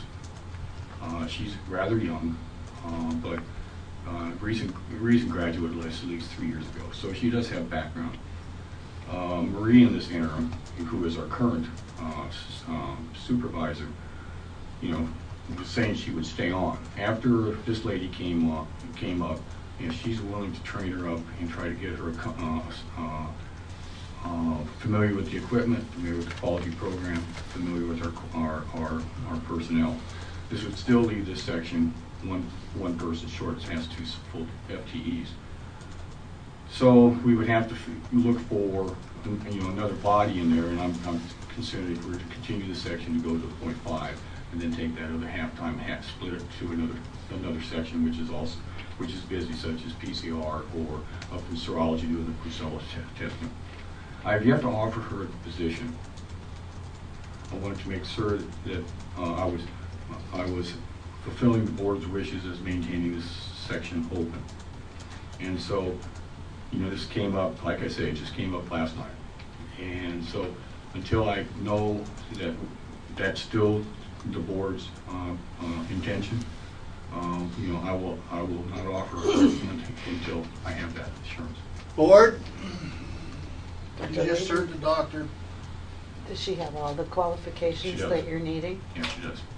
Now, one thing I haven't looked at is a resume. I mean, she filled it out last night to do it. We couldn't download it, so I need to see that resume. I have no reason to doubt her. I mean, she's honest, or appears to be honest. Can't make much evaluation on one time. I guess I'm old enough to know that. But I come across that she's sincere, and so you know, I want to see her resume, and also, you know, in that resume, check out some references. She worked 3 years at in Great Falls at a hospital, so she has a good background. Your thoughts? Mr. Chairman. Nina? Mike, what is our job description? Is our job description for this position up to date? I mean, because she would need to know that. Yes, well, the lab job descriptions are actually probably some of the more up-to-date in the entire department, primarily because of accreditation. We have to keep those up-to-date and submitted to the accrediting body. So, and we've also, as you all know, we've been through some administrative processes that required reclassifying and so forth of some of those job descriptions. So I don't have any lack of confidence that the job description is for this particular position is what it needs to be. Prior to each advertising, we'll always review the job description, update it as necessary, because a lot of people are cross-trained. So if somebody may be cross-trained in another section, and that may not, you know, that's not what we're advertising for. We're advertising for the main job, which would be the clinical pathology, but we may have somebody cross-trained in bacteriology in that position. And so, you know, we pull that out and then concentrate on the main functions. And so all job descriptions are reviewed prior to advertising. Sue? What are your thoughts? It's a part of the operation there. Right. It sounds like a good plan. Okay. But you would still want the other half-time or whatever. Well, we have to. I mean, people get sick. Yes. You know, I mean, or they take a vacation. Ed? It's all right with me. Lila? Yeah, I think it's too bad to let the section close. You just never open it up with the same, I mean, once you close it, people think your commitment is, they question whether you're committed to keeping it running. Obviously, we all got the letter from the Veterinarians Association, and I just think if we can keep it going, we should. May I add to that? Yeah. Okay, last Friday, you know, because our concern was to just all of a sudden say the doors are closed, you know, like a lot of businesses do. We wanted to inform our clientele. And so, you know, it was getting down to the bewitching hour. And Dr. Smith composed a letter informing him that we were, you know, as of, you know, 16th, 17th, 18th, 19th, you know, we would not be doing CBCs or hematology. And we did hear back. I think 15 veterinarians, I think Dr. Rankin wrote you, 15 veterinarians, you know, phoned us. I talked with 2. You know, one guy has been with us for 32 years. It would decrease some of our other submissions. And, you know, I think biopsies and urinalyses would be what would be an example. For instance, if, you know, somebody's sending in blood and they want a complete panel, they're doing a CBC, a complete blood panel, and the urinalysis, that's just, you know, that's a standard. You know, they'd be sending everything out. Yeah. And so we wouldn't be, you know, trickling these small amounts. And so our you know, it would have effect in other sessions, I know, but I don't know the extent. Brett? I think it's a good idea to keep the section open. I'm just saying. Okay. Okay. Well, thank you. Can I ask a question? Okay. Thank you. You were not here when, at the last meeting, Dr. Smith was, and one of the questions we posed to him was, are there people in the Bozeman area who would be willing to work half-time that would have proper accreditation in order to help out with people on vacation or people who are sick and so forth and so on? And was that a way to perhaps get someone who didn't want to work full-time at the lab, but maybe would be willing to work half-time. But full-time, a half-time person, I don't think, I mean, Marie has been doing it by herself, and so she's been working approximately 6 hours per day. So, you know, we're beyond that half-time. And so it has a little more commitment than a half-time position if we only had one in that section. My belief would be is we need a full-time, somebody that's, doing the ordering, doing the quality control. Sorry. I misunderstood? You need two there, don't you? One who actually is there and one in case that person gets ill or goes on vacation. I need a minimum. I'm talking about that. I mean a minimum of 1.5 in a That's- section, that's similar what to what we do with milk. Yeah. Like two. But, and I think that would be appropriate in this particular case because the volumes have decreased. And so having two people, somewhat inactive because, the volume's down, we can take that other half-time position or, and have, a portion of that job go into other sections to help out during those busy times. Brucella is a classic example. Trichomoniasis is an example. Now, the person, has to have those backgrounds in those areas, and so, it'll be a certain candidate that can fulfill that.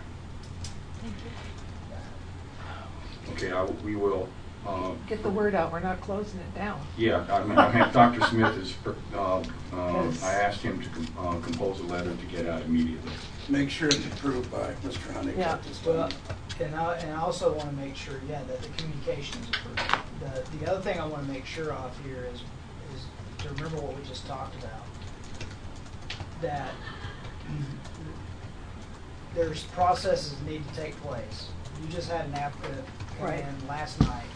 You've not seen the resume, you've not checked references, the background check has not occurred, a position has not been offered. But what we're seeing is we're seeing hope. Right. But this may not work out, and so I just want to make sure that we don't express too much optimism. What I'm hearing is that the section will remain open, the suspension will remain in place until we have staff in place. We may have a possibility of getting staff in place, but we've not guaranteed anything yet because these other administrative processes have to take place. She came in last night, and that's when we first met her. I had her come back in this morning, and we went through an interview process. Right. But we didn't have the resume at that time to allow us to do any reference checking. I just want to make sure because things always go wrong in hiring processes. No, I don't. She may not accept it. She seemed responsive, but she may change her mind. We don't know. And so that brings up another issue here.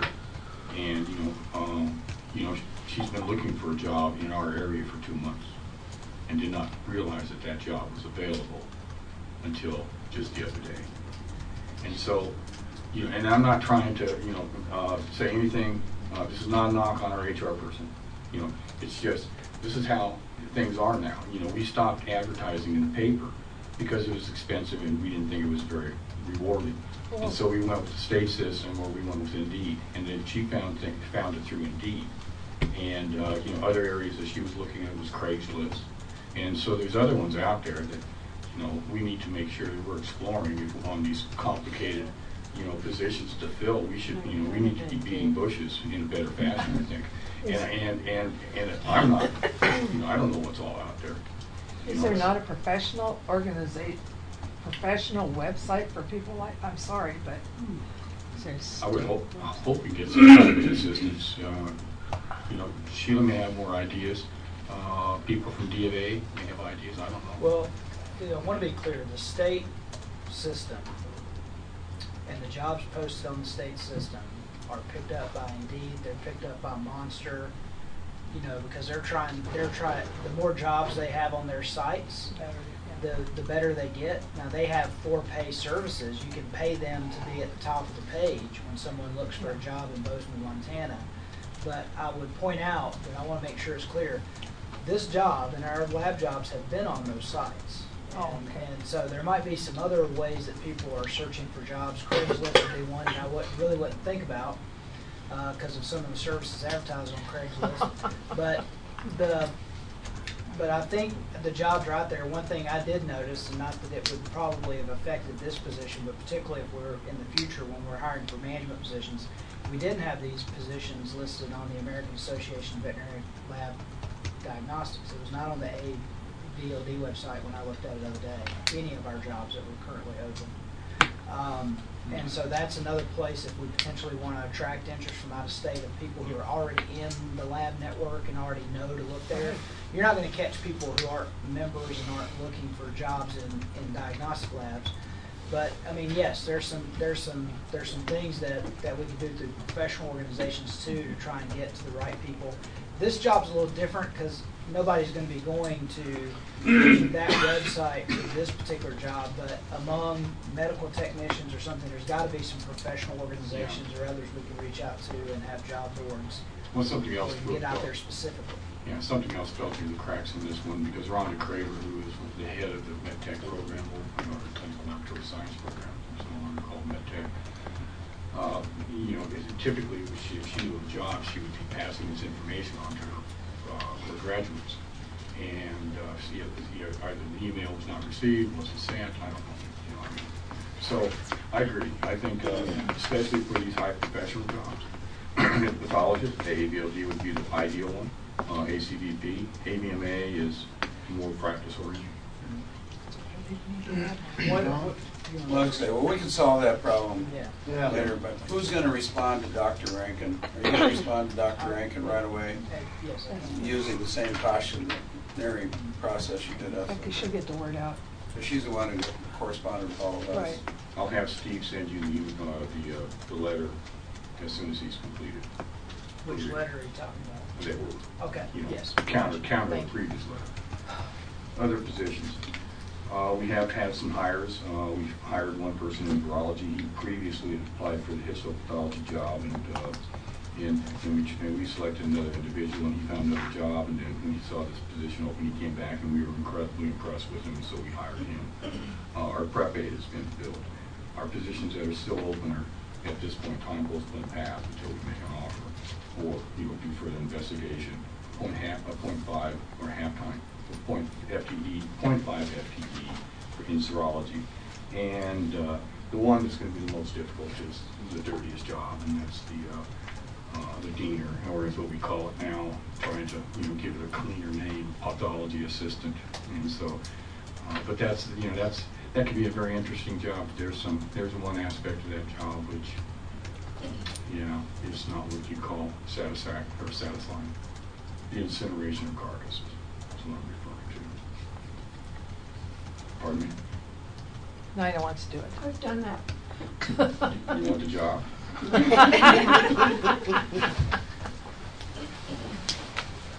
Well, thank you. Fee increase updates.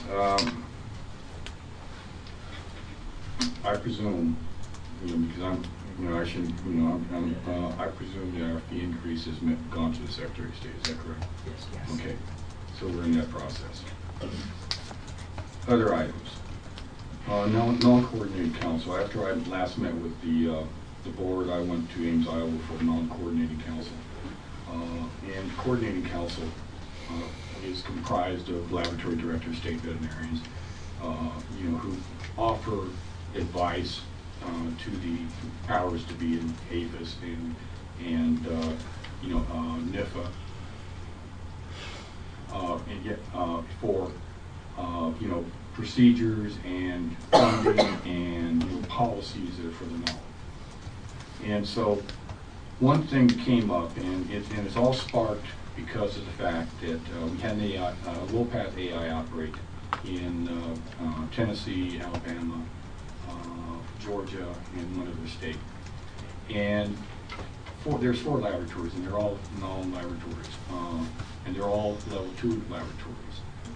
Prior to this outbreak, only one of them was able to message, and by messaging I mean passing our results off to the field people through a control system. The other 3 laboratories had to get up in the middle of an outbreak with messaging. The one laboratory that did have the capability had not monitored it and was finding that they weren't able to message even though in the past they had. And so that became a huge topic. And so it's also become a major issue for the NOM. They want all laboratories, level 1 or level 2, and we're level 2, to be messaging by the end of 2019. And they're willing to provide funding for this particular case. We have received a partial funding. We normally get all our funding at one time. This particular year, we'll be getting step funding, I guess we can call it. We received $53,000, which we offset with quality manager salary. And we've been doing that since we received the funding. Last year, we received approximately 120-some thousand in funding, including salary. And so what we used that portion of that increase in income for was to increase our capacity potential, getting more equipment. And this time, our VADs can message, but we've never tested it. So I'm going to focus, whenever we get whatever the money they're going to do, we're going to focus it on the IT, because I want to make certain that we don't lose our level and that funding that comes with that level. And I also think it's an obligation that we have. I mean, people in the field need to have information immediately. I mean, if they're going to control disease. And if you got laboratories that can't get that information out quickly enough to where it's interpretable, spreadsheets aren't interpretable, they are very dissatisfied. And that's where it all came from. It came from the field and went up to the top, and then it's coming back down to the normal. So that's where I plan on furthering that investment. Mr. Chairman. None. Dr. Layton, your VADS program isn't working even yet. You talking USA Herds? They don't, but doesn't that all mix up together? Yes, it does. And they don't work. Well, it depends. This is where we're going to have to find out. Washington is on VADS and they're messaging. South Dakota is on VADS and they're messaging. So the system's nice, not the system. It's building it into the messaging component. And so, I'm not, I hate computers except as a tool. I don't understand, the programming of it. It's a programming issue. They say it's relatively simple once you get the main tool. They use the term tool, kind of like, everything comes in there and it comes out the same flow.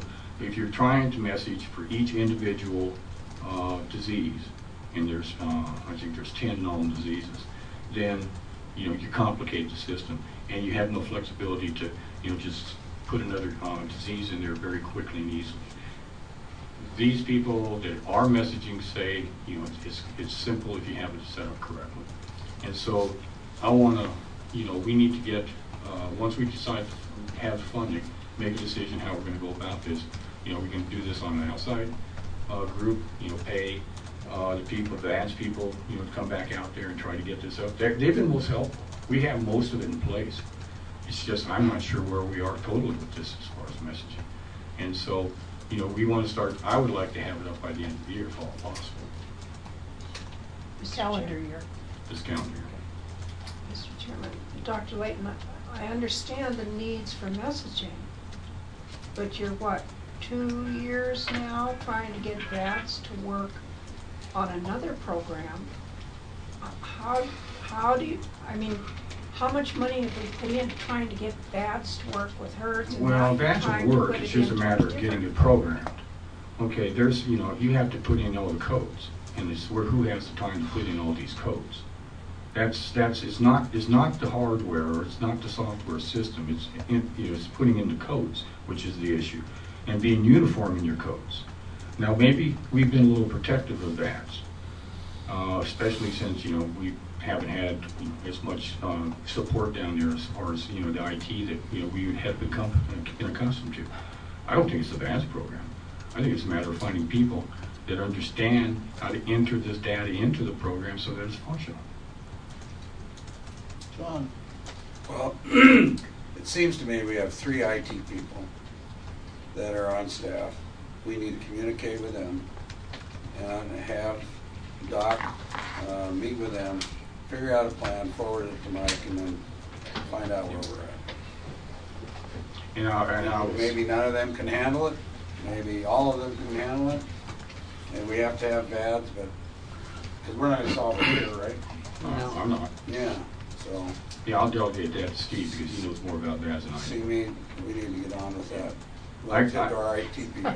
Yeah, I don't disagree because we have the same need for that information. The Animal Health Department has that same need as a field person. So I don't disagree with that. Yeah, and it's an audit finding, right? Mhm. Yeah.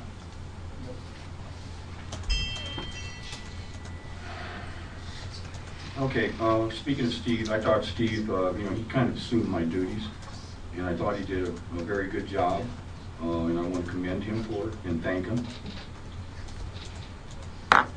Mention that. 2 dates. We have accreditation review, the ABOD accreditation review on August 20th. They will be arriving on the 20th. They will be inspecting the laboratory on the 21st and 22nd. And by the way, on the 21st is the solar eclipse. Oh.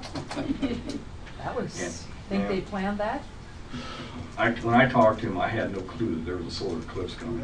And it was like, several people have asked for vacation at that time. You'll be full in Idaho if they're planning. Yeah, they were planning it. And so, and then those 21st and 22nd, then on 24th, they will compose the report and move off. And then it'll be presented to the accreditation committee in the AVLD meeting in the fall, and then we'll find out where we stand. I think we're going to have we'll have a few issues, I'm sure. They always find something. I think, we're still practicing good quality work, but I think we're going to have some non-conformances and we're going to have to address them. And, but that's part of the process. Okay, the other absence I'm going to have, and so what I'd like to is, I like coming to the Board of Livestock meetings, and so the other days that are going to be out is, I'm probably going to be the week of the 22nd, July 22nd, until Wednesday because my daughter's wedding. So if you could come, I'll be more than happy to come on the phone and do a phone report if necessary. But the accreditation committee, I won't be able to leave at that time. And that should do it. Questions? Nina? He's the last one, so I asked Dr. Chinansky, and I've asked Dan, and I've asked Gary. With reorganization that legislature has set us up with, and your department being moved in under animal health, advantages, disadvantages, any questions you have, any concerns you have, since you're moving into there, I think we need to hear from you. Mr. Chairman, the only thing Did I ask the wrong questions? Well, I think you might have asked the whole question, whether it's just half, because we still have left open the discussion of whether or not there'd be an administrative business function. Right. I didn't go to there, did I? No. So I don't know how you want to answer your question. But well, I was asking as far as the lab being Science under part. animal health as opposed to a standalone. Yeah. Well, when you lose autonomy, you always kind of, aren't appreciative of it. But it just depends on, the relationship between the state veterinarian and the laboratory director. In the past, relationships have been strained during the 80s and 70s. And so, and then that's when they were broken out into two different, fragments. So, but if Mike said it well, they were adjusting the structure based on personalities. Well, personalities are going to have to get along. I can't disagree with that. I think, the laboratory is unique, and it's, not, and because they're a veterinarian, they may not be, it doesn't necessarily mean they're going to understand the laboratory's needs. It's a specialized area. It's an area that they're, the state veterinarian and animal health veterinarians currently, I don't believe are trained. I think, right now, as long as we have a Marty Zalewski and he's good, I think there's favor to it, especially budgetary-wise. It makes it easier for that. I understand the purpose, but, like I say, when you lose autonomy, it does. It's the decision you guys make, so we'll have to live with it. As far as the business aspect, I'm a little, not concerned with it, I'm a little aware of it. If we can get somebody in there to keep doing the business aspect, that's cool. I'm totally in favor of that because, my business background is not very much. You know, I think I learned quick. But the thing is having somebody with that background could do the number crunching, could do things like end of year reports. Those are super. The other ones I'd like to see, you know, and I think the whole department is, and we've done it in the past. We've had, you know, PR people, and I don't think they're utilized efficiently. Or, you know, I never really saw much value to that position, but I think that position holds a lot of potential, especially in you know, promoting the laboratory. One of our problems, you know, with our clin path is promotion, I think. Right. That's right. And you know, and so, you know, I can be out there doing all the promoting and be away from the section. Then what we do is we have 2 pathologists that are running the whole thing, and they can't cover.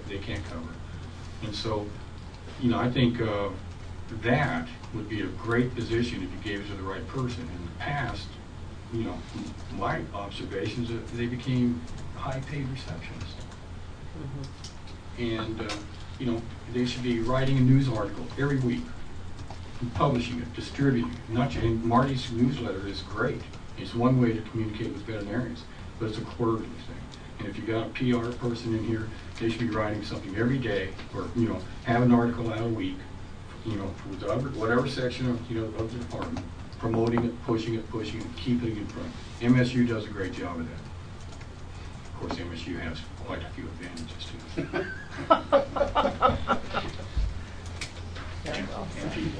Anything else, board? No. Thank you. Okay. Okay. Yeah. Appreciate the input. I thought about that PR person too last night. It's one of those components if you have the right person, because they have a world of difference in this operation. Yeah, there you go. Mr. Chairman, board members, I have a list that I'll pass around of the federal establishments in the state of Montana. Oh, yeah, that'd be great. Thanks, Gary. Thank you. Yep. Didn't know they were that. Well, I hope Roundup's on there. I'll go look at all. Oh, you're full of it. I know. Oh, damn, it is on there. I didn't know we had some. You're from Roundup originally. Yeah, but. Can't you tell the way she talks? Oh, shut up. No, I can't actually. That's Use Roundup. guys? Use guys? I see that. So, It's Midwestern, wasn't it? Does this mean that these are federally inspected? yeah, and the state guys don't bother. The state guys don't touch them at all. Right. Yep. They're solely federally inspected. Solely But a federal. state guy can inspect under the federal code because of the way we're operational. Equal. The difference is between in-state and interstate commerce. So our state inspectors cannot inspect anything that's going to cross state lines. Anything at all. Anything at all across state lines. So any business. Even though we do it relative to federal code. Right, we have to do it for the Okay. Fed, under the federal I got it. criteria. Yeah, I got it. And you know, some of these things, like with the Roundup plant, is federal inspected because he lives there. And it's just as the inspector happens to live there, so Yeah. why not? It's probably cheaper for the operation. I don't know how that works. Are you up and running? Yes. Oh, that makes sense. You're lucky you have one. Really. A federal inspector. I'll say, we're always lucky to have federal inspectors. No, I'm serious. Well, And I like having more than federal inspectors come take a look at my sheep wagons. I love those guys. Mr. Chair, Board. Wow, she is. Tani Shemansky, Animal Health Division. We have a handful of things for you here today. I was going to just go down the list as they're presented on the agenda. We are about an hour ahead of schedule, and I believe that some of our alternative livestock producers, or at least one, were going to join us. So if it's all right with you, I might do that at the end of our section instead of at the beginning to give them a chance to show up. Are you going to broadcast this?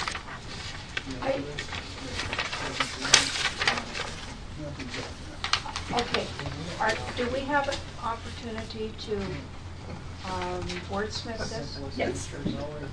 Now or after the alternative folks get here? I can do either, whatever your pleasure is.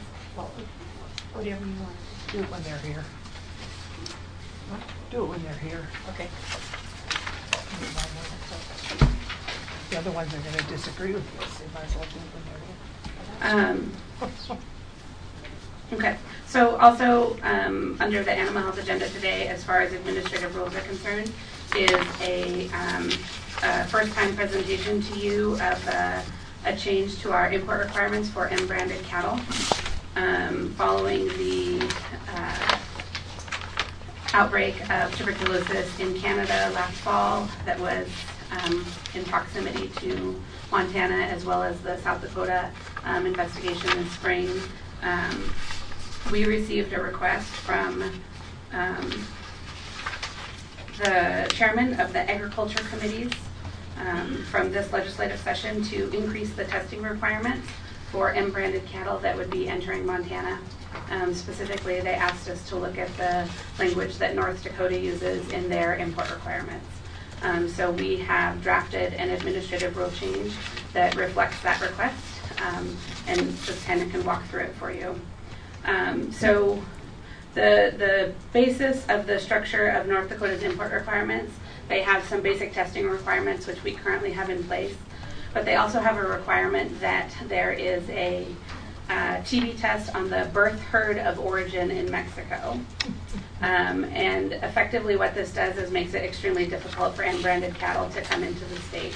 In conference with Dr. Keller, the state veterinarian in North Dakota, she said to her knowledge, nobody had ever been able to produce such a birth herd of origin test and therefore bring M-branded cattle into the state of North Dakota. So these changes essentially reflect that request. So as you go down to number 7 would be a new section of administrative rule. There's a previous section that Mike scrolled past where we just crossed M-branded cattle out of an earlier section. Number 4, and that just is really to essentially move them into their own section of administrative rule right there. So they would no longer fall into that portion because we're going to move them down, give them their own section, and define those expanded requirements. So number 7 would still say that for M-branded cattle to enter Montana, this would be enter Montana from another part of the United States. So they've already legally crossed into the United States. For them to come into Montana, they would still have to have a negative TB test 60 days prior to importation, and then they would have to provide proof of that whole herd negative tuberculosis test on the birth herd of origin. So basically, you'll get a lot of comments on this, will you? I don't have a read on that. I think that I have heard opinions voiced on both sides of it, and I'm not exactly sure how that would play out in public comment. So, Mr. Chairman, if they're already in the United States, what are they still have to have these 2 things to come into Montana, right? Mr. Chair, Mrs. Taylor, yes, that's correct. Okay. Yep. So, so that would be a new section in number 7. Just a piece of contextual information, remember why we're here and why we're talking about it. So the suggestion to look at this rule came to myself and Dr. Zalewski from several legislators that approached us during the session. And so they were looking at doing something legislatively. However, they looked at our rules and thought that this suggested change would accomplish what they wanted to do legislatively through the rule. Subsequent conversations, they are following this, and so I would point out that, I think, looking at our rule is at this point pretty much a requirement. Otherwise, there will be probably a piece of legislation introduced in the next session with very similar language to this. I'm concerned on number B that there's no time frame on, proof of a whole herd negative TB test from, within when they came in from Mexico, or, that's pretty open-ended there. Mr. Yeah, that makes sense. Mr. Chair, Mrs. Taylor, so There are essentially two different classes of cattle that come into the United States from from Mexico. There are animals that come in and enter feeding channels, and I think the general consensus is that they stay in a relatively defined channel and don't have a lot of exposure to our domestic beef herd. They do find TB cases in those on an annual basis when they present for slaughter, but again, there's no known evidence of tuberculosis from Mexican origin feeders crossing into our beef herd. The other group of animals that come into the United States would be the roping steers, exactly that. And where those animals originate from in Mexico is an area in Chihuahua, and they, the way that they manage these animals is that they let them run pretty wild. And then when they want a group of animals to export to the United States, they just go out and they round them up and bring in what they need, and then they put together a group to go to the United States, which is why they are desirable roping cattle, because they're rugged, wild animals, good to rope. But because they just round up chunks of them as needed, there's no way to get a whole herd test on the birth herd of origin. Right. So it's essentially closing the door on M-branded cattle coming into Montana. I'm following her. Okay. To me, you're leaving this very open-ended because the Mexicans are going to want to ship those cattle in. That's a good revenue source for them. So if you've got it written this way, when is this test taken on the birth herd relative to the animal that you have coming in? And is there any ear tag, any way to prove the animal that came in back to the mother cow in that herd? Or are those things that are not necessary? Mr. Chair, Mrs. Bacchus, so this would essentially be open-ended. The way this is written, that test could occur at any time. They would just have to at some time conduct a whole herd test to say that the cows that are producing those, the steers that are coming to the United States are free of tuberculosis. So in this section, in 7, this is assuming that those animals entered the United States legally and went to another destination, so Arizona, Texas, New Mexico, whatever it is. So they had a crossover test to come in. They would be bearing a tag. And then they would come to Montana at a later time, so they would have to have that birth herd. There's another section that we drafted as well that would specifically address if they wanted to come from Mexico directly to Montana and how we would handle that. And it's very similar language. Well, I guess I'm looking at, okay, the calf was born last year, but the whole herd test was run 5 years ago.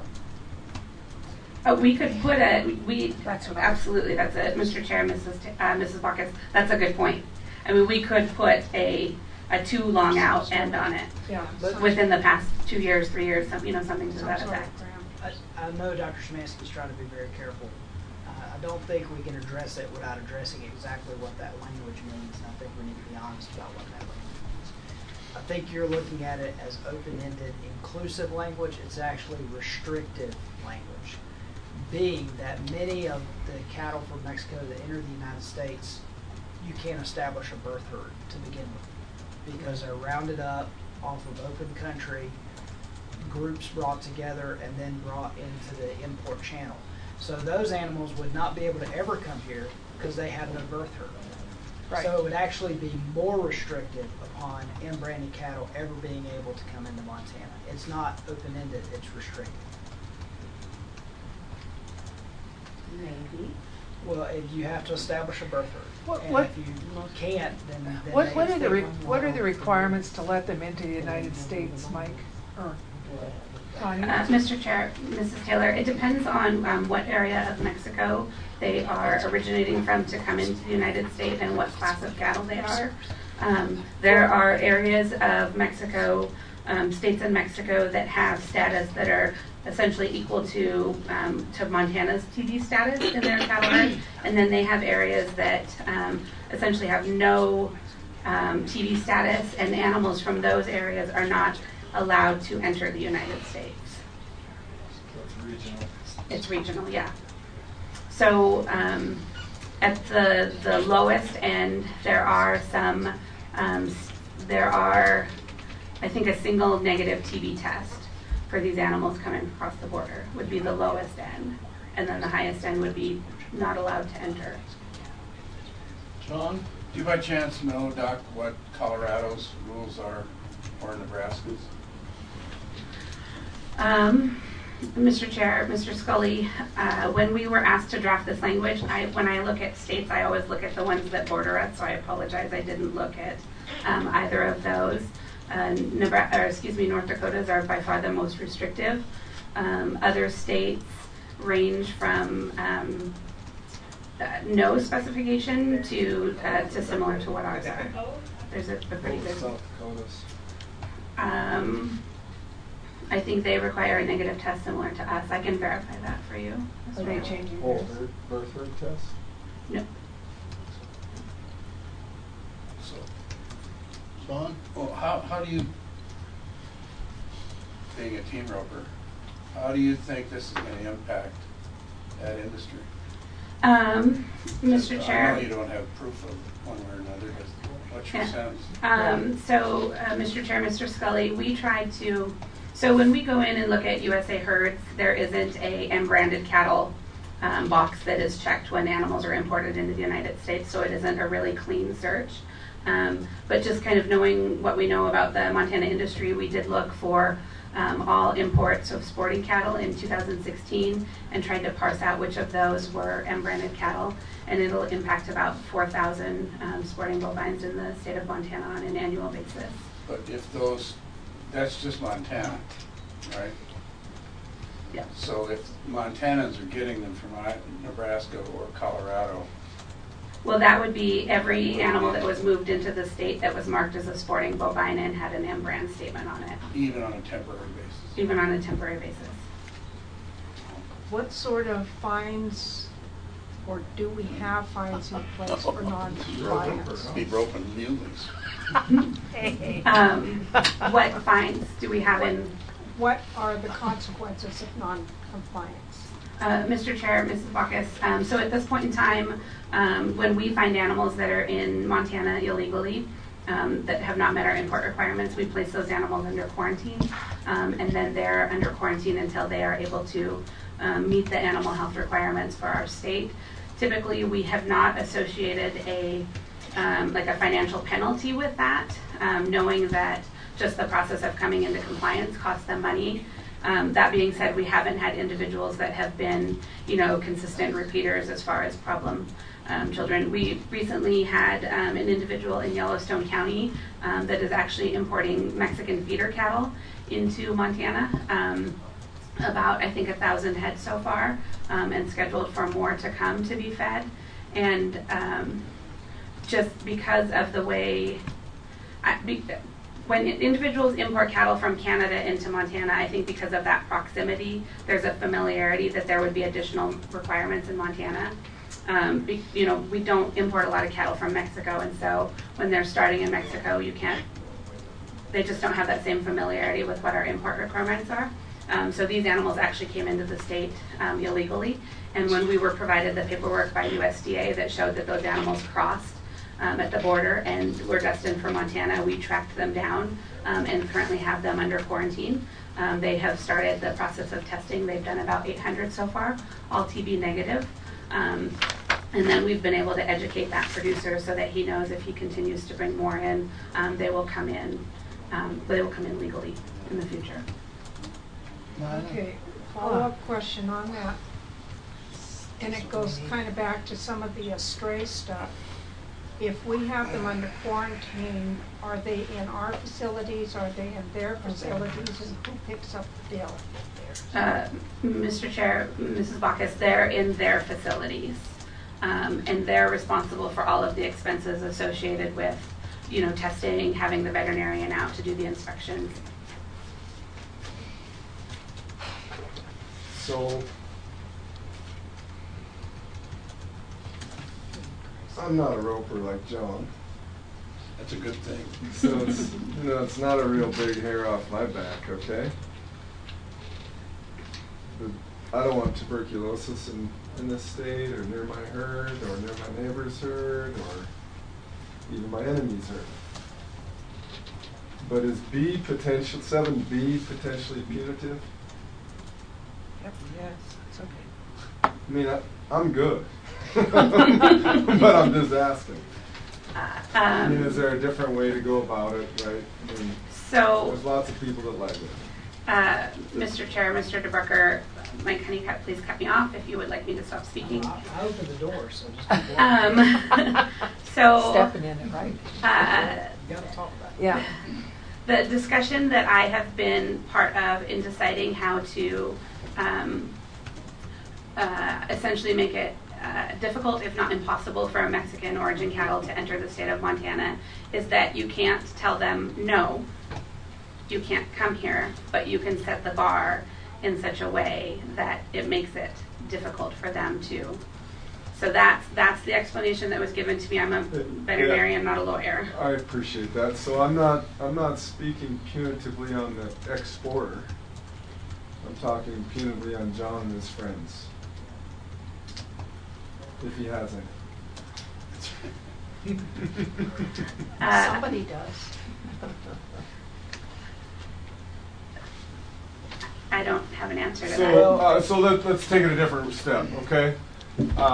I don't know enough about TB. I'm not a vet, and I just know I don't want it. How is it passed? How is it spread? How does it go? Teach us something. Okay, yep, I can answer that one, Mr. Chair, Mr. DeBrucker. So tuberculosis is a bacterial, it's caused by a bacterial organism. It's transmitted primarily through respiratory secretions. So coughing, sneezing, snot. So while it is contagious, typically it's not, I always use the analogy like two trailers passing in the night and the cow sneezes. That's not that level of contagious. Typically what we're seeing is these animals have to be in relatively close approximation for longer periods of time. So sharing feed bunks, sharing common water sources for that transmission to occur. But like you said, it is something that is devastating, has huge repercussions, and so we want to make sure that we're keeping it out. When I was doing the research for this rule change, I called and spoke with Dr. Keller, the state veterinarian in North Dakota, and then I also called and spoke with Dr. Rob Osterman, who does all of the genotyping of these isolates. She's with NVSL, and you guys may have heard her name. She does a lot of work with our brucellosis genotyping when we type our isolates that we find. And this is some of the information that she provided to me. There are about 20 to 30 cases of tuberculosis that are identified in the United States on an annual basis. Of those, approximately 15, so sometimes the bulk of them, sometimes about 50% of them on an annual basis, are in Mexican origin feeders, so primarily the feeders. That being said, there are no documented cases of transmission from Mexican origin fetal cattle to our domestic cow herds. The balance of those cases are largely associated with wildlife in Michigan, and then are ones that we can't really pinpoint the cause. She said that there are, so when we speak about tuberculosis in cattle, we're talking about Mycobacterium bovis. She said there are about 250 new cases of Mycobacterium bovis in humans that are identified on an annual basis. So we're finding more cases of bovine TB in humans than we are in cattle in the United States. South Dakota had a case a few years ago in a dairy that was associated with an individual that was coming up from Mexico on a work visa, and was initially diagnosed with tuberculosis and was treated assuming that it was the human form. When they did further follow-up, they found out that they was co-infected with the bovine form as well. Through their public health service, they were able to circle back to Dr. Keller's office and go in and do some herd testing on that dairy, and they did find that the dairy was now infected. And based upon all of the epi work that they did in that dairy, they concluded that the most likely point of introduction was from that individual, not from the movement of cattle. So I think that this will address a small portion of the risk, but this does not get, I think, the lion's share of what the risk is of introducing tuberculosis into Montana. Yes. Does the, and following Brett's process there, does a negative brucellosis test 60 days prior to importation, does that fundamentally and scientifically say they're clean? Or is there issues with that test that lead you to put B on additionally? Mr. Chair, Mr. Scully, so a negative tuberculosis test within 60 days prior to importation, and that we put B on. So our tests that we have for tuberculosis are not perfect tests. As an example of that, with the recent South Dakota case, in that affected herd, they, when they found out that they were infected, they went back to the herd, did a whole herd test, and identified a group of suspect animals. And then they went on and used our confirmatory test on those. They did the confirmatory test. Those animals were taken to slaughter first as high priority. And then they went back to the suspect cases that were negative on the confirmatory testing, and they found that 13 of those animals had lesions. Oh. So our tests are not strong enough, or not probably as good as they should be. And then two, because of the really long and extended incubation period of tuberculosis, they could be infected and not yet, responded enough. So by spreading those tests out over time, we hopefully are picking up more cases. And TB, I'm asking a question I'm 99.9% sure I know the answer to, but TB is the test where you inject a little bit near the tailhead, come back 4 days later. Mr. Chair, Mr. DeBarker, correct. That's correct. As Is it a potential problem as to who's, that that's supposed to be the reading? Perhaps they may or may not be?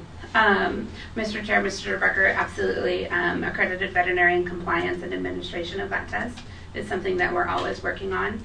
The test that goes in the base of the tail is a test that we consider to be highly sensitive. So we hope to throw maybe a little bit bigger loop and not only catch animals that are positive, but we know that we're also likely going to catch some animals that are not positive because it's such a sensitive test. Hold on. You just said that our tests weren't adequate. Well, to him, and this is there two different tests on you then? No, it's the same. They're the same test. Okay, I mean, So we try to make it. We try for it to be an extremely sensitive test, but it's still not a perfect test. So it's sensitive, but it's not specific. Pardon me, I lost my train of thought for a second. You were throwing a loop there. Oh, so we know that veterinarians that can do large numbers of TB testing on an annual basis should have, they should have a kind of a basic level of suspects that come up on that test. And so when you meet like the 300 head threshold on your TB testing, we're making sure that you're having appropriate number of suspects. And if you're not, you'll get a visit from one of the USDA field veterinarians to talk to you about your technique and make sure that you're doing everything correctly. So we do try to provide kind of some ongoing surveillance and follow-up with those veterinarians. And to help Dr. Shanansky, because she is a doctor, and so from somebody who's not a doctor, because they had to explain this to me several months ago. And I think the best way, and I'll give Dr. Zalewski credit for saying this, that it finally got through to my head, which is the skin testing, that testing non-confirmatory, which is terminal. It's an effective test when you're trying to figure out what's going on in a herd, but it's highly ineffective to tell you what's going on with one animal. Am I saying that correctly, Dr. Shanansky? So when you're testing a whole herd, you're going to get enough to know, you'll get enough information to know we need to go back and do more work there. But because one animal reacted or didn't react, probably not very confident that we can say that one animal is clean without further deeper investigation. Because of the misreadings and because of the sensitivity and a lot of other a lot of other factors. When you're dealing with large numbers, effective, dealing with one, I don't think it tells you what you want to know. Absolutely. Connie, what are Wyoming's? Just because where we live, it's kind of an easy route to drive into the state, I guess I should say. I bet that I can find out in a couple short moments from the people listening. Mr. Chair, could I? So, through the wonders of technology, video, and Emily Kalazak, I have some information. I'm sure Wyoming will be coming any second, but right now, for Colorado, it's the same as our current rules, their regulations. Nebraska, they can come in and get tested. So they can come in on a negative test into the U.S. and then go to Nebraska and get tested there under quarantine. So essentially similar, but can come in and then get tested a second time. Feeder cattle their feeder cattle can come in and stay in feeding channels and only have exposure to other feeders without a test. In a lot. In Nebraska. Because they can't go out and graze or Correct. whatever. Okay. Correct. So Nebraska is in a way similar, but has a feeder, an in-brand feeder cattle variants. I will. That's great, thanks. So Wyoming, when Wyoming shows up, I will let you know. Yeah, I'd like to know that because we've had things before that were prohibited in Montana. It's been a lot of years ago, but people driving cattle in, unloading them in Wyoming, and then just driving them on up in, and they were caught. So then we all dipped. We did a lot of dipping that year. So anyway, I'd be interested in knowing that. Board, what's your pleasure?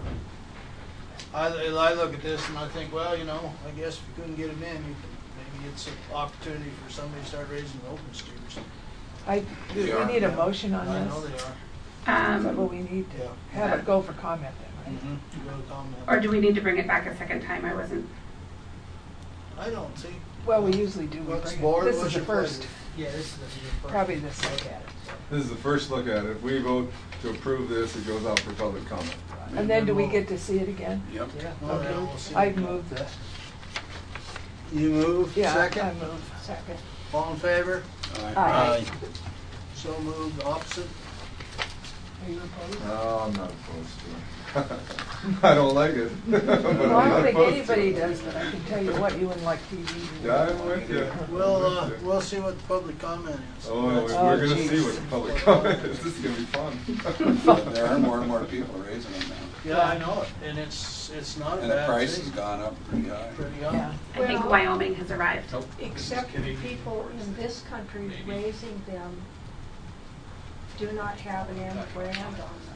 Oh, Is right. that Yeah. correct? Yeah. So they Just don't like cattle. have to. Yeah, but they So they're not. No, they're Montana cattle. Yeah, Right. It's only the ones coming in. get thousands coming in through Colorado and Nebraska, et cetera. I'm good. But I can see If it. you didn't hear my vote yes, I just voted yes. Can I, It's on the record. one question for You Todd. can get the calls. If a truck brings a load of these in, how long is that truck potentially contaminated if they don't take it through the car wash? Because it's got snot all over it. Mr. Chair, Mrs. Bacchus, tuberculosis is relatively well lived in cool, moist environments. So I don't have an exact number for you. I can find out, but I think it would be easily through another shipment of cattle. So anytime we ship exposed animals to slaughter, we do require decontamination of those trucks. I was thinking of ones being shipped in and they haven't been tested here yet or something, and so if the trucker loads up, so those, it's a potential they could, oh, that's not good at all. Workers are from Michoacan, Mexico, the state of Michoacan. That's where my men all come from. And what? What do you mean? Well, I don't know. It was bothered me when I found out where they'd come. I mean, that's the region. They Oh, came. really? Oh. Yeah. Oh, okay. Not Chihuahua, not in those dry areas. They came out of that wet. In that southern portion? Yeah. That's where your workers were Yeah, coming they're from. right east of Mexico City down there, so it's. That's where Brooklyn was found. Yeah, I know it. That's what I said. They all came out of there. Every all my men. And you sent him to me. You asked for him. You send me Omar. Well. You got a construction company in Helena. Okay. Next item is an out-of-state travel request. I am listed as the planned attendee. It potentially could be Dr. Sawicki going in my stead. USDA is planning a bovine TB summit in Fort Collins, a 2-day meeting, just to kind of discuss recent activity in the industry. Certainly depopulation has been a big discussion because of some of these very significantly sized dairy herds in Texas and New Mexico that USDA is trying to figure out how to indemnify for. Whereas the test out process on these herds is extremely long. The herd in Texas, if I remember correctly, if they don't depopulate and they go through a test out strategy, they have to complete like 21 or 22 negative whole herd TB tests, and those have to be 60 to 90 days apart. So you're looking at them being under quarantine for an extended period of time. Wow. So I think that it's just a chance for everybody to come together and maybe do some brainstorming. I need a So motion. moved. Oh. Second. All in favor? Discussion? Who? Brett did. Sue. Sue second. I call for discussion. Nobody said anything. All in favor? Aye. Opposed, the same. Actually, we'll vote before the discussion, and that's okay. But I reversed it. I caught myself.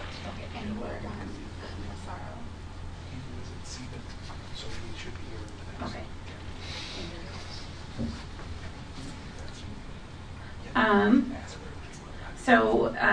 Wyoming's import requirements are the same as Nebraska's for Mexican origin cattle. So they can come in and get tested. Mm-hmm. They would have to have one negative test.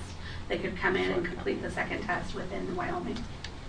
How do they handle the Brazilian cattle that come up to New Orleans and go right into the feedlots? You probably don't know. I'm sorry. I don't probably God, I know hope they either. stay. They probably have liens on them. I suppose. Based on what I've been reading. Big one. I guarantee they do now. Okay, I'm going to hop around a little bit if you guys don't mind. It sounds like Mr. Massari. Oh, There's Ken now. Officials. has arrived. So we'll go back and do the proposed alternative livestock rule. This rule has been before you once before, and we're bringing it back. This rule would allow alternative livestock producers to some conditions in which they are able to, 1, tag their own animals, and 2, collect their own CWD samples with some sideboards on that. This rule is coming back to you exactly as it was presented, I think 3 board meetings ago. After we presented it, Mr. Massaro requested that we look also at the language associated with tagging of adult animals. If you guys would like, I can walk through each section of the rule as a refresher, or we can just kind of talk about it at maybe the 30,000 foot level. Board? Give me a 30,000 foot refresher.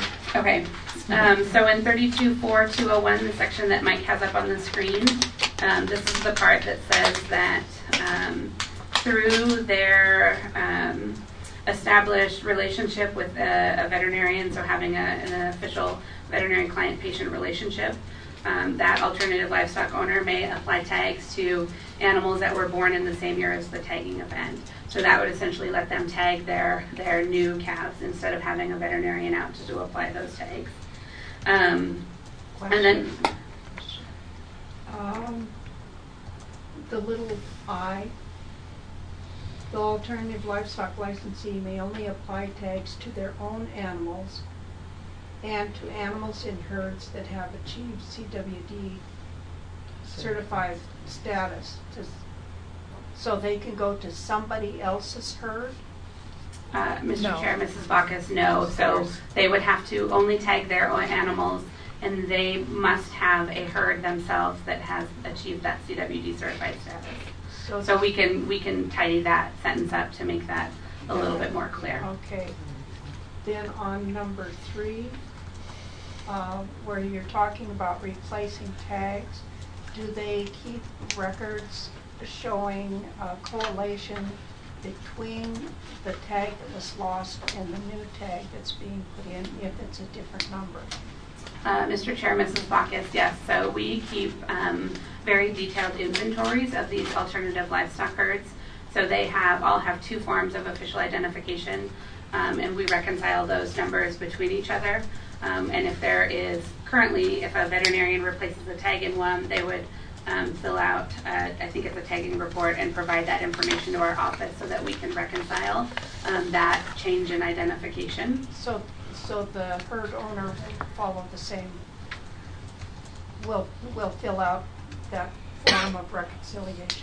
Mr. Chair, Mrs. Bacchus, yes, as this administrative rule is currently written, yes, they would have to get prior approval from our office. The animal would still have to have one form of identification in it so that we could reconcile who it was, and then we would have a record of that change. This specific section here, sub-bullet 3, is the one that Mr. Massaro has requested that we reconsider and expand it to not require prior approval from our office, as well as to not require the existing tag. And we did conduct a survey of other states that have alternative livestock. 26 states allow owners, managers to place tags in their animals. And if I understand that correctly, and Mr. Massaro's here, you can tell me if I'm saying this incorrectly, but they don't put any stipulations on tagging adult animals in most states as well. So that would be, like I said, we did bring this back to you in the original form that we had presented it to you. If that was a change that you guys were willing to make, we could change 3 to allow a wider scope of adult animals that could be tagged by the alternative livestock producer. Mr. Chairman, Mr. Massaro, why do you not, or why do you want taken out of that prior approval of the department? What's the reasoning? Well, my primary concern is you gather a group of animals and you notice a tag is missing. Do I have to stop right then and there, try to call one person, state veterinarian, to get approval to put a tag in? That would hold up. It'd be cumbersome. If we knew that there was a tag missing in advance, we could make that call. But the way it is, we would have to call one person to get authority to do this. And a lot of times, calling state officials, you may or may not get an answer right away. So technically, we'd have to isolate that animal, get authorization, come back and tag that animal. Mr. Chairman? Yes. Could you, and that would go back to Dr. Zavansky as well, is it possible to call them up and say, we're going to be gathering animals today? If we find somebody who has lost a tag, do we have approval to go ahead and replace the tag? Well, that'd be fine. I mean, I'm just reading the technical application of the language that we'd have to call. Does that? Get authorization. Every time you gather your animals, you would I have have a to call. question. Ken, I have a question. Where do you get the tags from to retag them? Well, it's through the Department of Livestock, issued to the veterinarians, and the veterinarians would then. So, if you're going to retag something, you got to get the tag from the veterinarian?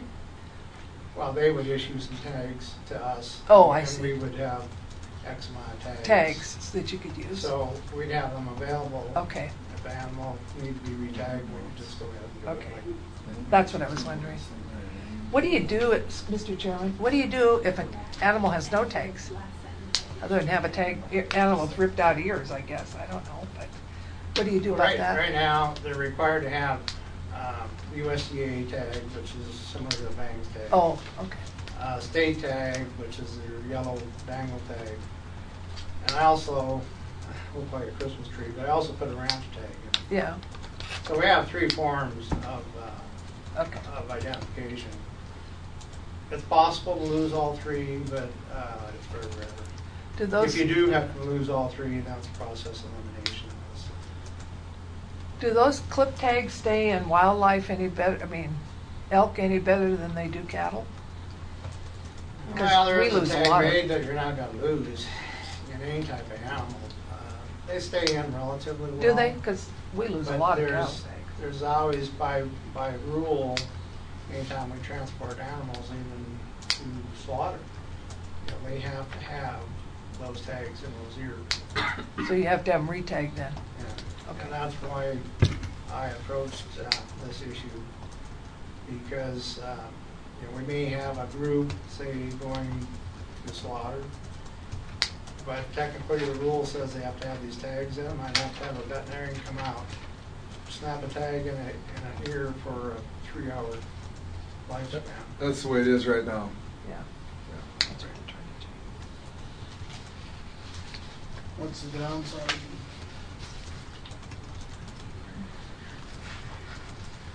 Mr. Chair, I think that with this is just me speaking, with the high level of reconciliation that we have on these herds, anyways, I don't know that that there's a significant downside or one that I can come up with off the top of my head. For me personally, I got no problem with striking that approval of the state veterinarian in the last sentence, but would you be opposed, I mean, replace that with, maybe it's above it, I just didn't catch it, but, you know, report those retaggings to the state veterinarian? You know, they just need to track it. Well, I believe in the reporting section of that, anytime any animal is re-tagged, I believe we have several days or a week to notify the vet, and it all has to be documented, paper trail. So I mean, that isn't a problem. What do we need to do? We need a motion to pass this, or what are we doing next? There's one more section I'd like to just touch on briefly before we Okay. proceed. So moving on to 32.4.1302. This is allowing alternative livestock producers to collect CWD samples. So right now, when an animal dies, they have to either have a veterinarian come out to their property, or I think they can take the head to the veterinarian, where the veterinarian would collect the sample and send it off. This would allow them to, instead of taking the head, they would take the ID from that animal and the CWD sample into the veterinarian, where the veterinarian would issue the death certificate that would be provided to our office, so we have that reconciliation of inventory, and then submit those samples for testing. There would be a threshold that these producers would have to meet. So they, again, would have to be from a CWD certified herd. They would have to go through a training with their veterinarian, and if they have a recurrent problem with issuing or with submitting insufficient samples, then we could either require them to go through a retraining, or we could potentially take their, that privilege away from them. Was this in the last thing, or did you? Mr. Chair, Mrs. Taylor, it was. It was? Yeah. That's how good my mind is.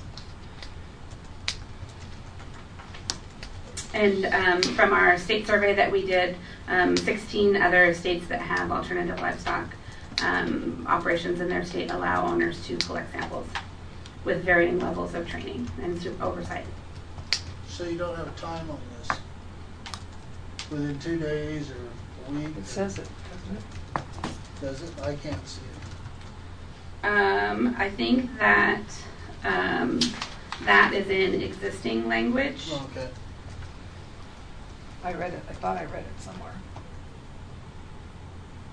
Within 1 day, yeah, that they would have to be reported, and then for it to be an adequate sample, it needs to be also done in a timely fashion, because that brain starts to deteriorate rapidly. That's my question. Yeah. Where do you see the Within 1 day is on number 2, Mr. Chair. Oh yeah, there it is. I knew I'd read it somewhere. Yeah, you wouldn't want to collect it much after that. Unless it's a dead one. Okay, board. Mr. Chair, Dr. Szymanski, are you good with this? Is your department fine with this? Yes, we are. I moved it over. Hold on a second. Did you get that, Donna? I withdrew it. Hold on. Go up, please. Oh, you withdrew it? Yeah. Because he wanted to say something, so. she's gonna get to it. Would you go up to that previous section? To help them be able to work their animals. Oh, the one that In says, three, yeah. in 3 there, if you make a motion, I think you got it right. Approval says that Oh, any yeah. animal must have fish tag. So What? I think that Just take the it animal out? must have one official tag in place prior to application of the replacement tag. That's already taken care of, is what you're saying, right? You already Yeah. have that, so it's repetitive. So just say the alternative livestock license may apply replacement tag or tags to adult animals. Period. Provided, do you want to leave provided they have? One tag. Yeah. Yeah, that Okay. would be fine. With that change, then I would make a motion to approve it. Second. Discussion? All in favor? Aye. Opposed, the same? All right. Noted. So you took out only with prior approval Right. from state vet, that's right? Okay. Did you get John on that, Donna? I have Lila moved and Brett seconded. Scully was a no. Scully was a no. Okay, I did not get that. Sorry, I guess I can call you John Scully, but you're gonna be Scully, so. All right, moving down the line. Agenda item number 4 from us was just a summary of the USA Herds meeting. There's a little bit of a detailed paragraph in your agenda about the meeting. We sent 2 individuals from our office, Sarah Starkey and Sam Novak, to the USA Herds annual meeting. This is a meeting of all of the states that use the USA Herds animal health software. It's a chance for them to come together and kind of just provide insight as far as how other states are using the system. So if it's something that we want to bring back and adopt in Montana, I think it has provided really good benefit for us in years past. Additionally, obviously, USA Herd staff is there and they can fill us in on kind of what the plans are for upgrades to the system and changes that we can expect. If there aren't any questions about that, I can just move right along. Well, let's hope. Dr. Liska, do you want to just step in and do the brucellosis portion, and then I can close out with miscellaneous updates? You can go ahead. That's fine with me, whatever you Okay. like. I guess the board's pleasure, but. Well, we have her here, let's just leave her until she's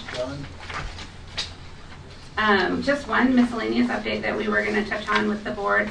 Johne's disease. Johne's is a bacterial infection of cattle. The organism is actually similar to the organism that causes tuberculosis.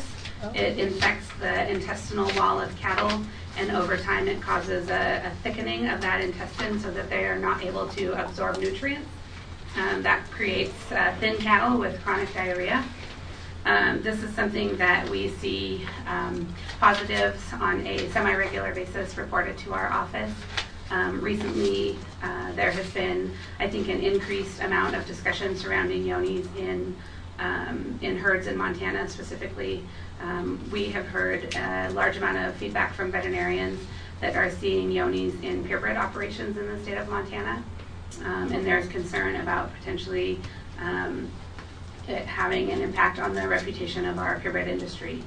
Recently, we did have Central Montana Grazing District where one individual in that group had tested positive for Johne's, and there was a lot of concern about what the implications were or potential risks to individuals that shared pasture with this person. Dr. Zalewski and myself traveled to Roy, Montana, where we did a public meeting that was attended by about 40 individuals, and we just kind of talked to them about the disease, how to manage risk, just kind of some basic educational material provided to them. Kind of in response to the uptick in discussion about Johne's, we have been working with stock growers, with Farm Bureau, with some of the purebred organizations in the state to kind of increase our outreach efforts. So we've developed some educational materials that we can provide to people, some basic information about the disease, as well as a table that shows just if you do find out that you have Johne's in your herd, what are the basic things that you should be doing if you want to get really aggressive about eradicating it from your herd. These are kind of the steps that you could go through. The other thing that we have been batting around is potentially having a Johne's certification program. So the herds that participated and did some of these basic biosecurity measures, as well as some testing within their herd.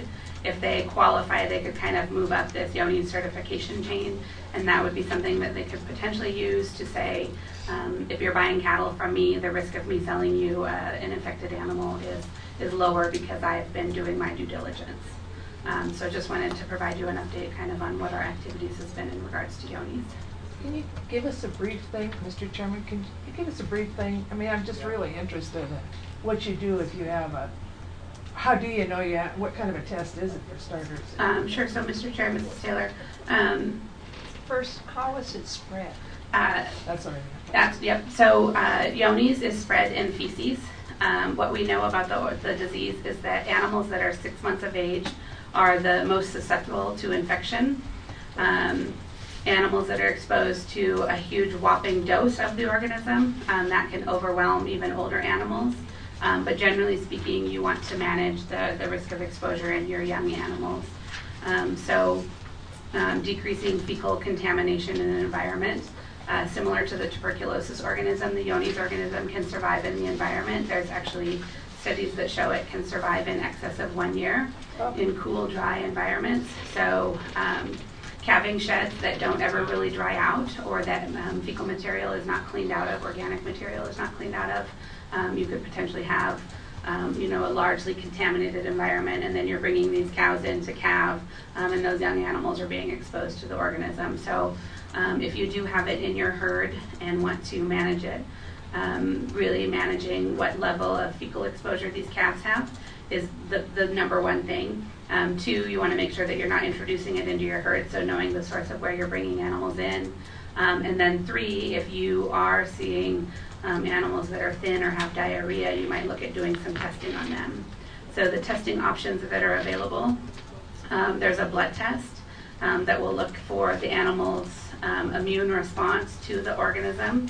And then there's also a test on feces that you can do to look for evidence of the actual organism itself.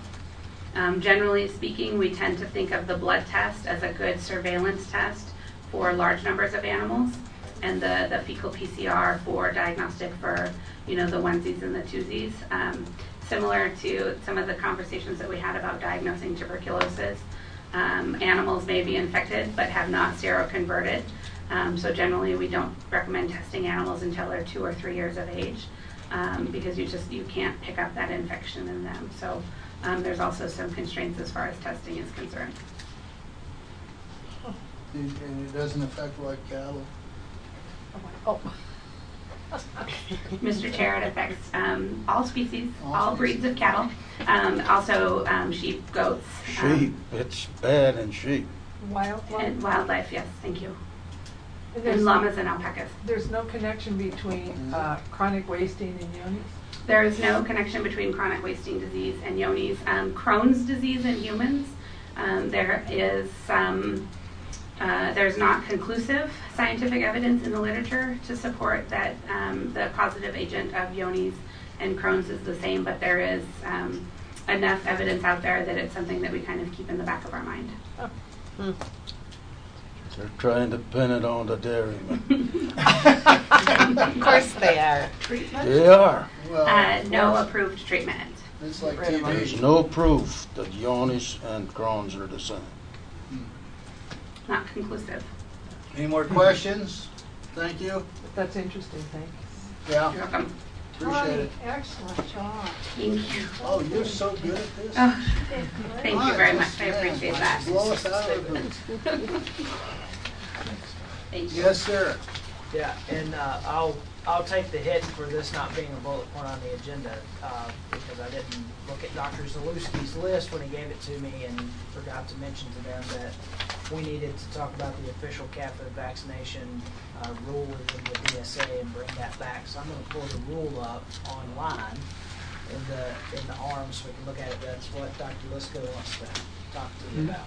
Right across the board. Hard picking on this one guys in the DSA. Well, Dr. Tawny did such a wonderful job. I'm sorry that I had to step up here. It's tough. It's going to be tough. You got to deal with it.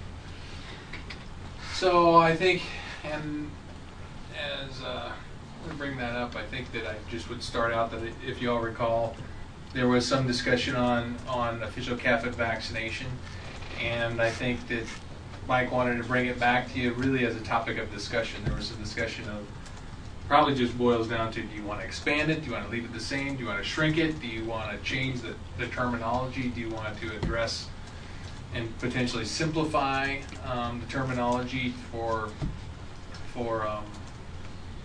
enforcement? And so, Why do they keep changing this website? make it prettier. There it is. That's what I'm looking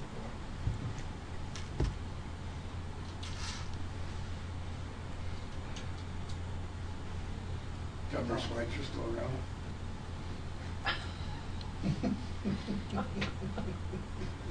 Sorry. Sorry, it's taking me. I thought I'd get there quicker than I've been there before. It changed up. So.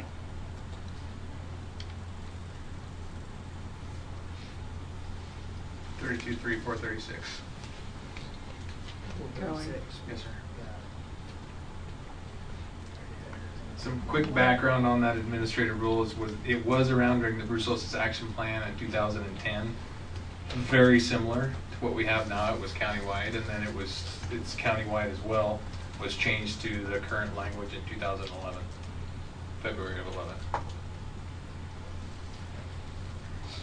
And So, Mike, I don't know if you want. Yeah, so the reminding of context, because it's been a few days and we've all slept since the last time we talked about it.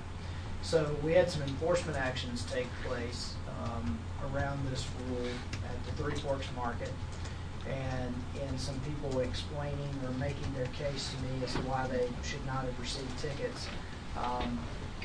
One of the primary reasons was people saying, well, I'm not in the DSA, so why am I having to be compliant with the DSA rule? It was a lack of understanding that the vaccination rule applies to the counties of the DSA, not the boundaries of the DSA. So that was Park, Gallatin, Madison, Beaverhead, whether you're inside that boundary or not. As we began to understand it, and I began to talk with the vets, I'll tell you about my experience of learning about it, because I'm probably coming at it from the same direction you are, is that it was, what I at that time didn't understand is that we have surveillance within the boundaries of DSA. It was intentional to have this rule go to the county line, because that adds an extra safety net beyond the boundary. So our vector for the disease is on the hoof, and it's walking and it's moving. And so we have surveillance where we have those known infected populations of wildlife. We have the surveillance there, require the cattle surveillance there, but we wanted to make sure we required vaccination at a broader net in case those animals, those herds begin to move. And so at least we know if we find elk that are brucellosis positive, herds of brucellosis positive that are outside DSA, we would have had vaccination there as a requirement, as an additional safety net. Of course, that led us internally to a different conversation, which is we've had around this board table that risk is not just in the counties of the DSA. There are other areas around the state of Montana where we have potential risk. Known brucellosis positive elk herds moving into areas before we would learn about it, right? Before we would see or maybe have an understanding of how long they had been there. So really what I think the things that are in front of the board to kind of talk about, maybe for today, it's about giving us direction if there is a direction, so that we can write language and bring it back to you, not for you to decide on the language today. But I think the three sort of decisions that we see as staff that we wanted board direction on is, are we committed to the rule as is, counties and DSA? Do we want to see a rule that addresses the other potential risks that are not currently DSA counties? Do you want to see something broader than that? And some of you talked about this. Don't do it based on where you think there's the next potential risk, but just cast a wide vaccination safety net to make sure you've covered it. And then, of course, another decision, which is, well, no, you should just do it in conjunction with the boundaries of the DSA. So doing nothing, looking at the potential risk and addressing that, casting a broad net, or actually moving backwards and saying it should just be the boundaries of DSA. I think we're looking for direction from the board as to what they would want to do there. And of course, if you reaffirm, if you recommit, what that means for us because of the enforcement actions on our staff side, it means we're going to go out and make sure that in those counties we are enforcing it fairly and across the board, which I'm not saying we weren't doing, but we'll make sure that we educate producers to realize this is a compliance. Even though you're not operating in the DSA, you have to be compliant with this rule because it extends beyond the boundaries of the DSA. Surrounding states, Wyoming, Idaho, all have a state. The other two GYA states, yes, they have a requirement They for have a capital requirement. vaccination. Mandatory, right? Mandatory. For the state. Yes. For the state. Whether you're down in Buell, Idaho, or Torrington, Wyoming. Yeah. Correct. Yep. And you don't have to ask how I feel about it. I think and I said that last time. I think the net should be large because you can't drive across the state early in the morning and not run into some elk someplace. I mean, they're in Elzada, they're in Winnett, they're all over the place. Which ones are good elk and bad elk, I don't know, but they are there. Nina.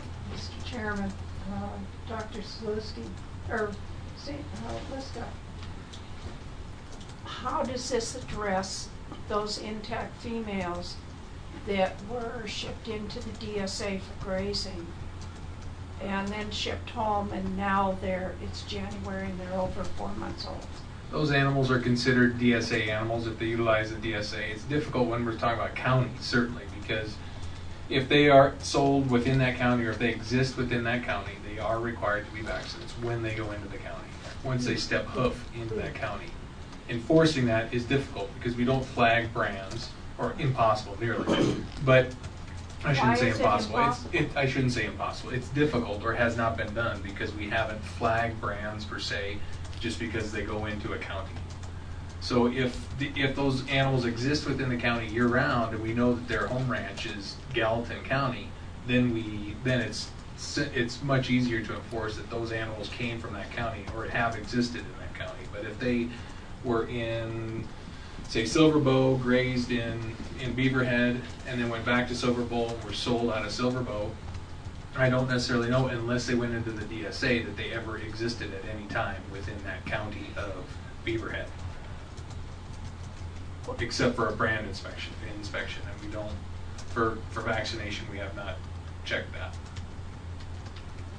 What do our rules say as far as calf and vaccination? Is there a section that just generally has anything about? That was repealed. We don't have a calf. This is the only calf foot vaccination. This is all we have. Administrative rule we have. This is all we have. And I maintain it's not enough. I'd like to cast that wet, let the comments come back to us and find out. I mean, that's my opinion. And I think the science says that, the way I look at it, the science says this is a safe place for this board and this department to be. But I'm just one member. And so, Sue, what do you think? I think that probably all cattle should be in the DSA. Counties should be vaccinated. In the DS or the state of Montana? Because I'm talking the state of Montana. Because we know there's other issues. I don't know how people would feel about that. Oh, I do. Well, the only way to find out is if you go ahead and put it in there and let the comments come back to us, because I don't guarantee that Lila's right. I think she's wrong. I think the awareness of maybe problem, I'm not. I know you were. I don't disagree with you that you were. But I mean, I believe there's a lot of hide on the highway left from the last time it was tried. Yeah, but I mean. Well, we only have that much space left. Look at, we made the room small. So Ken, how will it? Yeah. I don't know. I'm not sure. I think for sure all dairy cattle should be vaccinated, made mandatory. Made mandatory. In the state? In the state of Montana, and possibly all breeding heifers that they use for replacement should be mandatory. It used to be mandatory. They took it off, and then we got brucellosis. It And used to be I think mandatory. we penalize the DSA by not having it statewide. I think. I'm for vaccinating everything that they keep for Mhm. breeding stuff. Lila? Oh, yeah. I'm, No, we want real definitive loud No, statements. So we vaccinate every heifer we have. I think Whether everybody does. whether we end up keeping them or not. Mhm. Because you always, the one you decide you don't want to keep is the one that might get in there. I don't know, people have a fit about it, but that's fine. I don't want a disease in this state if we can help prevent it. Mhm. It Brad? won't totally prevent it. You know, we vaccinate every heifer, whether she's called or not. You know, my problem last time was there's plenty of room in this state, and there's lots of people that are up in the northeastern corner, etc. That I don't quite understand why they need to, but draft up a rule and let's see what they say. There's plenty of elk coming into that Fort Peck area. I mean, that whole Missouri country has got, they're coming. I mean, nobody's stopping them. Draft up a rule, see what everybody says. What do you think, John? Where you at, John? In all the years we've had to deal with it, I always thought it was just within the DSA until these episodes took place in Three Forks, and we came back to read it and said it's within the county. So And I would that's- venture to say there wasn't anybody in the DSA that paid attention to the DSA evolution who thought it was countywide, number one. Well, So it says county now. and it's been 6 years since that was I changed. know, but I'm just Yeah, saying, I know. people didn't know. Yeah. And I can only tell you that when I first got involved in this years ago, there was there was a few speeches made, and some stock growers got a lot of hide left on their highway by the previous governor relative to wanting statewide vaccination. Mhm. And so one of the issues that I have that I want to ask about later is that I think we better have the industry come in and chime in as to what they think they want or what they don't want. But if it isn't statewide, it seems to me it should be DSA only. What about the staff? So what happens if it does go statewide? What about enforcement? What are we asking our staff to do? Well, I'll step back from enforcement and say for a second that in the conversations we've had, of course, we talk about this, we all try to counter-argue each other as much as we possibly can. I think one of the counter-arguments for statewide that has been expressed by us is that do we potentially, by having statewide vaccination, draw unnecessary attention? And what I mean by that is that do we signal to other states that by doing statewide vaccination, there's a reason they should be worried? We've done a pretty good job of knowing where the known risk is, and we have a better understanding of where the next potential risks are, and I use that word very carefully, potential. But we know where they are, and so if you're dealing with it within the areas where the risk is, then people accept that you're using good risk management strategy. The counter to that is if you go statewide, then you're signaling to people that, well, you don't really know where your risks are. So should I be concerned about northeastern Montana now? Should I be concerned about northwest Montana now? Because of that. So I think that's one of the counter arguments that we've had here that I think needs to be considered, that you could actually signal the wrong thing. Not that you're trying to control risk, but that was the previous argument. That you have risk, bigger risk than what you're telling people you have. Right now we have a pretty good risk management protocol with the DSA. I think we believe the counties, because you certainly want to be the counties and the potential areas of risk is where I think our conversations, Dr. Liska, Dr. Szymanski, tell me, I don't think I'm mischaracterizing Dr. Zalewski, as we've all sat in a room and talked about it, is that those are, if your logic is we need vaccination in those areas as a next layer of defense against full-on surveillance, then your counties and those potential risk areas is where you take a little more so than statewide. Well, and I think the issue, when you go back to the beginning of the DSA, was a discussion in the state But the real benefit to being in the DSA and having the DSA regulations was a marketing issue. That it demonstrates to out-state veterinarians that the state's serious about doing business in that area that's the highest risk. And to me and to others, that was a huge deal. And I think to Dr. Z it was as well. Because we had other veterinarians in other states asking, what are you doing to preventing the disease from coming to us? And I think that's becoming more prevalent, to your point. If you're a North Dakota State veterinarian, I know they're worried about it. You know, with the Yellowstone River, so it's a coin flip. So A Dr. lot of Liz, people who don't want to do it. And Wyoming and North Dakota, it's mandatory? Idaho. Idaho. Wyoming and Idaho. Wyoming and Idaho. I mean, we've heard it a lot. There's been people say, well, this is the Yellowstone Park issue. You deal with it. I don't want to have to deal with it. I don't know where it comes out. But Where are the Dakotas at, do you know? I don't honestly know. I believe North Dakota does have mandatory, and Dr. Janet Hughes is here. I don't know if she could speak to that from the USDA or not, but I believe North Dakota is mandatory. I know that Dr. Keller has spoken to that, and she did not want to take away, at least for import, it's certainly mandatory. For animals coming in, they're required to. And she didn't want to take away vaccination in her state because a lot of the people there like the tattoo for aging of animals. I shouldn't laugh at that. Nonetheless,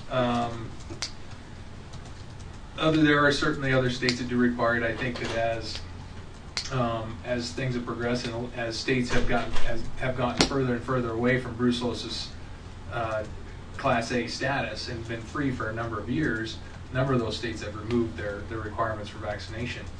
And I think in most cases that's fine. I think that, you know, those states, if we're doing a good job, Wyoming's doing a good job, Idaho's doing a good job, they should never get an animal with brucellosis. It's not to say that elk can't move outside of the DSA, and I understand that, but I think that maybe one of the points that we've spoken to has been, we say counties in which the DSA is located currently. There are counties in the state of Montana that border on the DSA that are not included in this particular administrative rule, but yet they border on the DSA, or they may border on the DSA of another state. The challenge is if you're talking about risk, if you're talking about risk, and I think it's a point I'll bring it up, something I brought up with the staff, is that if I look at a map, if I sit down and look at a map, there are places where this rule is not in effect, but if I look at the top of the mountain, I'm seeing the boundary of the DSA. When I look at the top of that mountain, that's how close I am to it. But yet there are and I'm not in one of the counties that the DSA is in. But there are places inside the counties of the DSA where I'm 30, 40, 50 miles removed from the DSA boundary. I'm required to vaccinate. But the person who can look at the other hillside and see the DSA is not required to vaccinate. So if we're talking about risk of wildlife movement, the current rule I don't think meets that bar. If that's the logic we're using for setting the boundary, is where is the potential risk, that logic doesn't really apply. And I think it goes back to Mr. Scully's point. If that logic doesn't apply, then why are you not just back to the boundaries of where you do your surveillance? Well, then, there you got counties down there against DSA in the state of Montana that don't have any vaccination at all. Carbon County, those we know, Wyoming's, they're up against the DSA area. And there's nothing on this side of the, we don't have any protection at all there. And we know it's coming in through there. And we know there's a window. Yeah. And so I don't know, you know. Yeah, let's see what we get. Chairman, all I do is sit here and talk. You can't do nothing. They don't let you do nothing. That's why you don't want the job. You gotta stay awake too. I can give you a couple other reasons. Nina. Well, in all this discussion, we're discussing elk. And we need to remember that Montana is being hit extremely hard by the tribes to move bison out of Yellowstone Park. and those bison are infected. And where, if that actually ever takes place, wherever they go, will not be where the DSA is. And as we have talked about other things today, wouldn't we rather be out ahead of it than try and play catch up if it comes through? And so I think the whole state should be vaccinated. Is that a motion? It is. I move that the statute be changed to include the entire state for vaccination for intact female cattle and bison that are 4 months of old or 4 months of age or older as of January 1st. Did you get that, Donna? If not, I can help you. We'll work on it. Is there a second? I'll second it. There's a second. Discussion. I have a question. Is this the, it's discussion, so is this the way to do it, to make the motion and put it out there, or do we sort of put the feelers out first?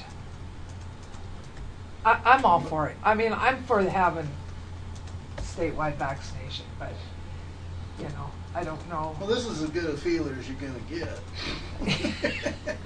Well, I'm just saying to bring more people into the conversation before we make the motion. That's the only thing I was saying. Is your question, Lila, that should the motion be what Nina just made, or should the motion be that staff should bring forth some verbal verbiage? And have people sort of Yeah. advertise it for the next meeting. I think that's a better way Then I to, withdraw my motion. to sort of bring it in. So we'll do this, we'll direct staff Yeah. to present a motion Do you think that's that'll work better, for Mike? staff. Yeah, well, since you asked me a direct question, I think that what had been our intent was not to try and do something definitive today, but to get your feeling. Yeah. To give us direction for the next board meeting, because then people get 2 bites at the apple. Yeah. We'll put together verbiage, we'll public notice it on the meeting, hopefully people are paying attention and will show up. And then if they miss that opportunity and you move forward to rulemaking, then they'll get the chance of rulemaking. So people, and probably more than 1 bite, probably people would have 3 bites at the apple on this issue. I bet you they'll get 6 or 7. Yeah, I And probably not right just, after it's not just passed. apples, they get bites of something else. That's the way to do it. I was just looking at Ken's eyes over there. He So I'm knows. just asking staff to do that. I wanted to ask you something. So the last meeting we had, the Montana Stock Growers as an organization opposed mandatory calf vaccination. So I was confused by your comments about Well, as I some remember the stock growers getting politics, chewed out or yeah, when something. I remember the politics of it all, there was the notion of statewide calf foot vaccination that was originally supported, so that it wasn't just, when Governor Schweitzer was here, my recollection is that they took a position that said it shouldn't be just those people down in the DSA with a stigma attached to them, it should be statewide, and the governor said, no. Yeah. That's what I remember, and then it's evolved since then, so. Yeah, I don't remember. They should being- oppose it by now, because they lost a little height over it, as I recall it. I'm sure. Yeah, I don't remember it being that discussion for calf foot vaccinate, but I could but be I all remember right. it being that discussion over the DSA. Yeah, but that was I do part of remember the. that. Part of it. That's the height. But the calf foot vaccinate, I mean, the stock growers are here, and that veterinarian from Lewistown, what's his name? Dick. Dick Rouse. Dick Rouse, Yeah. thank you. Yeah. He was here representing them and spoke against this board, taking a position that all calves, all heifers should be Yeah, I think mandatory that's true, vaccinated. because after they got bitten pretty seriously, they said, hey, we're not gonna fight that anymore. But, you know, on the Times other have thing, changed. times have changed. Yeah, Yeah, that's a lot more that's- serious. 6 years into this thing. Darn right. We know we've got a good handle on And this. now you got a thing. national science study Right. that's out. We But got, I'm not arguing that, I just No. wanted to clarify, because I was Yeah. confused Because by your my memory comments, could because that's not. be failing me, because I remember there was a lot of consternation over Right. that issue between the governor and the stock growers. And I'm sure within they'd all agree. But I think Exactly. the That was board's part of the issue. position also has to be to protect the staff, to make sure that we don't come up with something Yeah. here that the staff can't deal with, that we're asking more Yeah. than we have the potential So to I think do. your But on the solicitor, other, I want- if we have an outbreak, then we're Have it really brought forward. asking the staff way more than they can do. So if this can, you know, and I'm not saying we're ever gonna have one. I mean, but conditions have changed, and the ranching community has changed. It's a more cautious, it understands disease better than it did. Yeah, it did.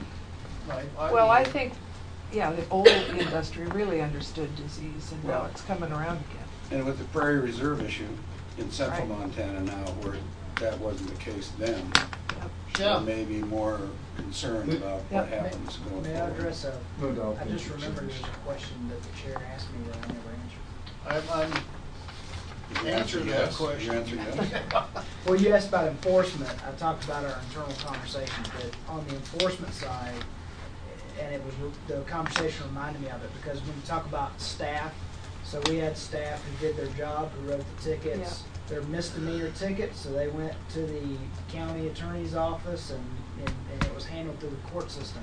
So it wasn't just a slap on the wrist. I mean, slap on the wrist fine-wise, but it was a misdemeanor fine. And so obviously people took some exception to that. So right now, there's about 3 markets, 4 where we really worry about that, because that's where most of the DSA cattle are going. So you would have that potential. We talk about enforcement. Yes, we would be having to write those tickets now in Vaughn and Glasgow and Chinook and everywhere across the state, Miles City, where it typically doesn't raise its head. So yeah, there would be a change for staff. There would be a change for enforcement, because potentially when you first roll out this rule, you know, no matter how much education you do, you're probably going to go through a period of some warnings, and then you'll get to a period where you will have to enforce to finally get it through people's heads. And you know, so that's how the enforcement issues work. But I just want to make sure we know that the enforcement on this, because we've been through it, is a misdemeanor offense, and so it gets people's attention when you write them a ticket for it. It gets their attention, is right. So I just want to, and I could do this later too, but I just want to remind the board, and we could say these types of people don't belong in the industry. Anyone could take that argument, right? I'm personally not going to go there, but some people could. But we have plenty in this industry still today that just don't figure out how to get a little steer calf castrated into a steer. And all of a sudden he's 1,100 pounds, and he's coming to the auction, and they're mad because they're not getting enough money for it. Well, maybe if they'd have steered it, they'd have got more money. But, you know, remember that as we're going to put more rules on people, because there's plenty of people out there that, you know, they gain a little income from this industry, and they don't. It's not like they should be told to get out. No. I think that through too. That's right. Well, we certainly aren't asking them to, but on the other hand, we don't want them to disaffect the ones that. I totally agree. I mean, just some. There. It'd be interesting to know percent Are of you the done? industry. Yeah, If you're done with me, I'd certainly love I to know what I might Anything ask else? a little bit direction, if I could, Yeah. on Question. the language. I'm sorry. Can I interrupt you? Could I say Before I no? forget? I'd like to know, Lila and I were just talking, I'd like to know what is the total cow herd numbers in this state? We should have a rough idea what that is. And I'd like to know how many total annual brucellosis vaccinations there are in this state. Catholic, thank you. Because that would give us a ballpark idea of how many are vaccinated versus not. Not perfect, but, and those are two pretty easy numbers, I would think. I don't have them in my head. No, but Yeah, we developed those the last time, and we developed those. USDA has those numbers because those vaccination certificates are turned in. Right. So we have a pretty good idea. Yeah, that shouldn't be that difficult. Well, that'll be. You don't need it right now, That's though. what you were talking about, right? Yes, yeah. that's what- What did you need? Clarification on what? Because they're all One numbered of the tags, issues, they and I have don't to know be if turned Mike in. was That's right. heading that direction at all, but there have been some questions as far as difficulty in or some complication in reading the rule, and I think there's some people that get a little bit confused as far as the January 1st issue on 4 months of age as of January 1st, and so figuring out from an enforcement side, was that animal 4 months of age Yes. January 1, or were they not? Yeah. Sometimes can be confusing, and there were some issues. It was very helpful to allow some feeders to get out of the state without getting vaccinated. I think it still is, but I've had some personal conversations with producers and with, as well as some staff, in that would it be possible, would it be easier to enforce or look at it as a breeding females must be vaccinated?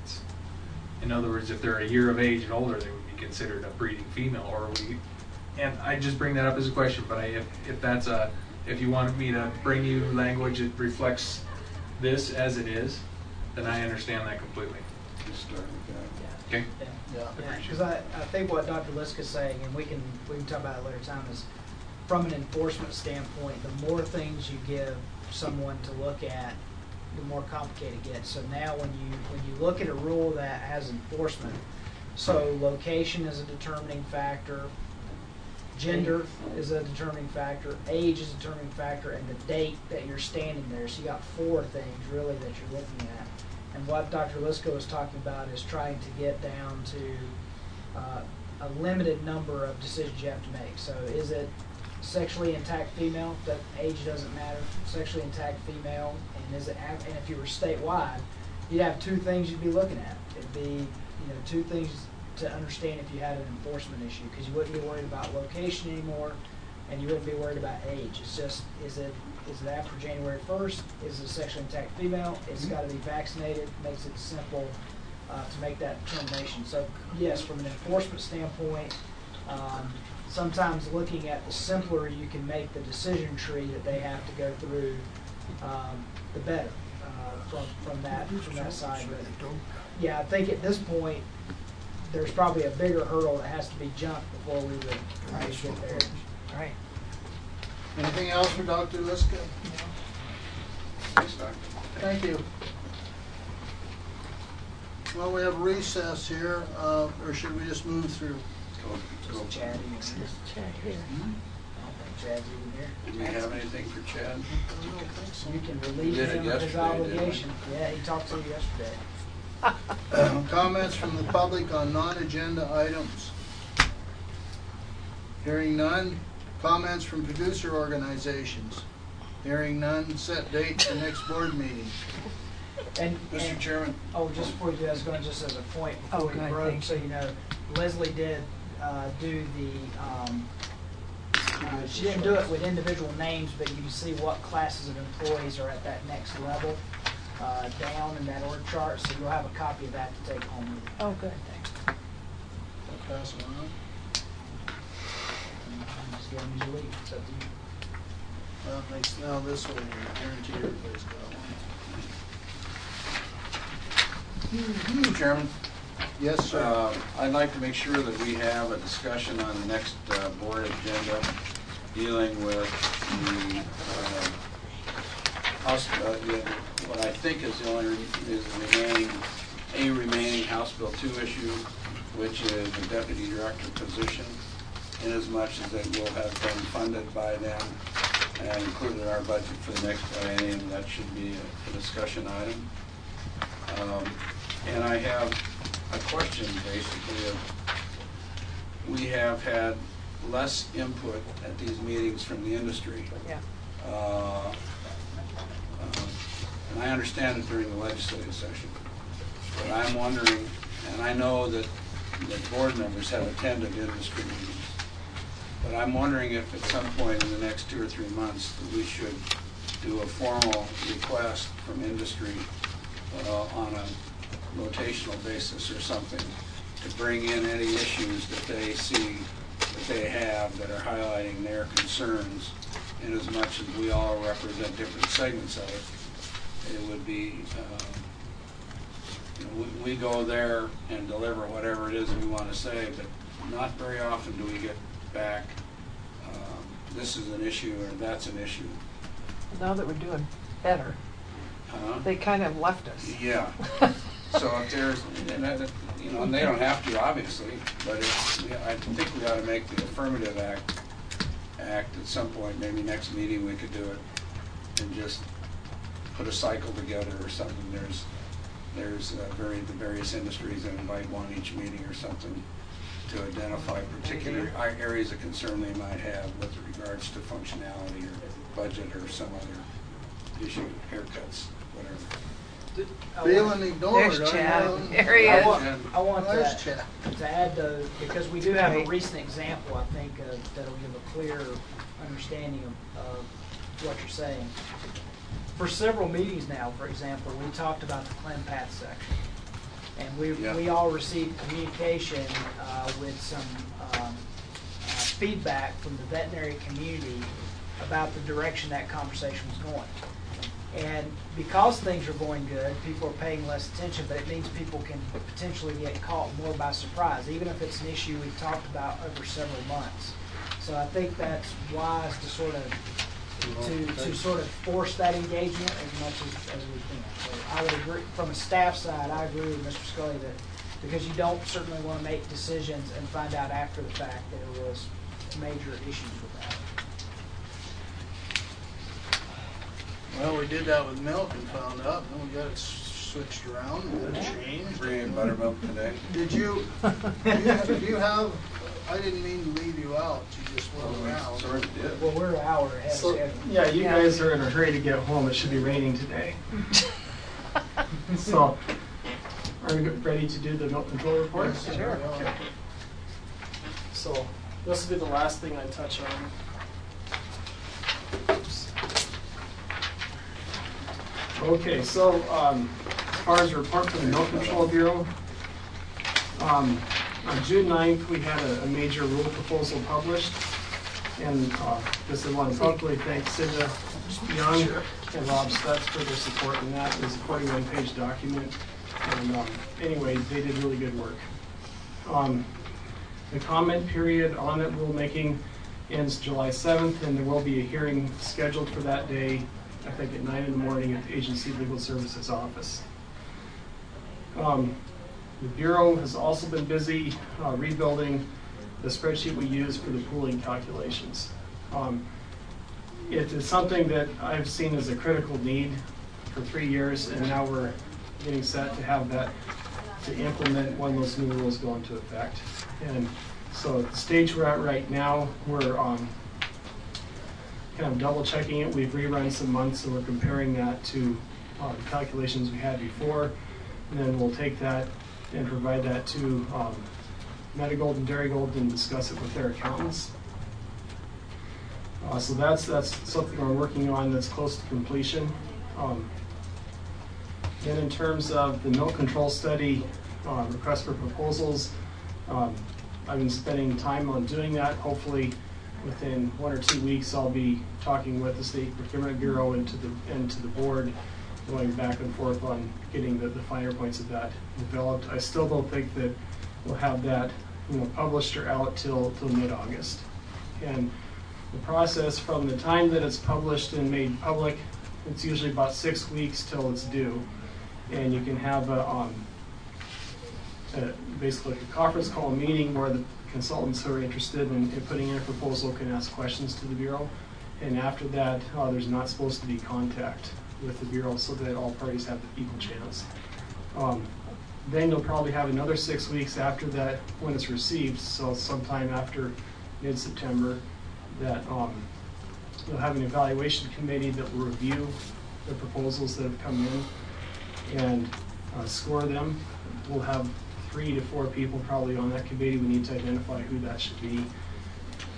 That committee will make a recommendation. The State Procurement Bureau will make sure, review it, make sure that we've properly evaluated it and that they conclude that we have reason for the recommendation we made. And then it will go to the Board of Milk Control to either approve that recommendation or to pull the proposal and take another run at it. That's how that will work. I'm not sure if we'll have any board members on that evaluation committee. That's just something that we'll have to look at coming ahead. For one thing, it will take quite a bit of time to review the proposals, and that may not be something that they have. So hopefully that results in a study that's completed in March or April of next year. And I guess so then that brings us to the last item, the handout that I gave you. What that is, it's daily production by month for the last 36 months. And this pertains really to Dan's program as well, because it helps the Board of Livestock gauge whether they need to adjust their milk inspection assessment rate. And I guess what I want to point out is that the production compared to the estimates that were used for your current rate, the production has dropped. And I guess the dollar figure of that amount, the maximum amount would be about $8,800 per year. That's about where you're at. So I'm not sure the sensitivity of Dan's program to that, but that's just something as a board you should be aware of. The reason we were looking at it is because we were thinking that the pool blend price maybe was improving in part by reduced production, and I think that's part of what's happening. But then, of course, we're looking out for Dan too. So, Mike, did you have? Yeah, I was going to say it does help explain. We've been getting enough revenue to cover Dan's needs. That's not been a problem. You've seen that his budget has been fine all year long and for the fiscal year. But one of the things, and Chad, I appreciate this because I want to thank you because I just real quickly did a calculation and it helped me explain something. I knew that we've not been collecting revenue off of that rule at the rate I expected. It's been enough to cover our needs, and then I factored in that we had about 5 weeks, 6 weeks or so into the fiscal year before the rule became effective. So we didn't start collecting from everyone until sometime in mid-August, maybe late August. The August assessments, I think, were the first time we collected. So I factored those things in, but if you look at this, I just calculated out that if you're averaging 20,000 less pounds of milk production per day, take that out over the year, divide it for the hundredweight, and multiply that by our 14.5 cent per hundredweight, that would, we're missing somewhere in the neighborhood of $15,000 to $20,000 of revenue.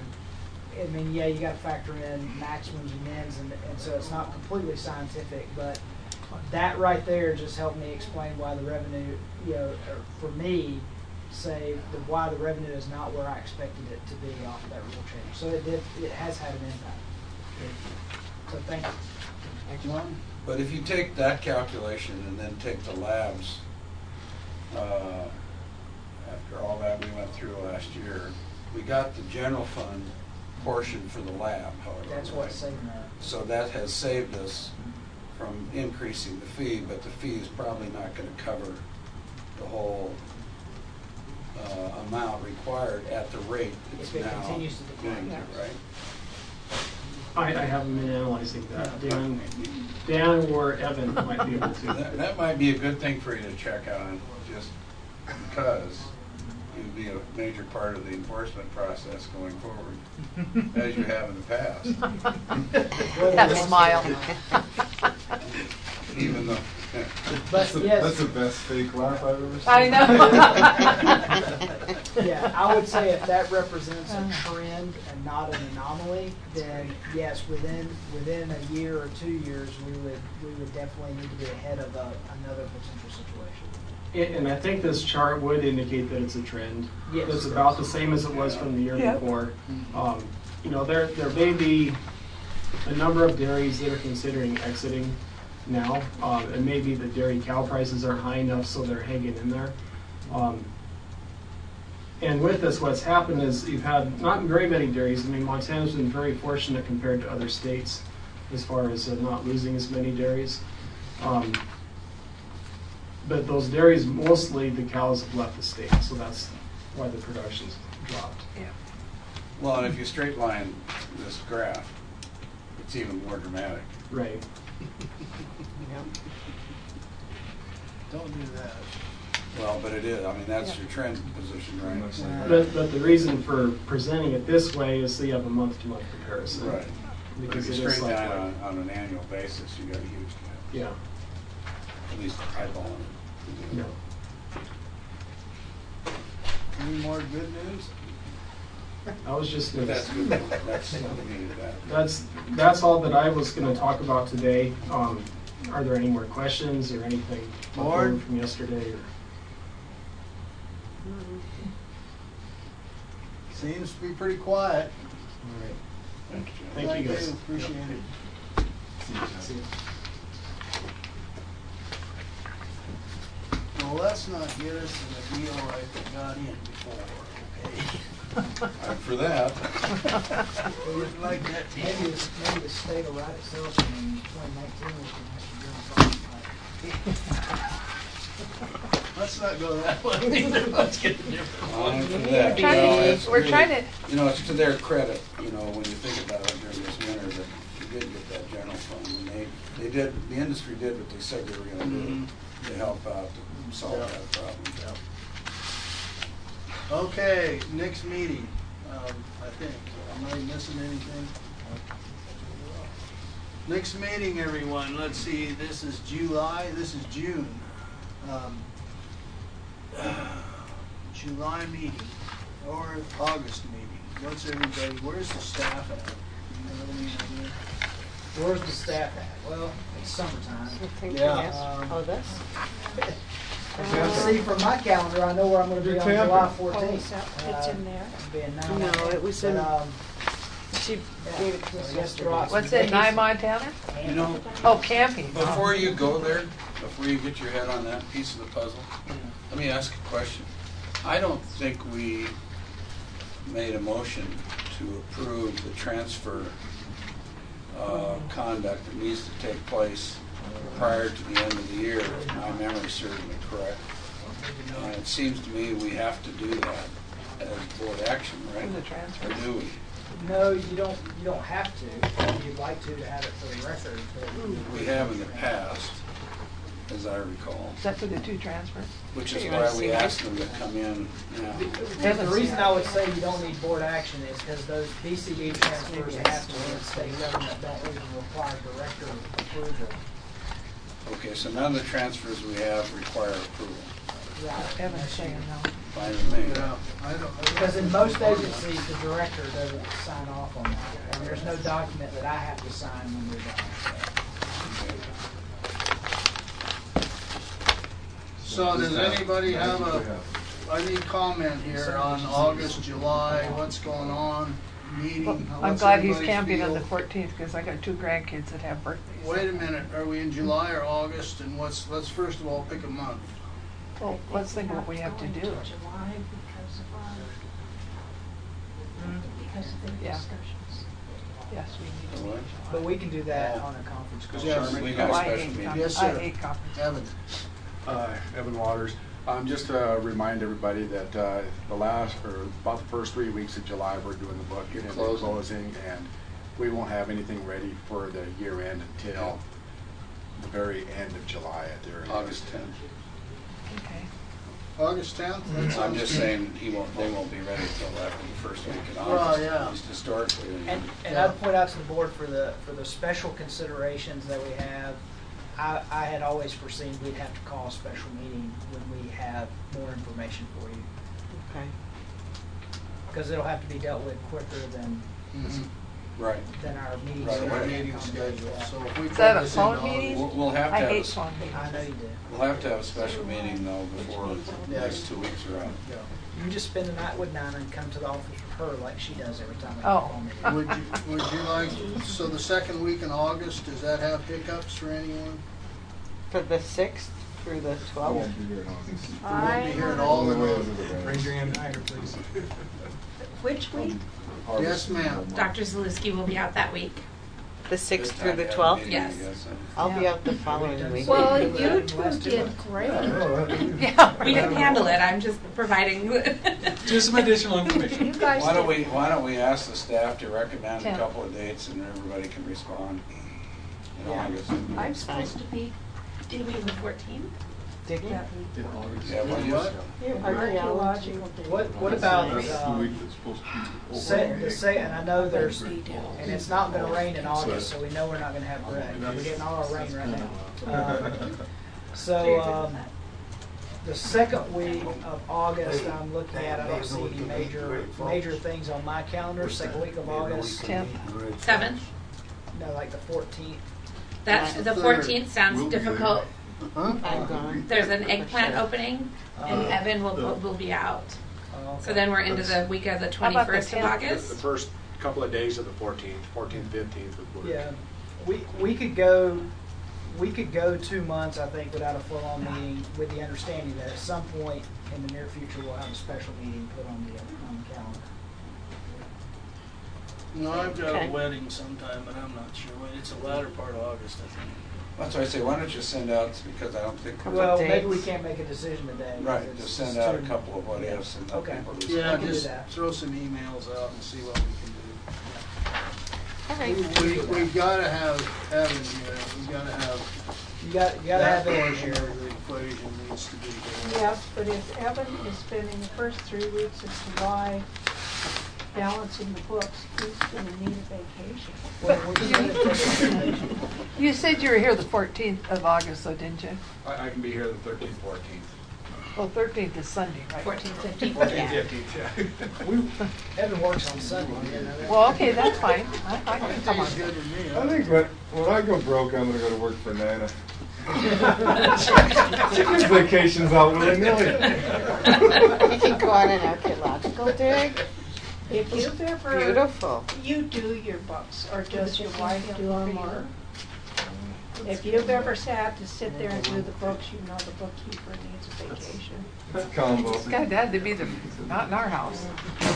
They don't care. Well, and don't ask me a question after 8 o'clock at night. My 94-year-old father did ours up to the last month before he passed away, and then we were like, holy smokes, so we sent him to the accountant. Oh, Jesus. Till we get it figured out. And he You had- couldn't read anything he wrote. And he had every penny accounted. Oh, God, it was all good. This one knew where it all was. Yeah, he knew where it He was was the only at. one that could read his writing. You can't find it, though. He knew where it was. Is there anything, do we have anything to do? Oh, yeah. Are we adjourned? I'm not Not running. yet, because I haven't done that yet.